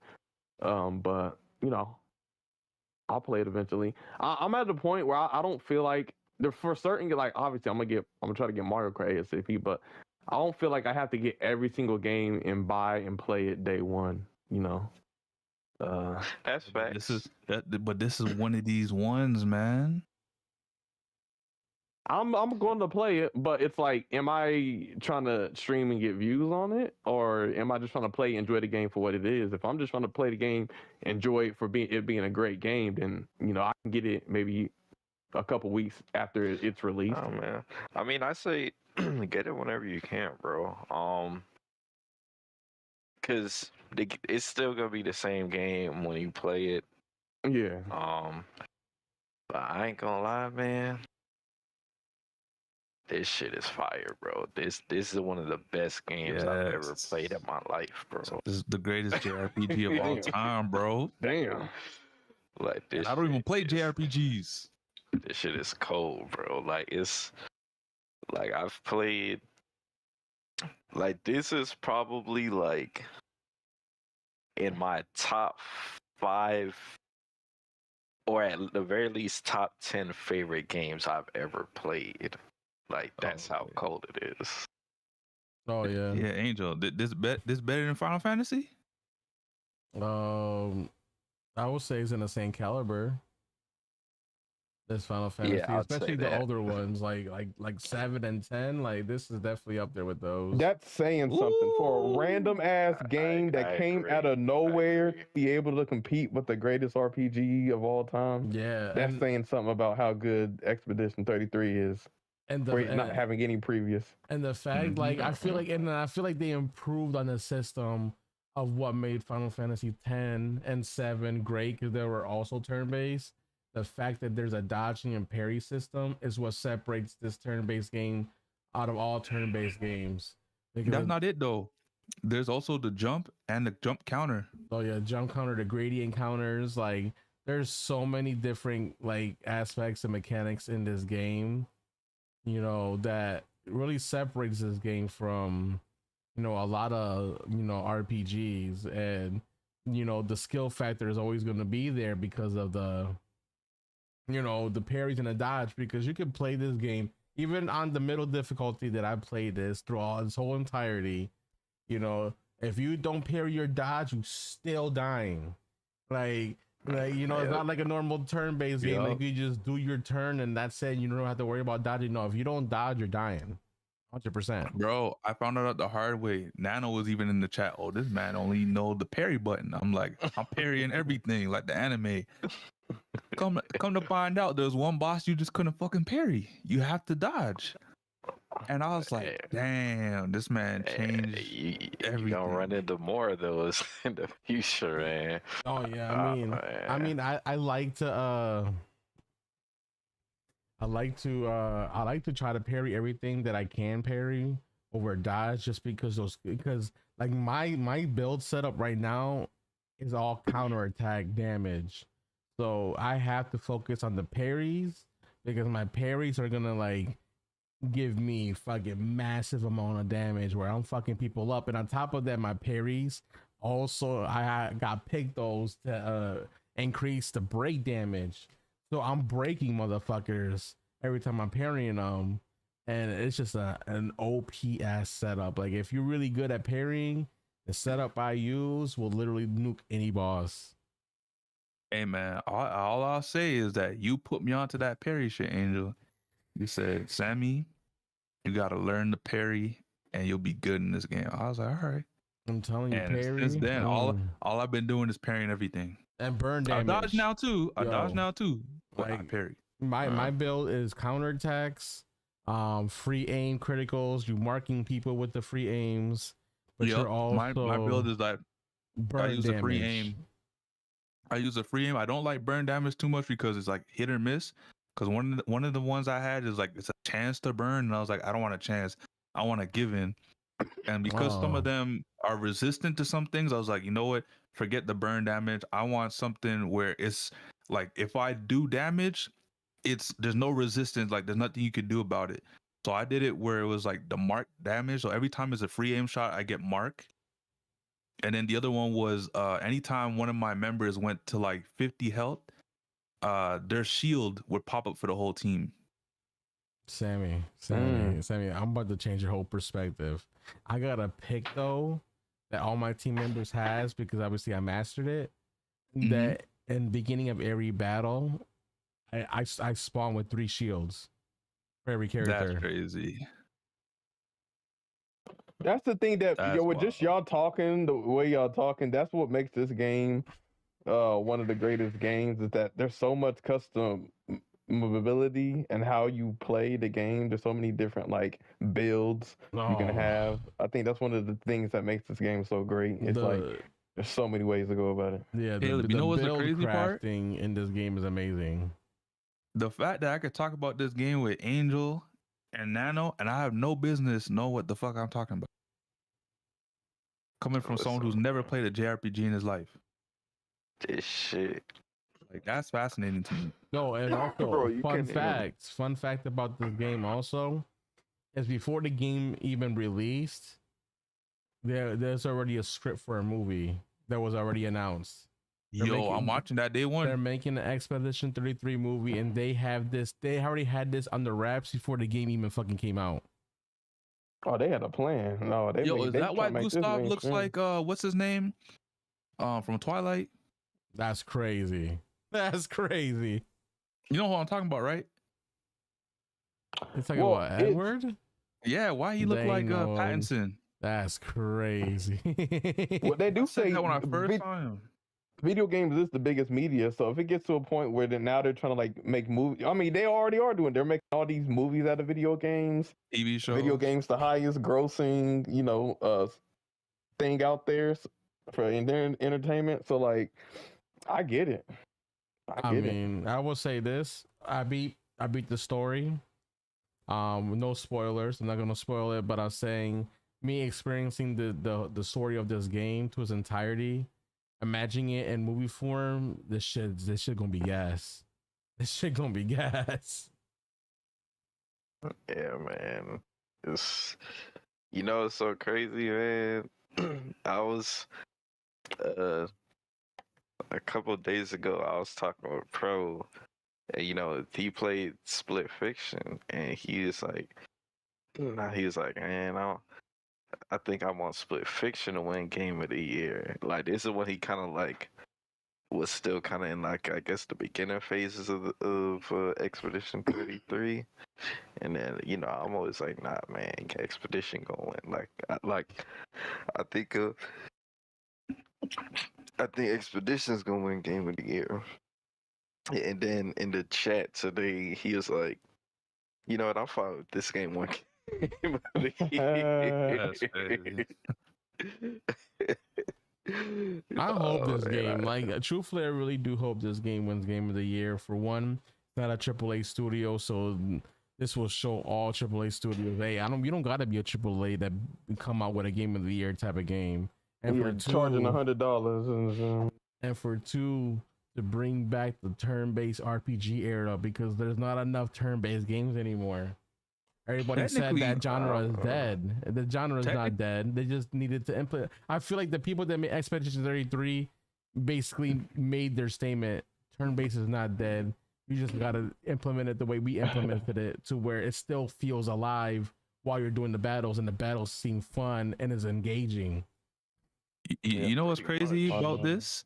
These are actually ex-Ubisoft devs that made this game. Yo, there's a meme going around that said game of the year made by a bored Ubisoft dev. Yep. Well, here's the thing about the devs is there's some great devs. It's just sometimes they can't do what they want to do because they have to do things a certain way. Yeah, the suits make them do, or stagnate their creativity or whatever. So I want to ask you, and well, I guess or they get fired. They work on a game and then they get fired, and you're laid off. I want to ask you guys something. I'm not sure how much JRPGs you've played, Caleb, but I want to ask you guys something. Do you think this low-key, like, I know you finished the game, Angel, so don't spoil it. If my question already has like a conclusion to it already, but my question is for you guys. Do you think if they come out with a franchise of games for Expedition, do you think it'll surpass like JRPGs like Final Fantasy, Kingdom Hearts? You think it would be like? You think it'd be like the face of JRPGs? Well, I think Final Fantasy got that on lock, bro. The thing about Final Fantasy is, no matter what they come up with now, the older games are always gonna be like goated, and it's that's like the poster child. But I guess my question is more so like, just the other day we were talking about competitors, or how someone can come out and be like a competitor to GTA, and that was Saints Row for a while. I'm saying it like this: for the longest time, it felt like really Square Enix didn't have any competition in terms of JRPGs. It was just Final Fantasy or Kingdom Hearts. But now it seems like someone has entered the fold, and they already number one Game of the Year bangers. I think it could come to a point to where, let's say, this company or this like game series is the best RPG and is better than Final Fantasy, but it's going to be like PlayStation and Xbox. Like, as good as PlayStation is, or as good as Xbox is, there's always going to be them loyal people, the people who are loyal to their console, regardless. No matter how good the Xbox is, there's always going to be the PlayStation fanboy. No matter how good PlayStation is, there's always going to be the Xbox fanboy. So I think it might be something like that. So, both games are good. Both games have good things about it, but there's always going to be people who are going to be loyal to Final Fantasy, or there might be, new people who are, going to be Expedition fans forever. So I feel like it'd probably be like that. Shit, I say why not be fans of both, man? Yeah. Why not? Why not have an Xbox and a PlayStation? You know, you ain't always got to separate the two. You can enjoy both. That's a good point. Both. I mean, like the way the Final Fantasy series is, like every game is its own storyline. It's not like technically a sequel because it's a different story for each Final Fantasy number game. The thing with Expedition 33, I would like. I'm trying not to spoil them, but like I was trying to understand how they would do more Expedition games because the way the story is laid out. Yeah, you look, you already spoiling it. I mean, I've died. I mean, like he ain't say too much. I ain't say too much. I'm just saying, like storyline wise, you know, are they gonna just create a whole different universe for a different expedition number? You know what I'm saying?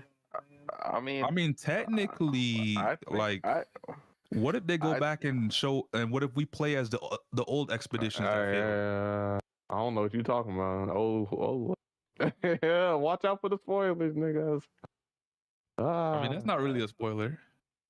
Yeah, it's not really a spoiler, but obviously, you know, want to like just try to not say too much. Yeah, and I mean, what Sammy, Sammy was saying, he didn't really spoil nothing because if you played Expedition 33, you kind of learn about the different expeditioner in the very beginning of the game because it explains why they are Expedition 33 in the beginning of the game. So unless you haven't played it yet, you shouldn't get spoiled for what he said. Oh, okay. You're talking about like maybe Expedition 1 or some shit. Yeah. Okay. Yeah, that makes sense. Yeah, they could do that. Or they could do a time skip. Or I don't know, maybe you saying they could or couldn't. I don't know what happened. Hurry up and beat the game so we can actually have this conversation after you know the full storyline. You already know Angel wants to spoil it for you. Yeah, so let me just stop talking before he spoils something. But yeah, I do like the way Final Fantasy does it, where each one's his own story. I like that. It makes everyone. I also think the way that they do Final Fantasy is also flawed because that means like the story is not always going to be consistent. And because of that, you're always going to have some games in the franchise that feel like, you know, it makes the franchise fall off. Or this was the point where Final Fantasy wasn't good no more. Like the other day, we had a conversation and you could pinpoint certain games where like, this is when Final Fantasy wasn't as good as it used to be or something like that. Yeah, but if I'm going to be honest, Sammy, I actually think it's great that it's like this because that means if it wasn't like that, I would not have the experience that I have with all of the different Final Fantasy games that I've played.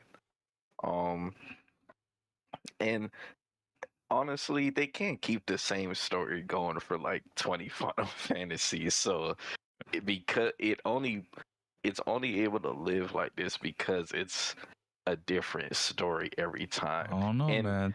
Tell that to Fast and they can change the game mechanics too because it's a different story. Like Final Fantasy 16 has completely different game mechanics than like 7 or whatever. Because it's a different story. They have more freedom to do what they want with it. So. But to go back to what Angel said, and Nano also agreed, the fact that the stories are kind of different and you know different experiences of what are the case. There's other Final Fantasy stories that are better than others. The fact that Angel said that Expedition, you can lump it in with 10 and 7 already tells you it like outclasses all the other games in the Final Fantasy series. Yeah, but to be fair, the Expedition, it's not like Expedition got 20 Expedition games. Yeah, that's another thing. You mean you got 16 Final Fantasies. Not all 16 are going to be great. You know what I'm saying? Like each storyline and everything like that, it's not all going to be a masterpiece of a story. What makes Expedition 33 like in the contender of those Final Fantasies is because it's one game. You know, they put their all into this one game, and I don't think they plan to make sequels. And if they do make a sequel, you know, I feel like it'll still be a masterpiece, and they'll come up with another storyline, or maybe the devs come out with different RPG, like using kind of like the same or similar or improved mechanics, and then just do another story. Right. That's what It I don't was even got to be an thinking. Expedition 33 Part 2. It could be a different game entirely with a different setting and a different, storyline. But keep But it all the has the good things in mechanics. Expedition. Yeah. Just keep all the good mechanics. Yeah. What? Okay, I get that, but let's just say they make 3 games and that's the series, like all expedition themed games, and each game is better than the last. So the other 2 games they do after this one, they're better than this one. At that point, after the third and final game drops, will you be able to say that this game says surpass Final Fantasy? No. And why not? I'm not, because Final Fantasy is more than 3 It's always games, gonna have bro. Like, it's Yeah, but we the just thing is, said there's like the 16 thing, games and there's I like know, 4 but games that are hold good. on, Sam. There's like pinnacles of Final Fantasy games that are just like legendary status, Like bro. best of all time type thing. Yes, but you literally everyone touts 7 and 10 as the goats in the series. If you guys just put that in the But same, if you just it's put not 33, even that. There are people who love 9. There are people who love 8. Yep. There are They people do. who those are love outliers, 5. bro. They're not the same people that love 7 and 10. I mean, you have different Final Fantasy fans though. Like Final Fantasy has amassed like millions upon millions of fans. So you have different people that like different things, or Yeah, y'all not some even of them talking about like all Crystal of them. Chronicles. They got Final Fantasy Crystal Oh Chronicles. yeah, they got which is side games. Yeah, they got a whole There's- bunch of spin-offs and stuff. I mean, Star Final Ocean. Fantasies is in Kingdom Hearts. Like Star Ocean. there's so many different Final Fantasies out there, and I actually love Star Ocean. and like Nano, I'll piggyback what Nano said. Just because we say 7 and 10 are the best, a lot of people will say 6 is the best, 5 is the best, 4 is the best, 9 is the best. I've seen many people say 6 is the best. You know what I'm saying? Now the only reason I genuinely like 7 and 10, and I also see a lot of people like, if you talk about Final Fantasy, and this is why I say 7 is the greatest of all time, and you can't argue this. When you mention Final Fantasy, what is the one fucking character everybody knows from Final Fantasy? That is Cloud. What is like or that one girl? And Cloud and Sephiroth is in which Final Fantasy?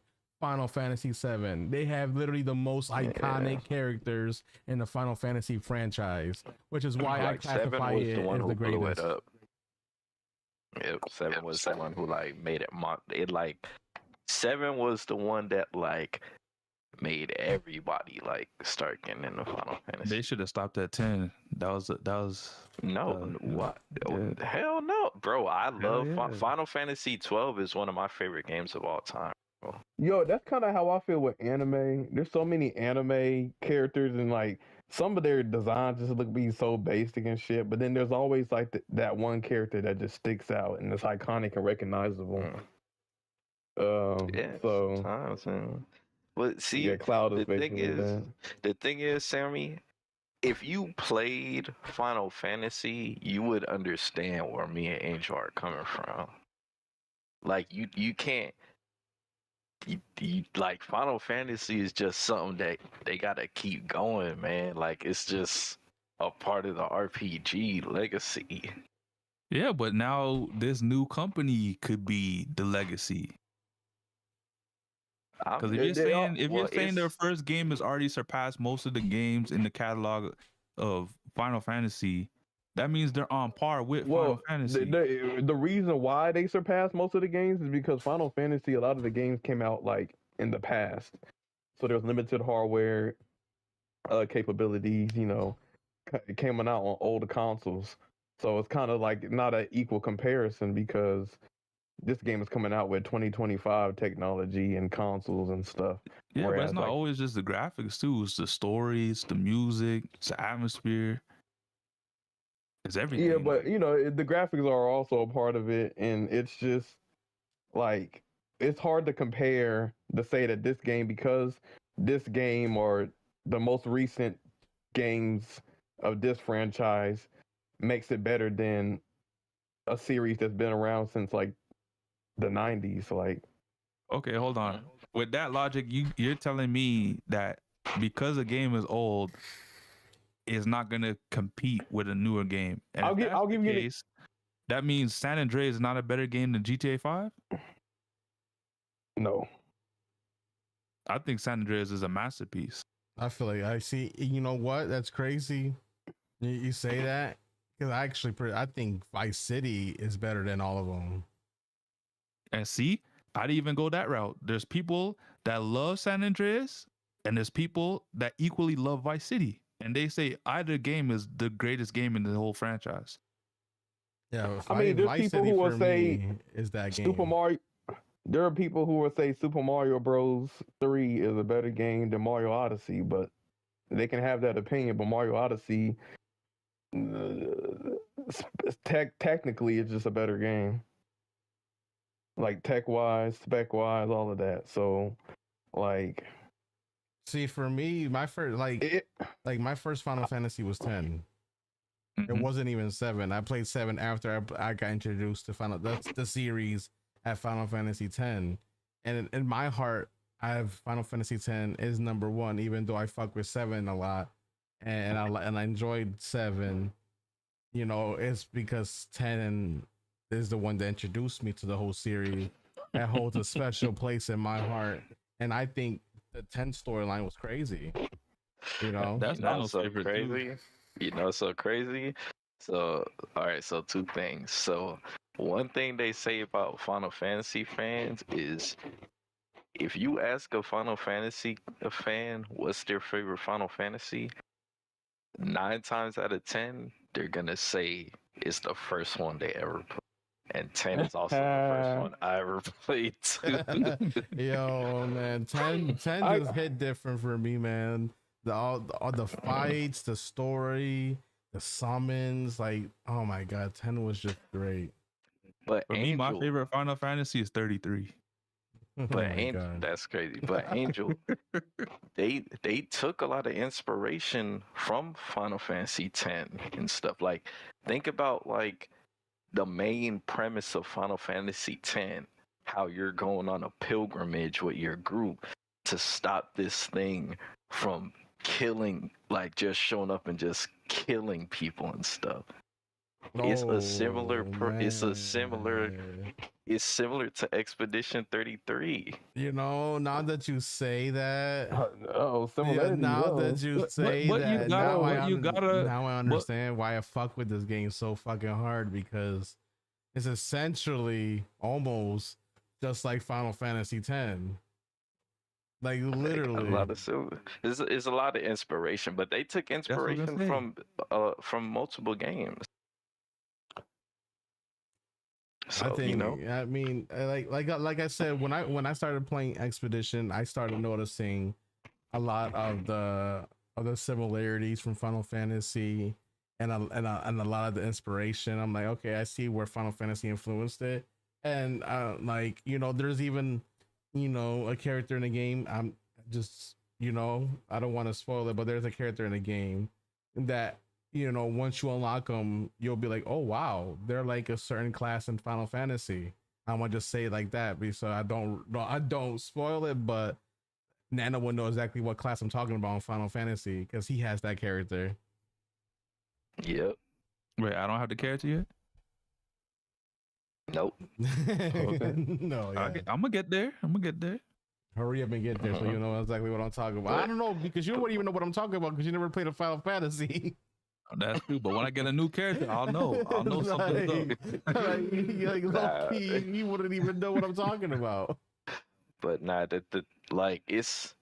but Expedition 33, it's gonna go in the class of like when you recommend somebody an RPG, like Expedition 33 is gonna be revered as one of the like god tier RPGs. Like, it's gonna be along with the best Final Fantasies, with Persona 5 and 4, with the Metaphor Refantasio, with Lost Odyssey.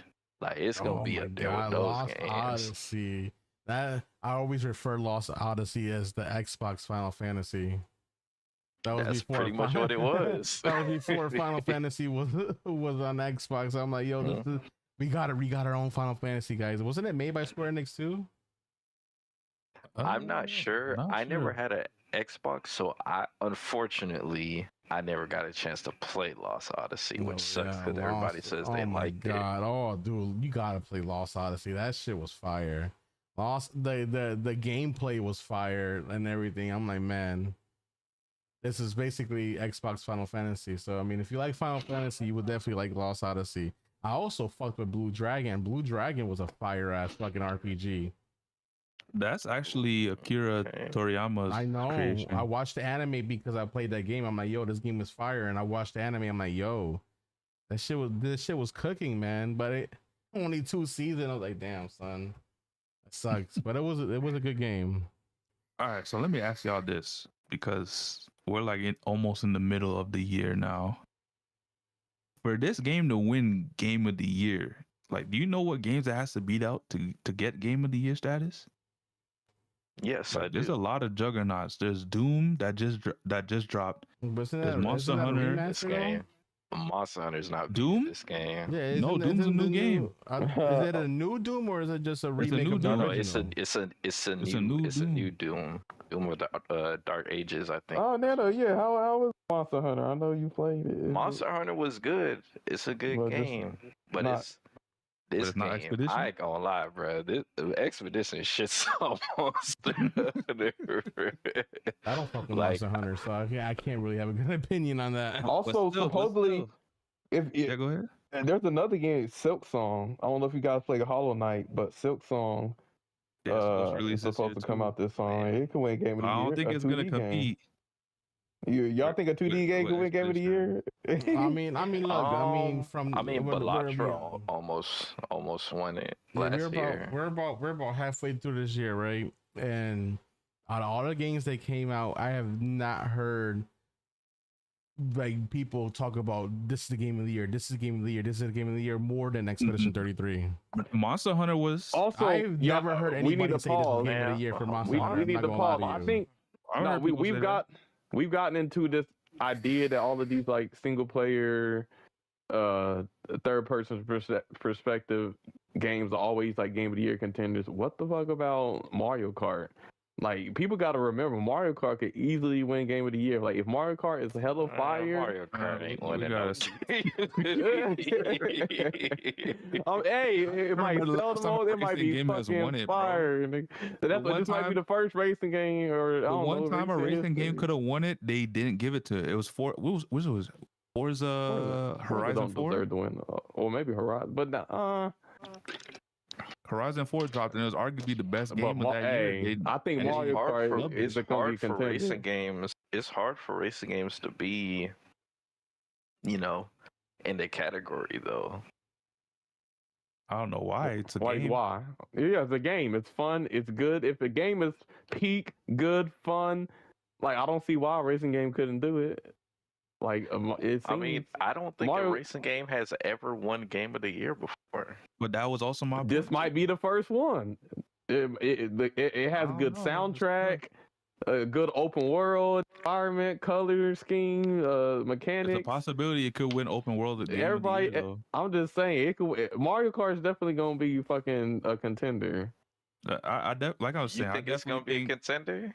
I definitely think there's a lot of contenders apart from Mario Kart though. Because there's going to be Doom. I heard lots of stuff with Monster Hunter and when it dropped. Assassin's Creed, even though it didn't have that much say, it still did numbers. So that's also good. Also a point. Ghost of Yotide is supposed to drop later this year. Oh, Ghost of Yotide. Avowed, Kingdom Come Deliverance 2. Outer Worlds 2 is supposed to drop this year. Hey, Death Stranding, the new one. Yep, Lost Soul Aside. Yeah, Death Stranding 2. Metroid 4 ain't winning that shit. Oh. Hell no. But Death Stranding 2 could be a contender. Yo, Lost Soul Aside? Damn, I forgot that game was coming out. That game it's gonna be some stiff competition, but I think a lot of games won't even qualify at this point. Game of the year. Shit, that fucking Donkey Kong game for Switch too. That's another. Why are we counting out the Switch? That looks like one of the greatest games I've ever seen. Like the fact that he's punching and digging through the ground, and like if y'all don't think Donkey Kong does look hard. Hey, is a man, contender to win that shit, Borderlands like, 4, bro. Hell is Us, Borderlands 4 ain't. It's not gonna win. Wu Chang Fallen Feathers, Vampire the Masquerade Bloodlines 2. Yeah, it's The thing is, bro, it's like You think Expedition gonna beat out all these games? Oh yeah, Kazan the Yes. first Berserker. no. That ain't winning. Yeah, Kazan's not winning. That ain't 100%. winning. It's not winning. All right, Um, Kazan fans out there, I'm sorry. Expedition, I think Expedition, as of right now, there's no game this year that caught fire like this game. Hold Bro. on, but these other games, some of them didn't even drop yet. Most of them didn't even drop yet. So you're saying that even when these games drop, they're not going to beat out Expedition? I mean, don't you think they're can't gonna really beat out say it. Expedition. You really Me can't say it. personally, I don't think so. But it's like I think they're gonna be contenders. But the thing about Expedition, man, is like Expedition is gonna win multiple awards, bro. You know what I think is One going of to happen them, with yeah. Expedition? I think they might low key lowball this game like they did with Legacy. No, I mean, I would. I know they're gonna be in the Game of the Year contenders just because, Fantasio was last year's contender for Game of the Year. So, that is true. Metaphor should've had won. so many That in should've the won. Oh that was my an RPG. So if this is better than Metaphor, and Metaphor had all the awards it had, then yeah, it's definitely gonna be Metaphor got hold last year. I'm not gonna lie. contender, if not the game. I mean, But, last like year I was said, kind of stacked though. yeah, last year was. It was yeah, stacked? no, I had a It lot. was stacked. Yeah, You had Like, remakes and Astrobot- DLC over no, over Space Marines. that 2 was and shit. ass. Like, come That on, was man. ass, but like they had a lot of Astrobot. They had Astrobot. They had Black Myth Wukong, amazing game. They had Stellar Blade. They had other shit. Like they had a lot of games. So you mean to tell me Stellar Blade was a better game than Space Marines 2? I still It has some better. so. Stellar Blade's a good game. Like It might have been a good game, but not as good as Space Marines 2. When Space Marines 2 we haven't even dropped, finished the it game. was We like- haven't even Well, finished the hold on, game, hold on, bro. This nigga giving all kinds of praises. Stellar Blade. Hold on. You didn't even let me finish. You didn't even let me finish. We talking about Expedition right now. What's the one thing we just said? When Expedition dropped, it had so much going on for it, so much people talking about it, all the hype. Yeah, Stellar Blade had that going for it, but it died off so quick. Space Marines Not 2 for the dropped- because we live in a certain society that is arguing about culture, and Stellar Blade is a part of that, and that's one of the reasons why we have people pick sides on that game, because they feel like that game is sexualizing women and gooning culture, and then there's another segment that feel like women can be sexy in video games, and they always got to be masculine and ugly. And so that's kind of like a lot of the big discourse for that game, and people were picking sides. So that game already didn't have a fair shot because some people felt like it's. You're saying that game never had a fair shot? That game at least got nominated into the category. What about Space Marines? I know. 2? I'm just saying that's the controversy behind it. Is I would have rather had Space with the Marines outfits 2 and everything, man. in contention over DLC in a remake. That's an amazing game that gets overshadowed because people on Twitter want to argue about the protagonist being too sexy type shit. So I'm just glad that they greenlit game a got sequel to snubbed. Space Marines 2 because Space Marine is good. They're different genres. That's why it's kind of hard to compare. it's different genres, but I wasn't comparing by the genres. I was comparing based on like the hype and how much was going around and how much people were talking about the game when it dropped. Just like how we're talking about Expedition right now, it's almost the same shit that happened when Space Marines 2 dropped. For the whole rest of the end of the year, everyone was talking about Space Marines 2. Oh, Space Marines 2 should be game of the year. Oh, Space Marines 2 needs a sequel. Everyone's talking about the multiplayer is great. It feels like Gears of War, and it doesn't even get nominated. Yeah, but honestly, I heard talks of that, but I didn't. It's not like it was overpowering like other games. Like I Like feel Black like Myth, it wasn't after a while- overpowering Black Myth but that's Wukong. because there was Black so many Myth bangers Wukong that year was, too. There was yeah. bangers that year too. So every That's right. every game that dropped in around this time, like let's say Black Myth Wukong, it dropped in the summer, and the whole summer was Black Myth Wukong. Everyone was talking about it. Summer ended, Space Marine 2's dropped. Everyone's talking about Space Marines 2 until the end of the year because that was the biggest game that dropped. And then Marvel Rivals drops in December. Everyone's talking about Marvel Rivals till now. Yeah, I think people definitely were talking. I think it did get snubbed, but I think Marvel the thing Rivals with might Stellar, win best multiplayer or best ongoing. So hold on, 'cause- wait. You don't think Marvel Rivals won't be in contention for Game of the Year? No. Why not? well, it's the matchmaking. It But has the a game had the best run out of all games so far. the issue with Marvel Rivals right now is engagement, optimized matchmaking, which is driving a lot of people away from the game. Because the game's matchmaking is set up not to give you a even balanced match where both sides have a chance to win, but it's prioritizing keeping you on the game for longer. If that means making you lose a couple times so that you stay on the game to try to get those wins back, it'll do that to you. So it's causing some issues. Okay, But hold on. Marvel So Rivals could actually be in contentions because if your Yeah. That's what I'm game saying. comes out in December, it could be for the following year. it's definitely going to win the best ongoing game for sure. Yeah, But it just came out, so it won best new game. Well, And if it's it on wins the best new second game, how does it season. not win Game of the Year? Yeah, That's- definitely It not. could. winning. Well, Definitely it not. came out last year. It came that's out why I last year. said it could win It didn't best come out this year. multiplayer. It came out last out- year, but it would qualify for this year, Caleb, because it missed Yeah, the it cutoff would, for 'cause last year. If Okay. it comes out in December, it could enter Yeah, this year. it. I don't think it's gonna win Game of the Year, but I think it's gonna win best multiplayer. That's my opinion. Yeah, I can see that. Yeah, look, I think Game of the Year is gonna be Expedition 33. I really hope they win that.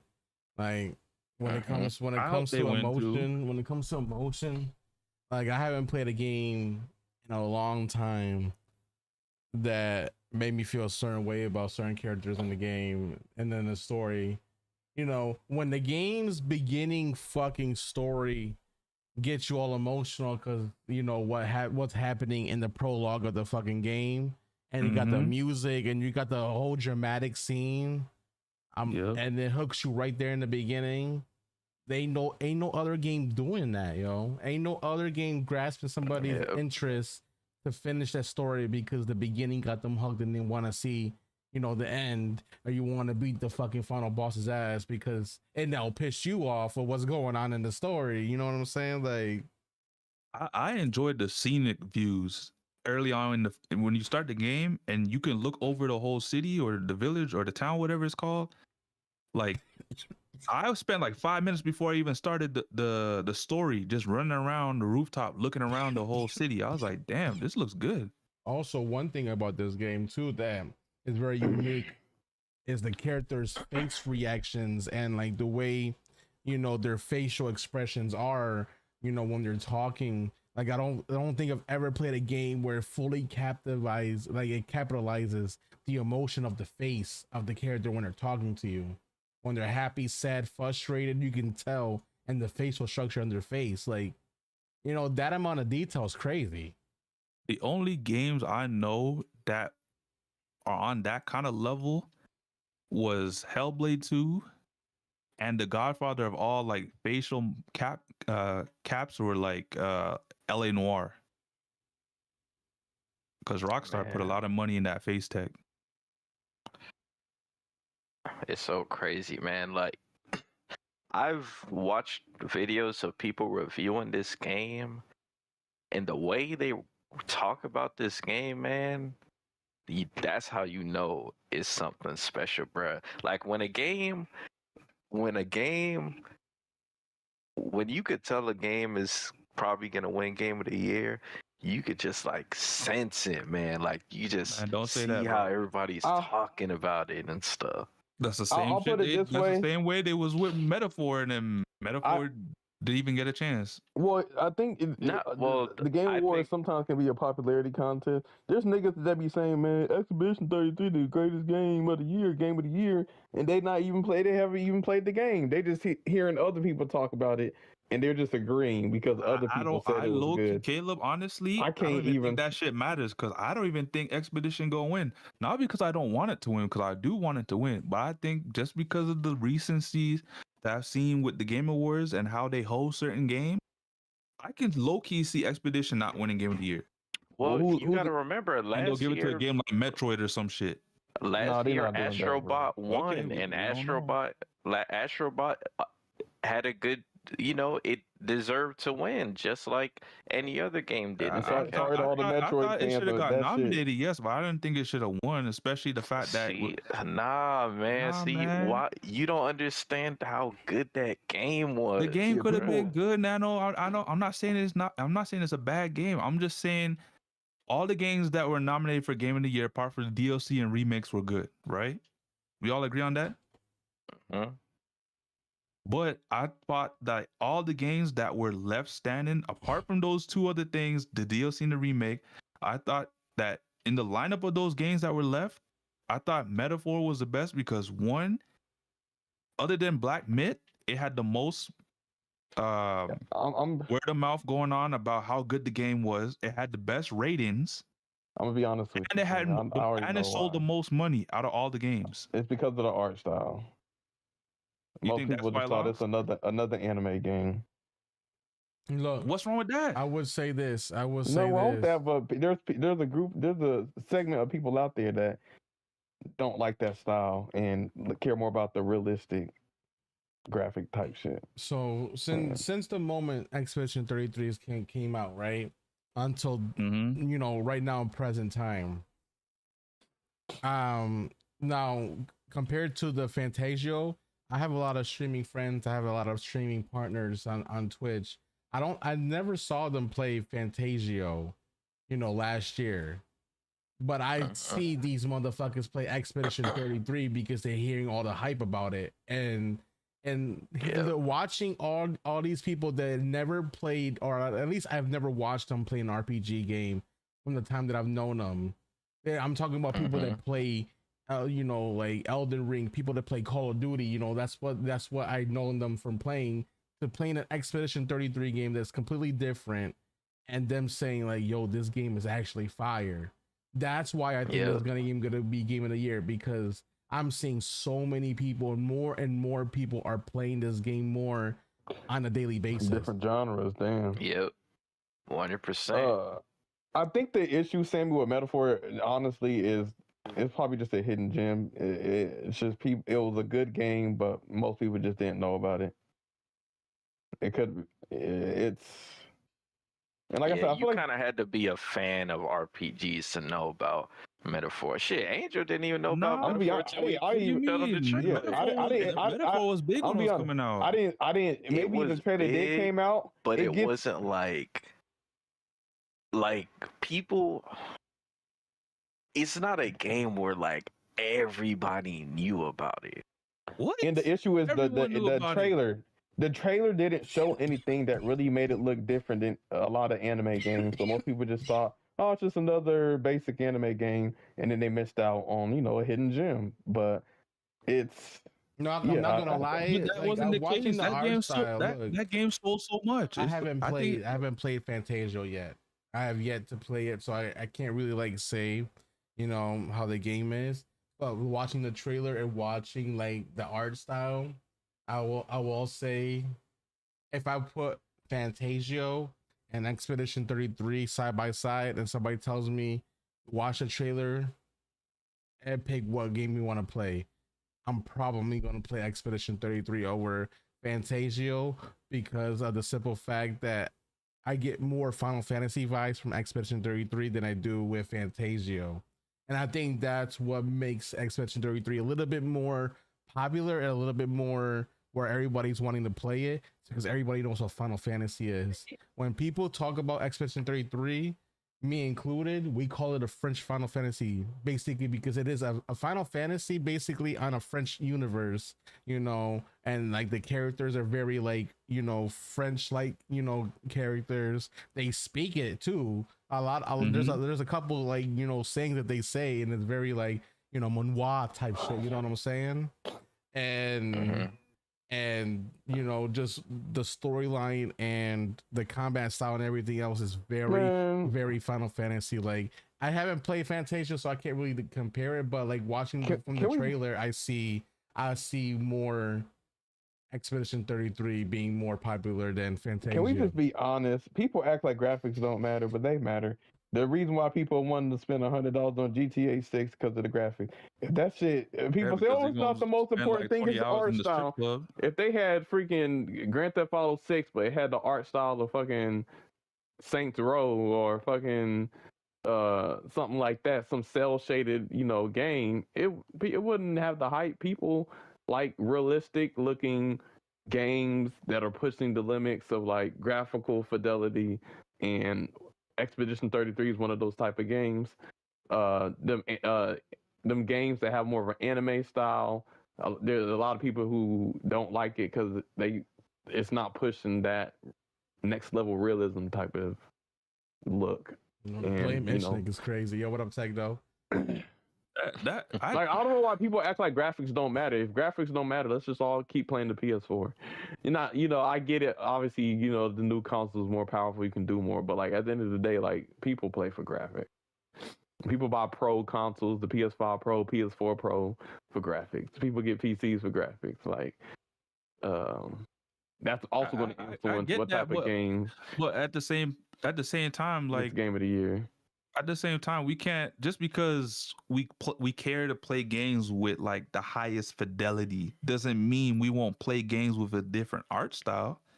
Like, if I cared for graphics, I would have never played South of Midnight, which is a game you still want to play, Caleb. Yeah, I do. But like, even if you look at the game of the year for last year, the year before, what was it? That one game, it was kind of like a World of Warcraft. That one, it was Baldur's Gate.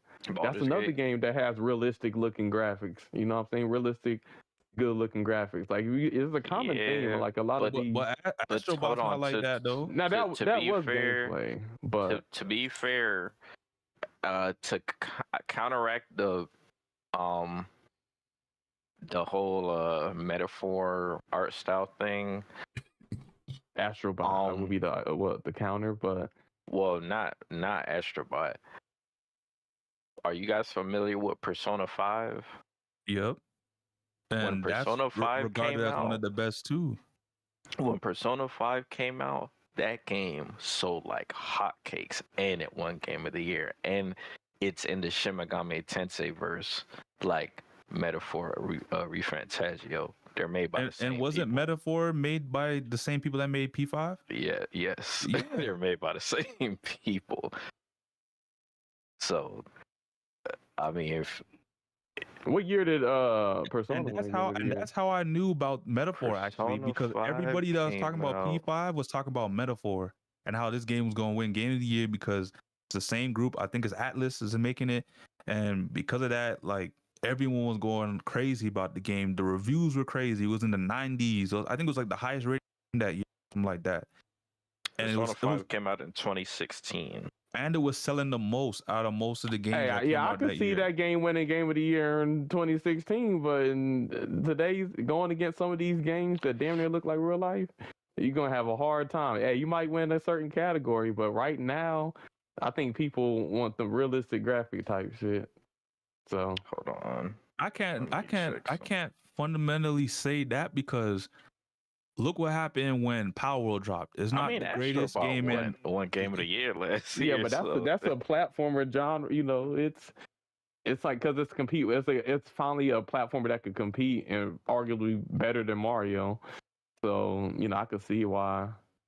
And it was just a good game. It's pushing the limits of the hardware, I feel like. Oh, but like, actually, hold on. Persona 5 actually did not win Game of the Year. It was Overwatch.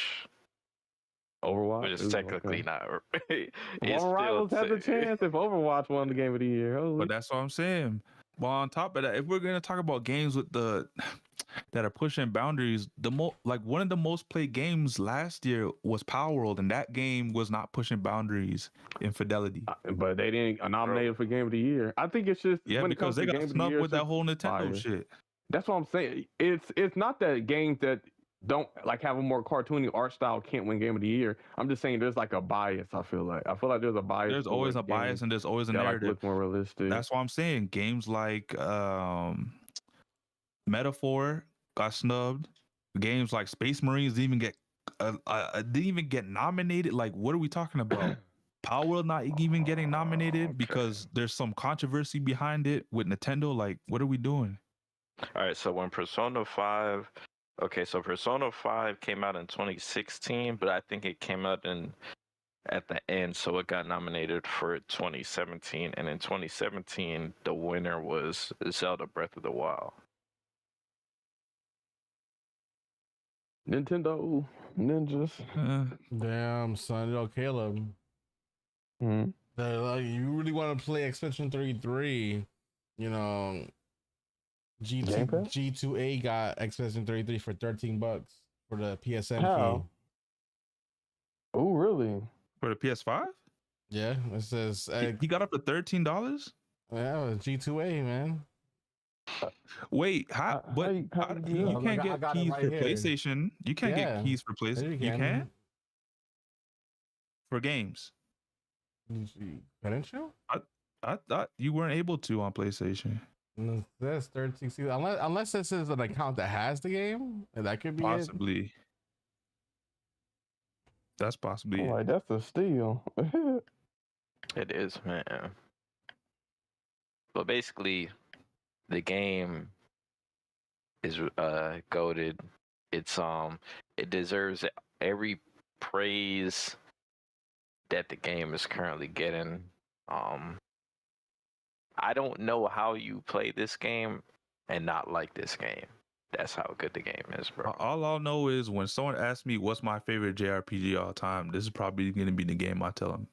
Bro, this isn't even a JRPG. That's the crazy thing. He said J. The J stands for Japanese. Yeah, it's but it's in the style of a JRPG, so I gotta call it a JRPG. It's a France RPG, which FRPG. There are no other FRPGs, so I can't call it. Or just take FRPG. the letters out for RPG. This is a JRPG from France.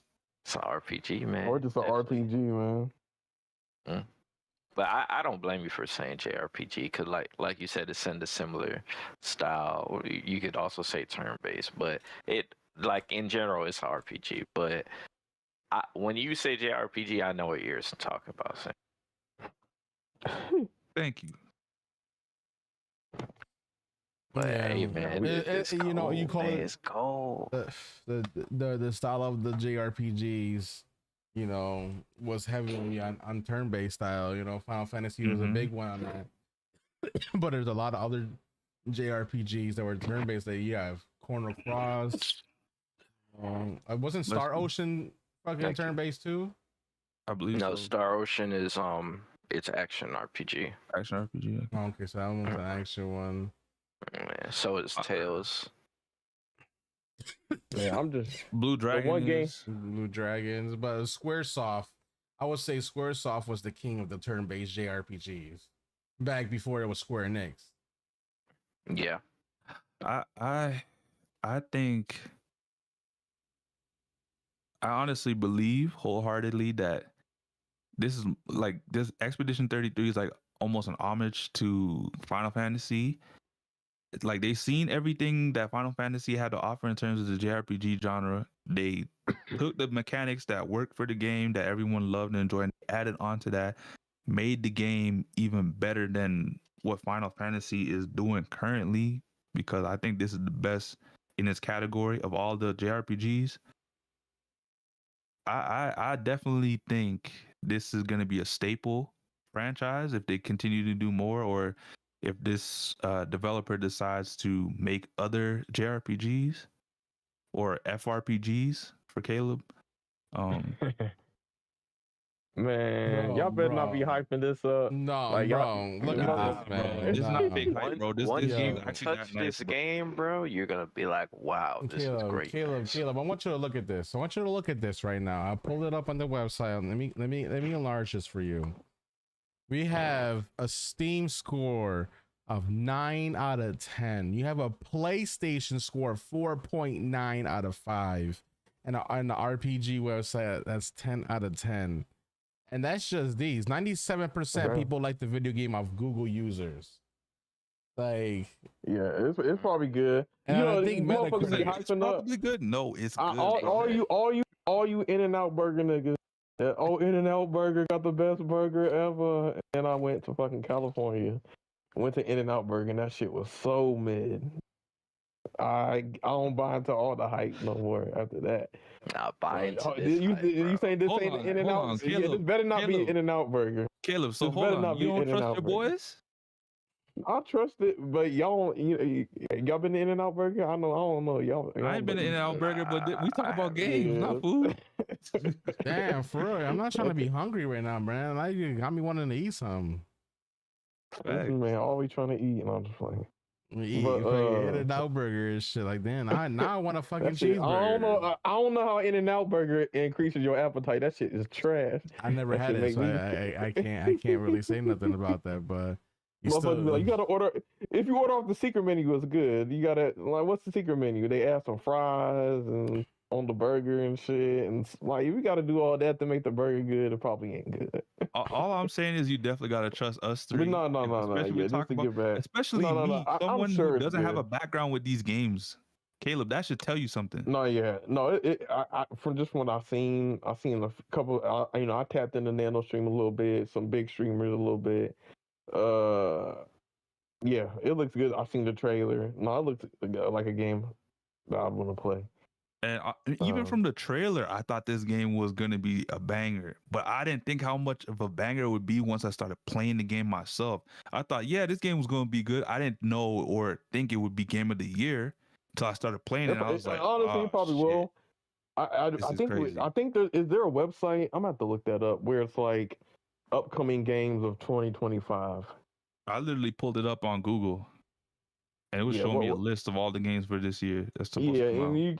I know you gotta look at some of the big ones because I know there's a bunch of shovelware that comes out every year.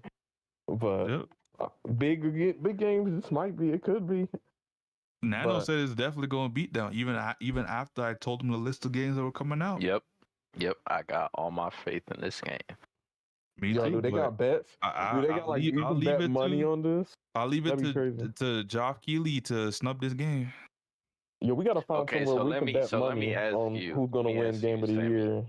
So you feel like this game won't win it, right? I feel like based on the trends I've been seeing, like the past 5-6 years, I feel like it's gonna get snubbed somehow. Well, okay, Like it'll to be be up there, fair, but it won't win. Like I said, they'll give it to like game like Metroid or some shit, the new one for. I promise you, they not, bro. Metroid's not even gonna win Nintendo game. Like Metroid 4 is not gonna be like up there. Or they'll give it to Mario Kart World. Bro, they ain't gonna be or contender they'll for give nothing, it to bro. one of the Sony exclusives, like fucking Metroid 4 ain't gonna be Dash Stranding 2 or whatever. They'll give it to one of those Sony exclusives. I saw the gameplay. That shit was the one of the most mid-looking games out of the whole showcase. Like Donkey Kong, Mario, that looked good. Metroid looked. I mid think in Donkey comparison, Kong. bro. I think Donkey Kong is gonna be a The best contender. one. I think it'll be up there for Metroid platformer. Man, but see, that's what I'm saying. When you put these other games in there, what's gonna get pushed out? If we're going, I named at least over 10 games apart from Expedition. I don't think Expedition. I think Expedition is gonna win a lot of awards this year. I think they'll win a lot of awards, but we talking about Game of the Year. The big. What Sammy's talking about when you're talking about snubs.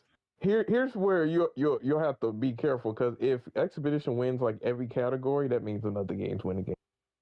And that's what they like to do. They like to give a They'll game give you all like the categories of all the the constellation.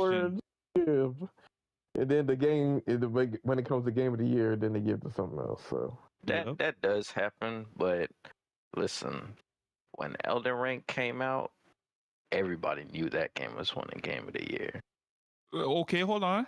With that same sentiment, when Hogwarts Legacy came out, everyone knew that game was winning game of the year. Nah, I What don't happened? think everyone knew Hold on, that. I Who did was not think everyone? Hogwarts Legacy He was was so Bro, that game sold the most. That game was the hottest played game that year. Hold on, And- what game won game of the year that year? I gotta double check. Cause I got to see what it was going up against. Was it Baldur's I Gate? feel like Hogwarts Legacy would have been a game of the year if they added co-op to the game. To Fair be able point, to be able to play with a buddy in a live service version of Hogwarts Legacy, I feel like that would be a fire ass fucking game. Was there online? No, I mean the No, game struggled to single player. play on consoles and fucking PCs. So if you add like an online version to that game, it would break everything. It wouldn't be able to handle it. Bro, Yeah, but that okay, would so, make sense for that to be on online. So interact with other people. Hogwarts Legacy came out in 2023. Yep, I'm looking for the games that came out that year. The game of the year award 2023 nominees was Baldur's Gate 3, Yeah, that's like I said. Baldur's Alan Gate. Wake 2, Mhm. Marvel's Spider-Man 2, Resident Oh, Evil yeah. 4, Super Mario Bros. Wonders, and Legend of Zelda Tears of the Kingdom. And Hogwarts wasn't even nominated. That's exactly But- what I'm Yeah, it talking ain't about. beating But Spider-Man 2. but there What? was no way it was gonna beat a lot of these it games. outsold all those games. Baldur's Gate 3 was the most talked about game that year. Yes, Hogwarts sold more than that. It's not Hogwarts sold the about most. sales though. It's not I'm about not thinking it's just about sales though, but sales tells you a lot. Sales tells you about how That many showed you people there's are a lot of playing your Harry Potter game. fans. That's what you did a about it, fucking yeah. fact. That too, but it sold a lot. Everyone had great things to say about the game. Everyone was talking about the game for the whole half of the year till Baldur's Who is Gate dropped. everyone? Everybody in the industry was talking about the game until Baldur's Gate 3 It wasn't dropped. all good. Narratives too, you know. Yeah, it most had people narratives were- too. Didn't even motherfuckers win. said- They like, oh, this. Who what won do you game of mean the year there's that some year? black? They were talking about what are you doing? There's some black Wasn't- people at wasn't it- Hogwarts. Wasn't it Baldur's Gate 3 that won that year? It Yo, was Baldur's Gate. Baldur's Gate 3. The way Oh, I heard okay. people talk about Baldur's Gate 3, I knew that was winning game of Bro, but And it everyone was won. saying the same shit about Hogwarts. shit. And it I sold more. personally have not heard anybody talk about Hogwarts Legacy being game of the year. Nah, is what they was that's what I'm saying. Who was Because everyone? they I mean, also had people that was- narrative going on too. I mean, people was saying that it was not cool that we had black hairstyles. I remember that being a thing at RDC World, making a meme out of it. But like, you know, it's yeah, I don't know. I mean, there was Yeah, controversy. when it came came Yeah. to the people who played, I've listened to people who've played both Hogwarts Legacy and Baldur's Gate 3, and the way they talk about Baldur's Gate 3 is way better than Hogwarts Legacy. Yeah. They say Baldur's Gate 3 is one of the best RPGs ever made in existence. I think what I'm trying to And think. Remember what they said. literally said Hogwarts Legacy was one of the greatest open world RPGs of all time. Yeah, I don't know if I heard that. I don't know who you listening to, Sammy. I heard that. I heard that. People don't mean Yeah, Hey, man, like if you Hey, talk man. about our open world games, I don't think people are gonna be bringing up Hogwarts Legacy like that. Bro, the game was I so remember- good. The people that played the game were begging for DLC. I And think Warner what- Brothers what I- even also said, that okay, game was so controversial that it caused a lot of streamers to get hate rated by a certain community of people that don't fuck with J.K. Rowling. So I mean, But Yeah, see, that's what I'm another. saying. That's Okay, part of the yeah, reason why thanks for it didn't reminding me of win. that. That's another reason. Yeah, the whole because it's Harry Potter and because of J.K. Rowling, they weren't gonna give Yeah, it they got a hold. chance. That's what I'm saying. Everyone was like scratching their head when they didn't see the game nominated. And then we realized, okay, 'Cause- because of the controversy and everyone talking about the backlash. I and the don't think it same was thing gonna be happened- Baldur's Gate though. But yeah, even just gameplay wise, Baldur's Gate just I think, I've I think never if it had played a fair Baldur's chance in Gate terms 3. of narrative, it would have beat Baldur's Gate. It definitely would have beat. I will. Well, people say like Harry Potter fans that played Hogwarts Legacy. What they say is like, and I do know some people who are like looking forward to it. Is that like it makes you feel like you in Hogwarts, like it like the book. It's more so like the book than the movie. So it's like you. So for some people, I don't know if that'd be boring, but like it basically, yeah, it's kind of like the book. I mean, but, I got Hogwarts Legacy and I never finished it. so it didn't keep you. It didn't keep you It didn't engaged. keep me like Expedition 33 kept me. That's all I'm saying. Yeah, that's the thing. It might feel like you're in Hogwarts, but is that in the most engaging? So that's what I heard. It makes you feel like you're in the university and in the book, but like that isn't always the most exciting thing in the world. You know what I'm saying? So Yeah, man, it's crazy because Pro has played. I got two homies that have played Hogwarts Legacy and Expedition 33, and I guarantee you they're gonna say Expedition 33 is better than Hogwarts Legacy.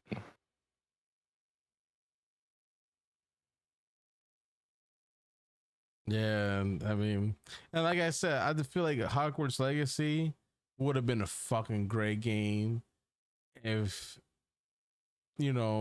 one, they polished the game more because obviously it wasn't really good optimized. yeah, And two, if they would have made it a live service game, because look, I was hyped for Hogwarts Legacy because when they announced that game for the first time, they made it seem like it was going to be online and it was going to be co-op and you're going to be able to play with your friends. And I think they scrapped that whole online part. Like, I remember reading it somewhere. I think it was supposed to have co-op. I don't know if it was supposed to be online or anything, but I think they mentioned co-op.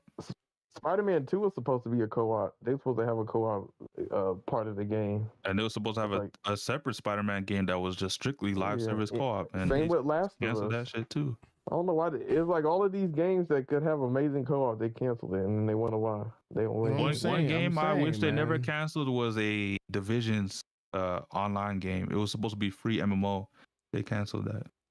Like Hogwarts Legacy MMO would be fire. Like if there's any Harry Potter game that would fucking make a killing, is a fucking Harry Potter game that's an MMO where you can make your own wizard like Hogwarts Legacy, but you can play with friends, you can do raids with friends, you can do dungeons. There's updates over time adding more content.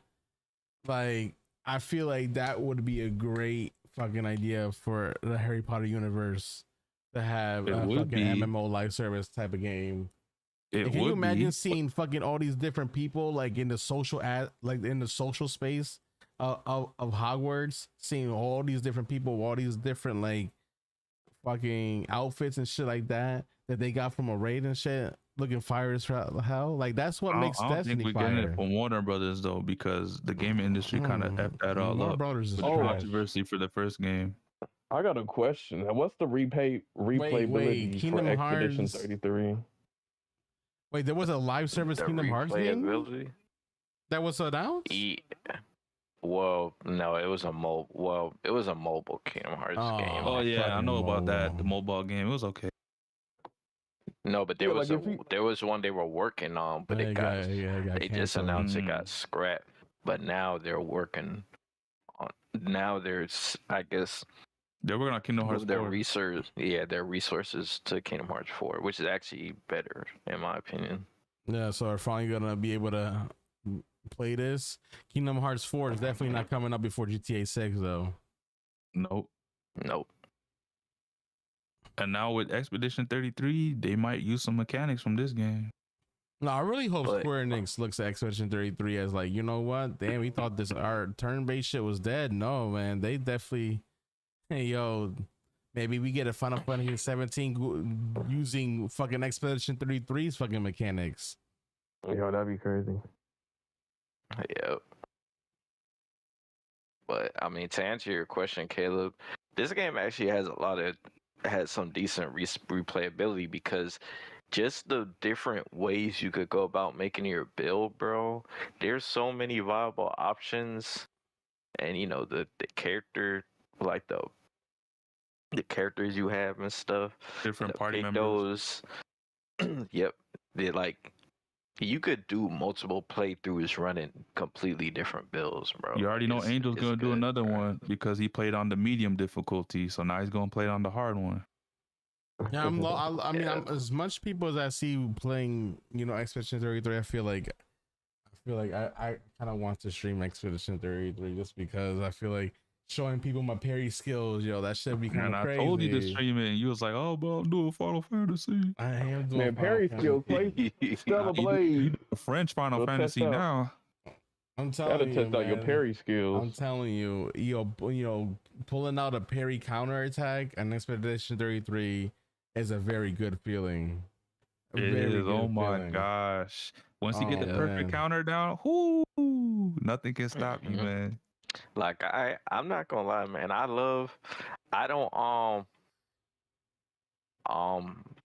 don't watch people who are like ahead of me stream this game, but I've watched all of your playthroughs, Sammy, like when you stream, and I've Yeah. watched the VODs and stuff, and I really enjoy it, man. I enjoy watching you play the game because I see how you do things like differently, or I like watching you fight bosses and what you try to do to adapt to the situation. And it's Bless you. it's kind of like, thank you, it's like when like Pro and Angel come to my stream and how they watch me fight certain things, and it's just so it's fire, and like seeing everybody's different builds and what they choose to do and stuff is good, man. Caleb, you gonna love this game, bro. Man, one thing I'll say is I do. so- I like making builds. I like doing like certain combos. Oh, you will That's love one of the this reasons I like game, man. Pokemon, You because I will like the love this different game. like. I will say combinations sometimes you you'll can run do. into something. You'll run into a brick wall earlier than you expect. And you're like, "What the hell?" And there's nothing you can do. So No, yeah, no, this facts, probably up facts, my alley. man. I like Fire Emblem. Oh man, I like Shining Force, and that was an old ass game, so I'm sure I'll love Expedition. Okay, this is what I want to know. Does it have? Because I know in Shining Force, I know a lot of different RPGs. Once you're like party member, if they die, then they're gone for the rest of the game. Nah, So I know this that's how isn't that Shining type of Force game. was. Okay, because it's like that. It made you really want to hold on to, like, or be careful with, how you fight. I also 'Cause did say to you don't wanna Nano a while back, sabotage. Caleb, that I honestly think they could up the ante in terms of like the stakes and the difficulty in the game. They add another difficulty modifier, and it's just like the minute you die one time in combat, you That gotta start character the is whole gone. game over. But that'd be roguelike. But I think RPGs that have like a cast of characters you can play or have on your team, but if they die once, they're gone. I like those type of games. Because it really I makes I don't you. mind if Yo. you die. If you die and you have to restart the game, because then it gives you it makes you feel like you're in the world, because like that's how these expeditions work. Like once Yeah, one well- failed, another one had to go out there. Yeah, I like the other one because it's like it actually makes you feel like you lost somebody. Because there are so many games you lose a soldier, you get them right back. But like once you can't play as a certain character no more, that's like, damn, I actually did lose this motherfucker. That's crazy. Look, But I I guess mean, there's so many different things that you can do with Expedition. Like, I think there's a content creator that beat Expedition 33. in 30 minutes. And no, not in 30 minutes, but 33 hours. they did it without doing nothing but parrying counter attacks. They tanked the whole game, including the hardest boss in the motherfucking game, with just parries, bro. With just parries. I bet. That's I'm funny. up for I the guess some of challenge. the You already know parries. I started this game parrying everything. I guess some of the parries you can deal damage if you parry. Wait, or hold something. on. And Angel, it's let me just ask like you this. they specifically What said difficulty was they on? expert. It was expert difficulty, okay. no dodge. Oh wait, no. they didn't even parry. It was no dodge, no parry, no one shot, expert difficulty, all content, including Simon, which is the hardest boss in the game. And What the hell? You wait, so what? No dodge, no parry. so that means there's something in this build that literally they're just taking damage and it's the damage is going to the enemies type shit. Oh, that's kind of. Dang, I that's want a to see crazy someone just build. play the whole game and just parry everything. That's unique though. The fact that you can, yeah, like you said, like the anime. The fact that you can make a build like that is that's a good game design.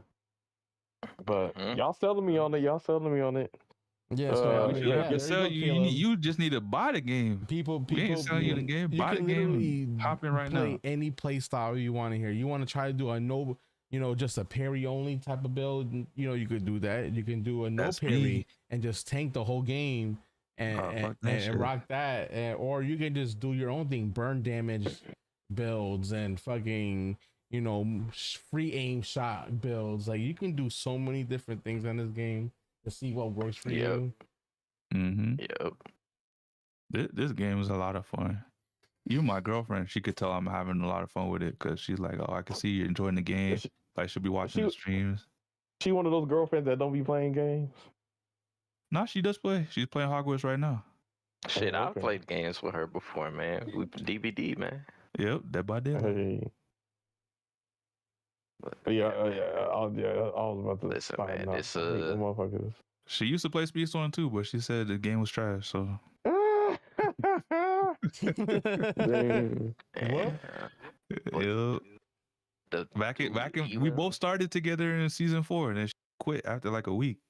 Cause I don't know why you Speedstorm people are like slop. You're grown accustomed to it.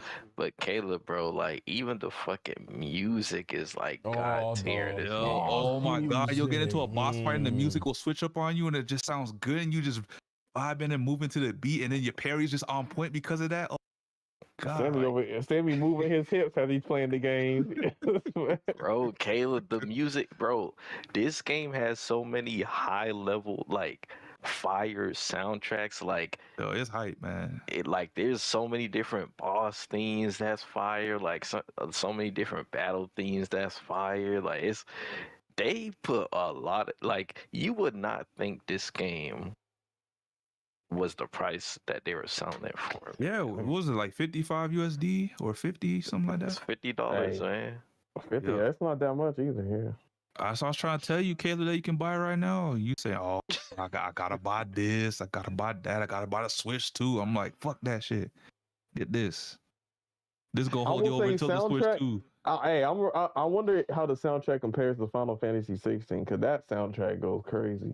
The Final Fantasy games have great soundtracks. They do, and this game soundtracks will give you very, very Final Fantasy type of vibe-ish when you get the boss music hits, bro.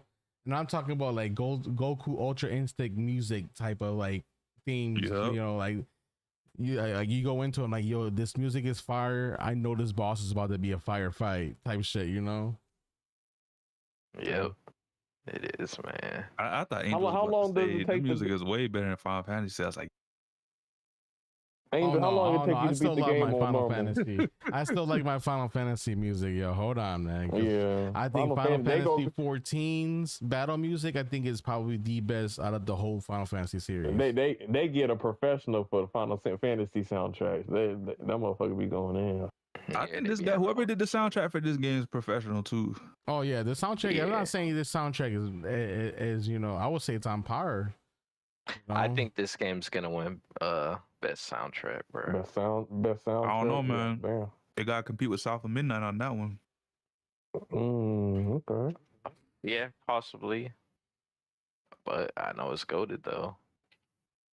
They both up there. I don't know any other games with a good soundtrack like these two games. Speedstorm season 13 was so trash. Niggas was like, I'm playing Expedition 33. I ain't being on. Why should I have to eat stale bread when I can be eating fucking pasta and lobster? And that's part of the reason why I haven't been on this season that much. I've been on Expedition. Hey. Yeah, man. Expedition. What? You're not trying to go on rank bro. and do a 1v1 against an AFK player? Hell no. I ain't trying to give them my money either on a golden pass. And then all of a sudden, oh, should I get the golden pass even though I'm getting less for it? Or I could play Expedition for the same price? Hell no. You know what Speedstorm is? Speedstorm is like potential. It's like you ever like get with somebody and they trash, but it's like you ain't really in love with them. You in love with their potential. Like damn, like what they could be like. But you at the end of the day, you got to go off of reality mode. Nah, I feel that. I feel Caleb, that. what kind of relationship you been getting into, man? Hey man, I'm just. Hey, I mean that's reality. A lot of people, it's like that for them.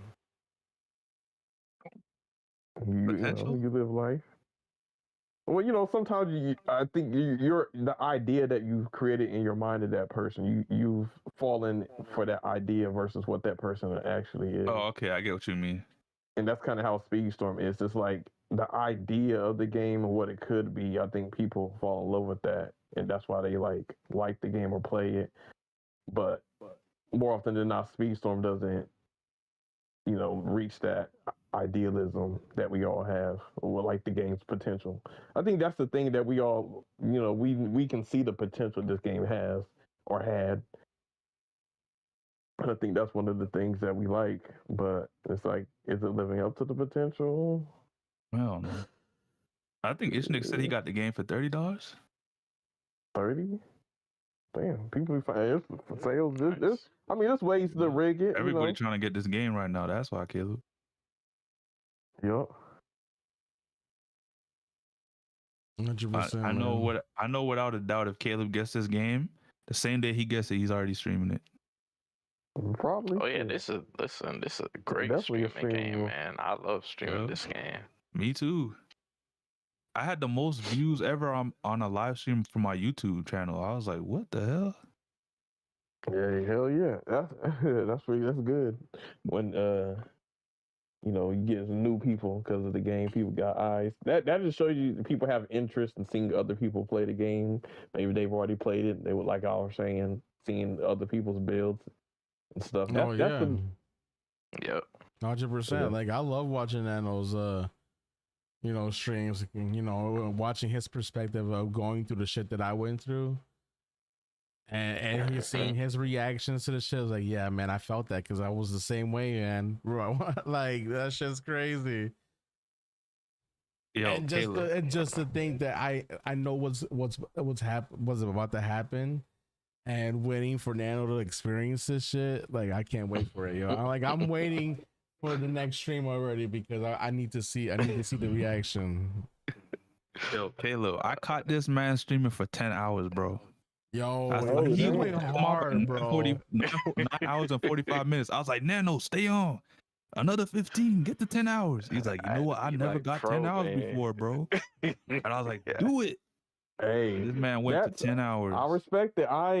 That's a good stream. I think the longest I've ever streamed was 12 hours, and that was on Avatar, Frontiers or something like that with the blue people. Dude, I like the series. 10 hours. I've never seen Nano stream that long. Same. I'm like, that's how you know the game is this crazy. man's like, oh, I didn't even eat yet. I was like, nah, you're gonna have to wait another 15 before you. That's how you know you enjoying the game. You stream for that long. My girlfriend was like, yo, Nano's crazy. I was like, but that's how streaming is. People stream for a long time. Oh man, dude, this game is so good, bro. It is. Honestly is. Like, man, I was gonna say, Caleb, the fact he was streaming for 10 hours, the game's nice. Yo, Angel came to my stream. He's like, yo, man, I want to thank y'all for putting me on this game, man. Because I didn't even know about this game, bro.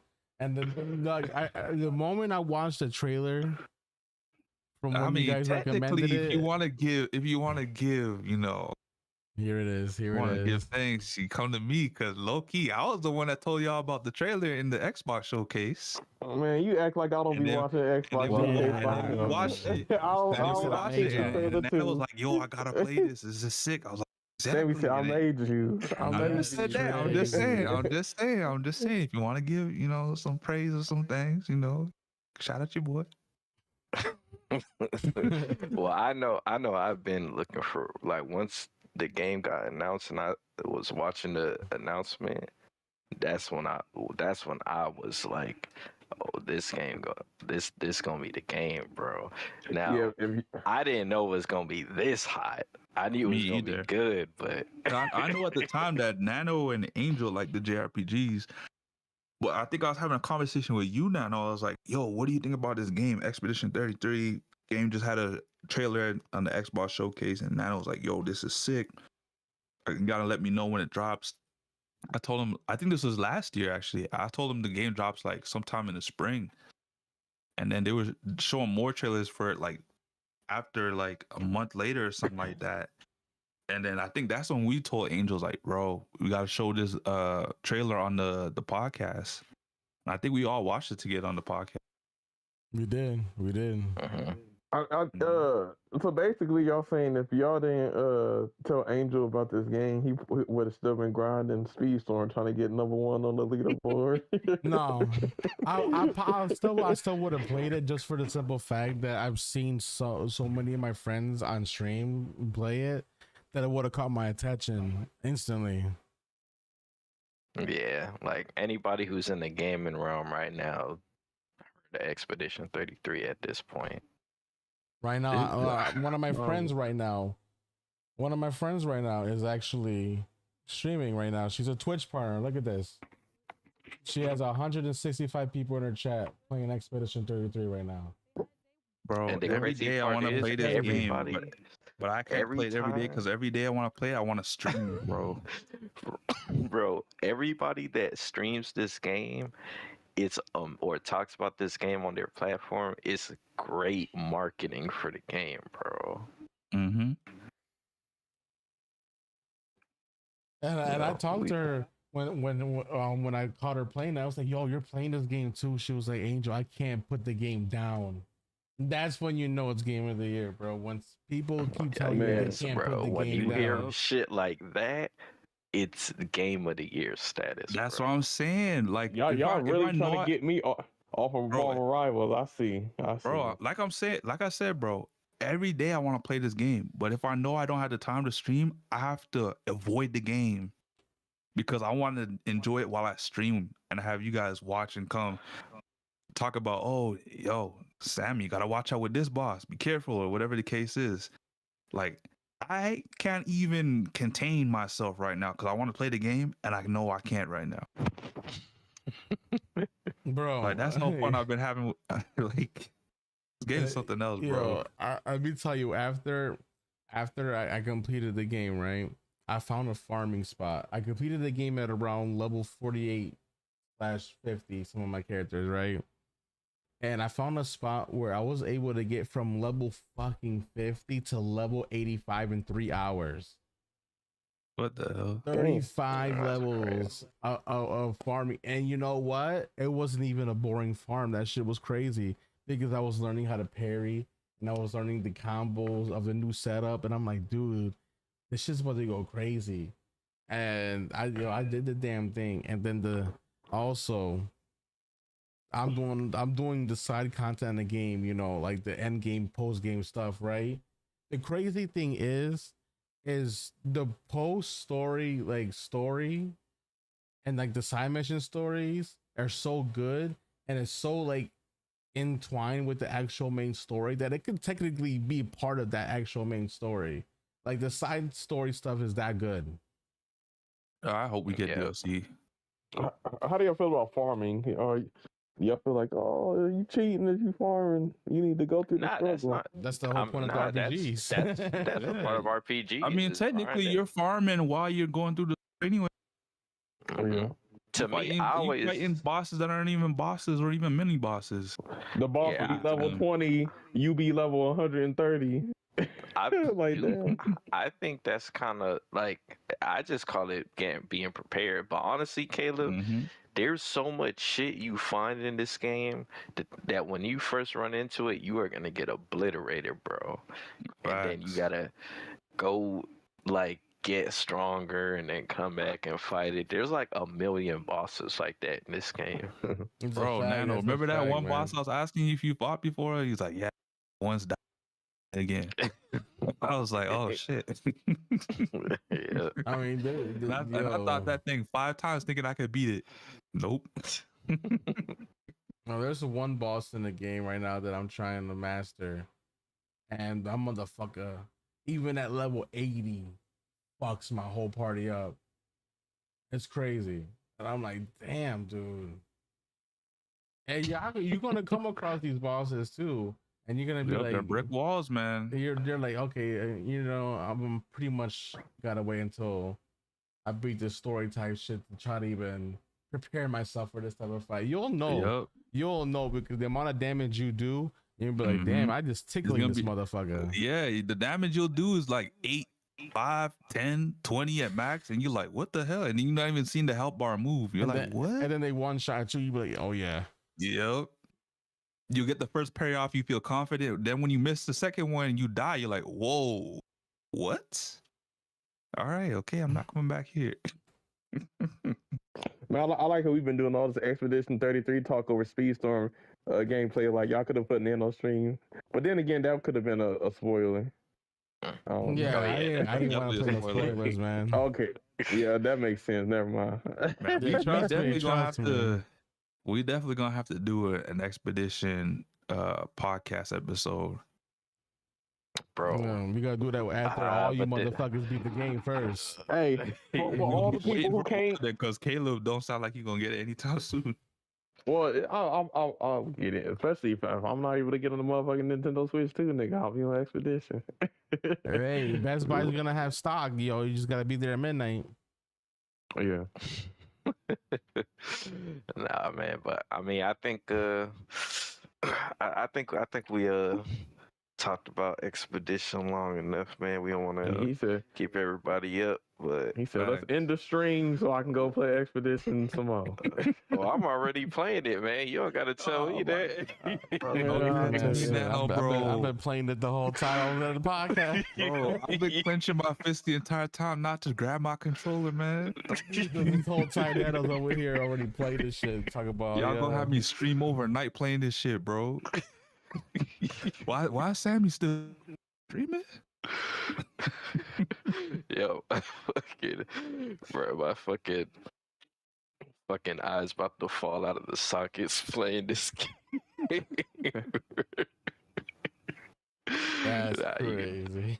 Like, oh my gosh, Kayla, I can't wait till you hop on, bro. Like, if you stream this shit, I'm gonna be in all your streams. Same, I'm gonna be watching it too, because it could be like I was playing the game from start to finish again. I believe it. I know you was there when I was doing Wukong, you know. So hey, I have to see. Man, but I mean, I guess I don't shit, fucking Sammy, man. Any final thoughts, man? Final statements, final words. If you haven't played Expedition 33 yet, we all recommend it, apart from Caleb because he hasn't played it yet. But he's gonna play it. That's what he said. Great episode. Like to thank the guests for stopping by again, Sonic, Falcon, and Toxik. Love to have you guys back on again. Just let us know. But yeah, man, World Cup. Excited for that too. But apart from that, yeah, Expedition 33. I'll be streaming again soon. I'll let you guys know on my YouTube channel with a community post. But aside from that, yeah, these guys are gonna have me in a bad way in a couple minutes because I can't play this game. Damn. I guess for me it would have to be Expedition 33 Game of the Year. This will be a part of my I will say Expedition 33 is Game of the Year in all of my final statements until the Game of the Year awards. And yes, I have this game winning over everything else. And it would be a crime if it didn't happen. But, we're not speaking that into existence. So, shout out. If you ain't playing Expedition 33, you need to be playing it. and let's get it, man. RPGs, we up. Ooh, conspiracy theory. The reason why GTA 6 got delayed is because they didn't want to lose the Expedition 33 this year. So they said, "We'll delay it a year." Hey, I don't blame them, man. They probably had the future sight on deck. Damn, but Mr. Caleb, man, any final thoughts? Shit, motherfucking. Me and Pro was playing Marvel Rivals, and we won 10 games in a row. So that was good. Yo, But, when did y'all play? Earlier today. Bro, next time y'all play, man. Next time y'all play, just ask him about Expedition, man. Hear what he say. Yeah. Yeah, yo, because I was low-key enjoying watching Pro Gamers gameplay because he's doing his own little challenge as well. Like I forget the build, but I think he's like doing like a defense build more than anything else. Okay. But I love my parry, so y'all put me on. But because hey, Stellar Blade, that's all parry, baby. But yeah, shit, I don't even. I usually got a lot to say. I ain't got too much to say right now, but Stream Sniper's up. Yes, sir. Okay. Well, I guess take it away, Mr. One Wing Angel. All right, y'all.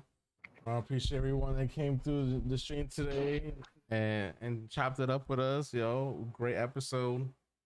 We covered everything that we wanted to cover on today's episode.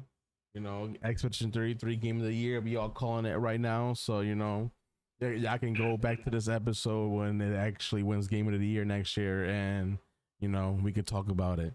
But have a great rest of your Wednesday. I hope you have a great rest of y'all weeks. Yo, again, I appreciate everybody for showing love, leaving a comment, like, subscribe if you like the content so you get notified when we go live. And until the next episode, much love to everybody. Let's go, chat. Welcome to the Crashout.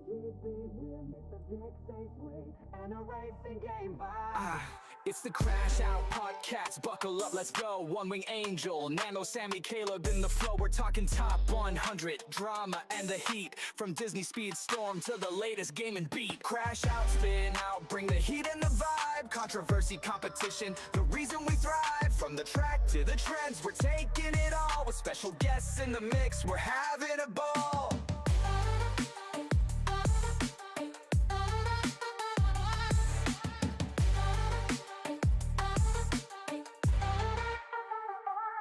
Speedstorm's the heart, but we'll branch out wide. Video games, hot takes, and the culture collide. Got a list for your mind and debates that ignite. Tune in, strap in, it's a wild ride tonight. Rev it up, level up, it's time to engage. The Crashout crew's got the voice for the stage. From competitive tips to the latest trends, we're crashing out big, this ride never ends.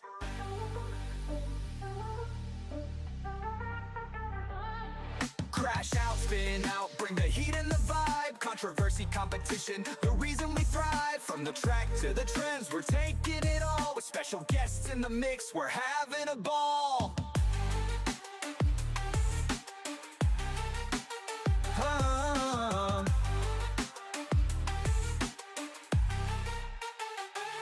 So hit that play button, we're revved and set. The Crashout podcast, the best one yet.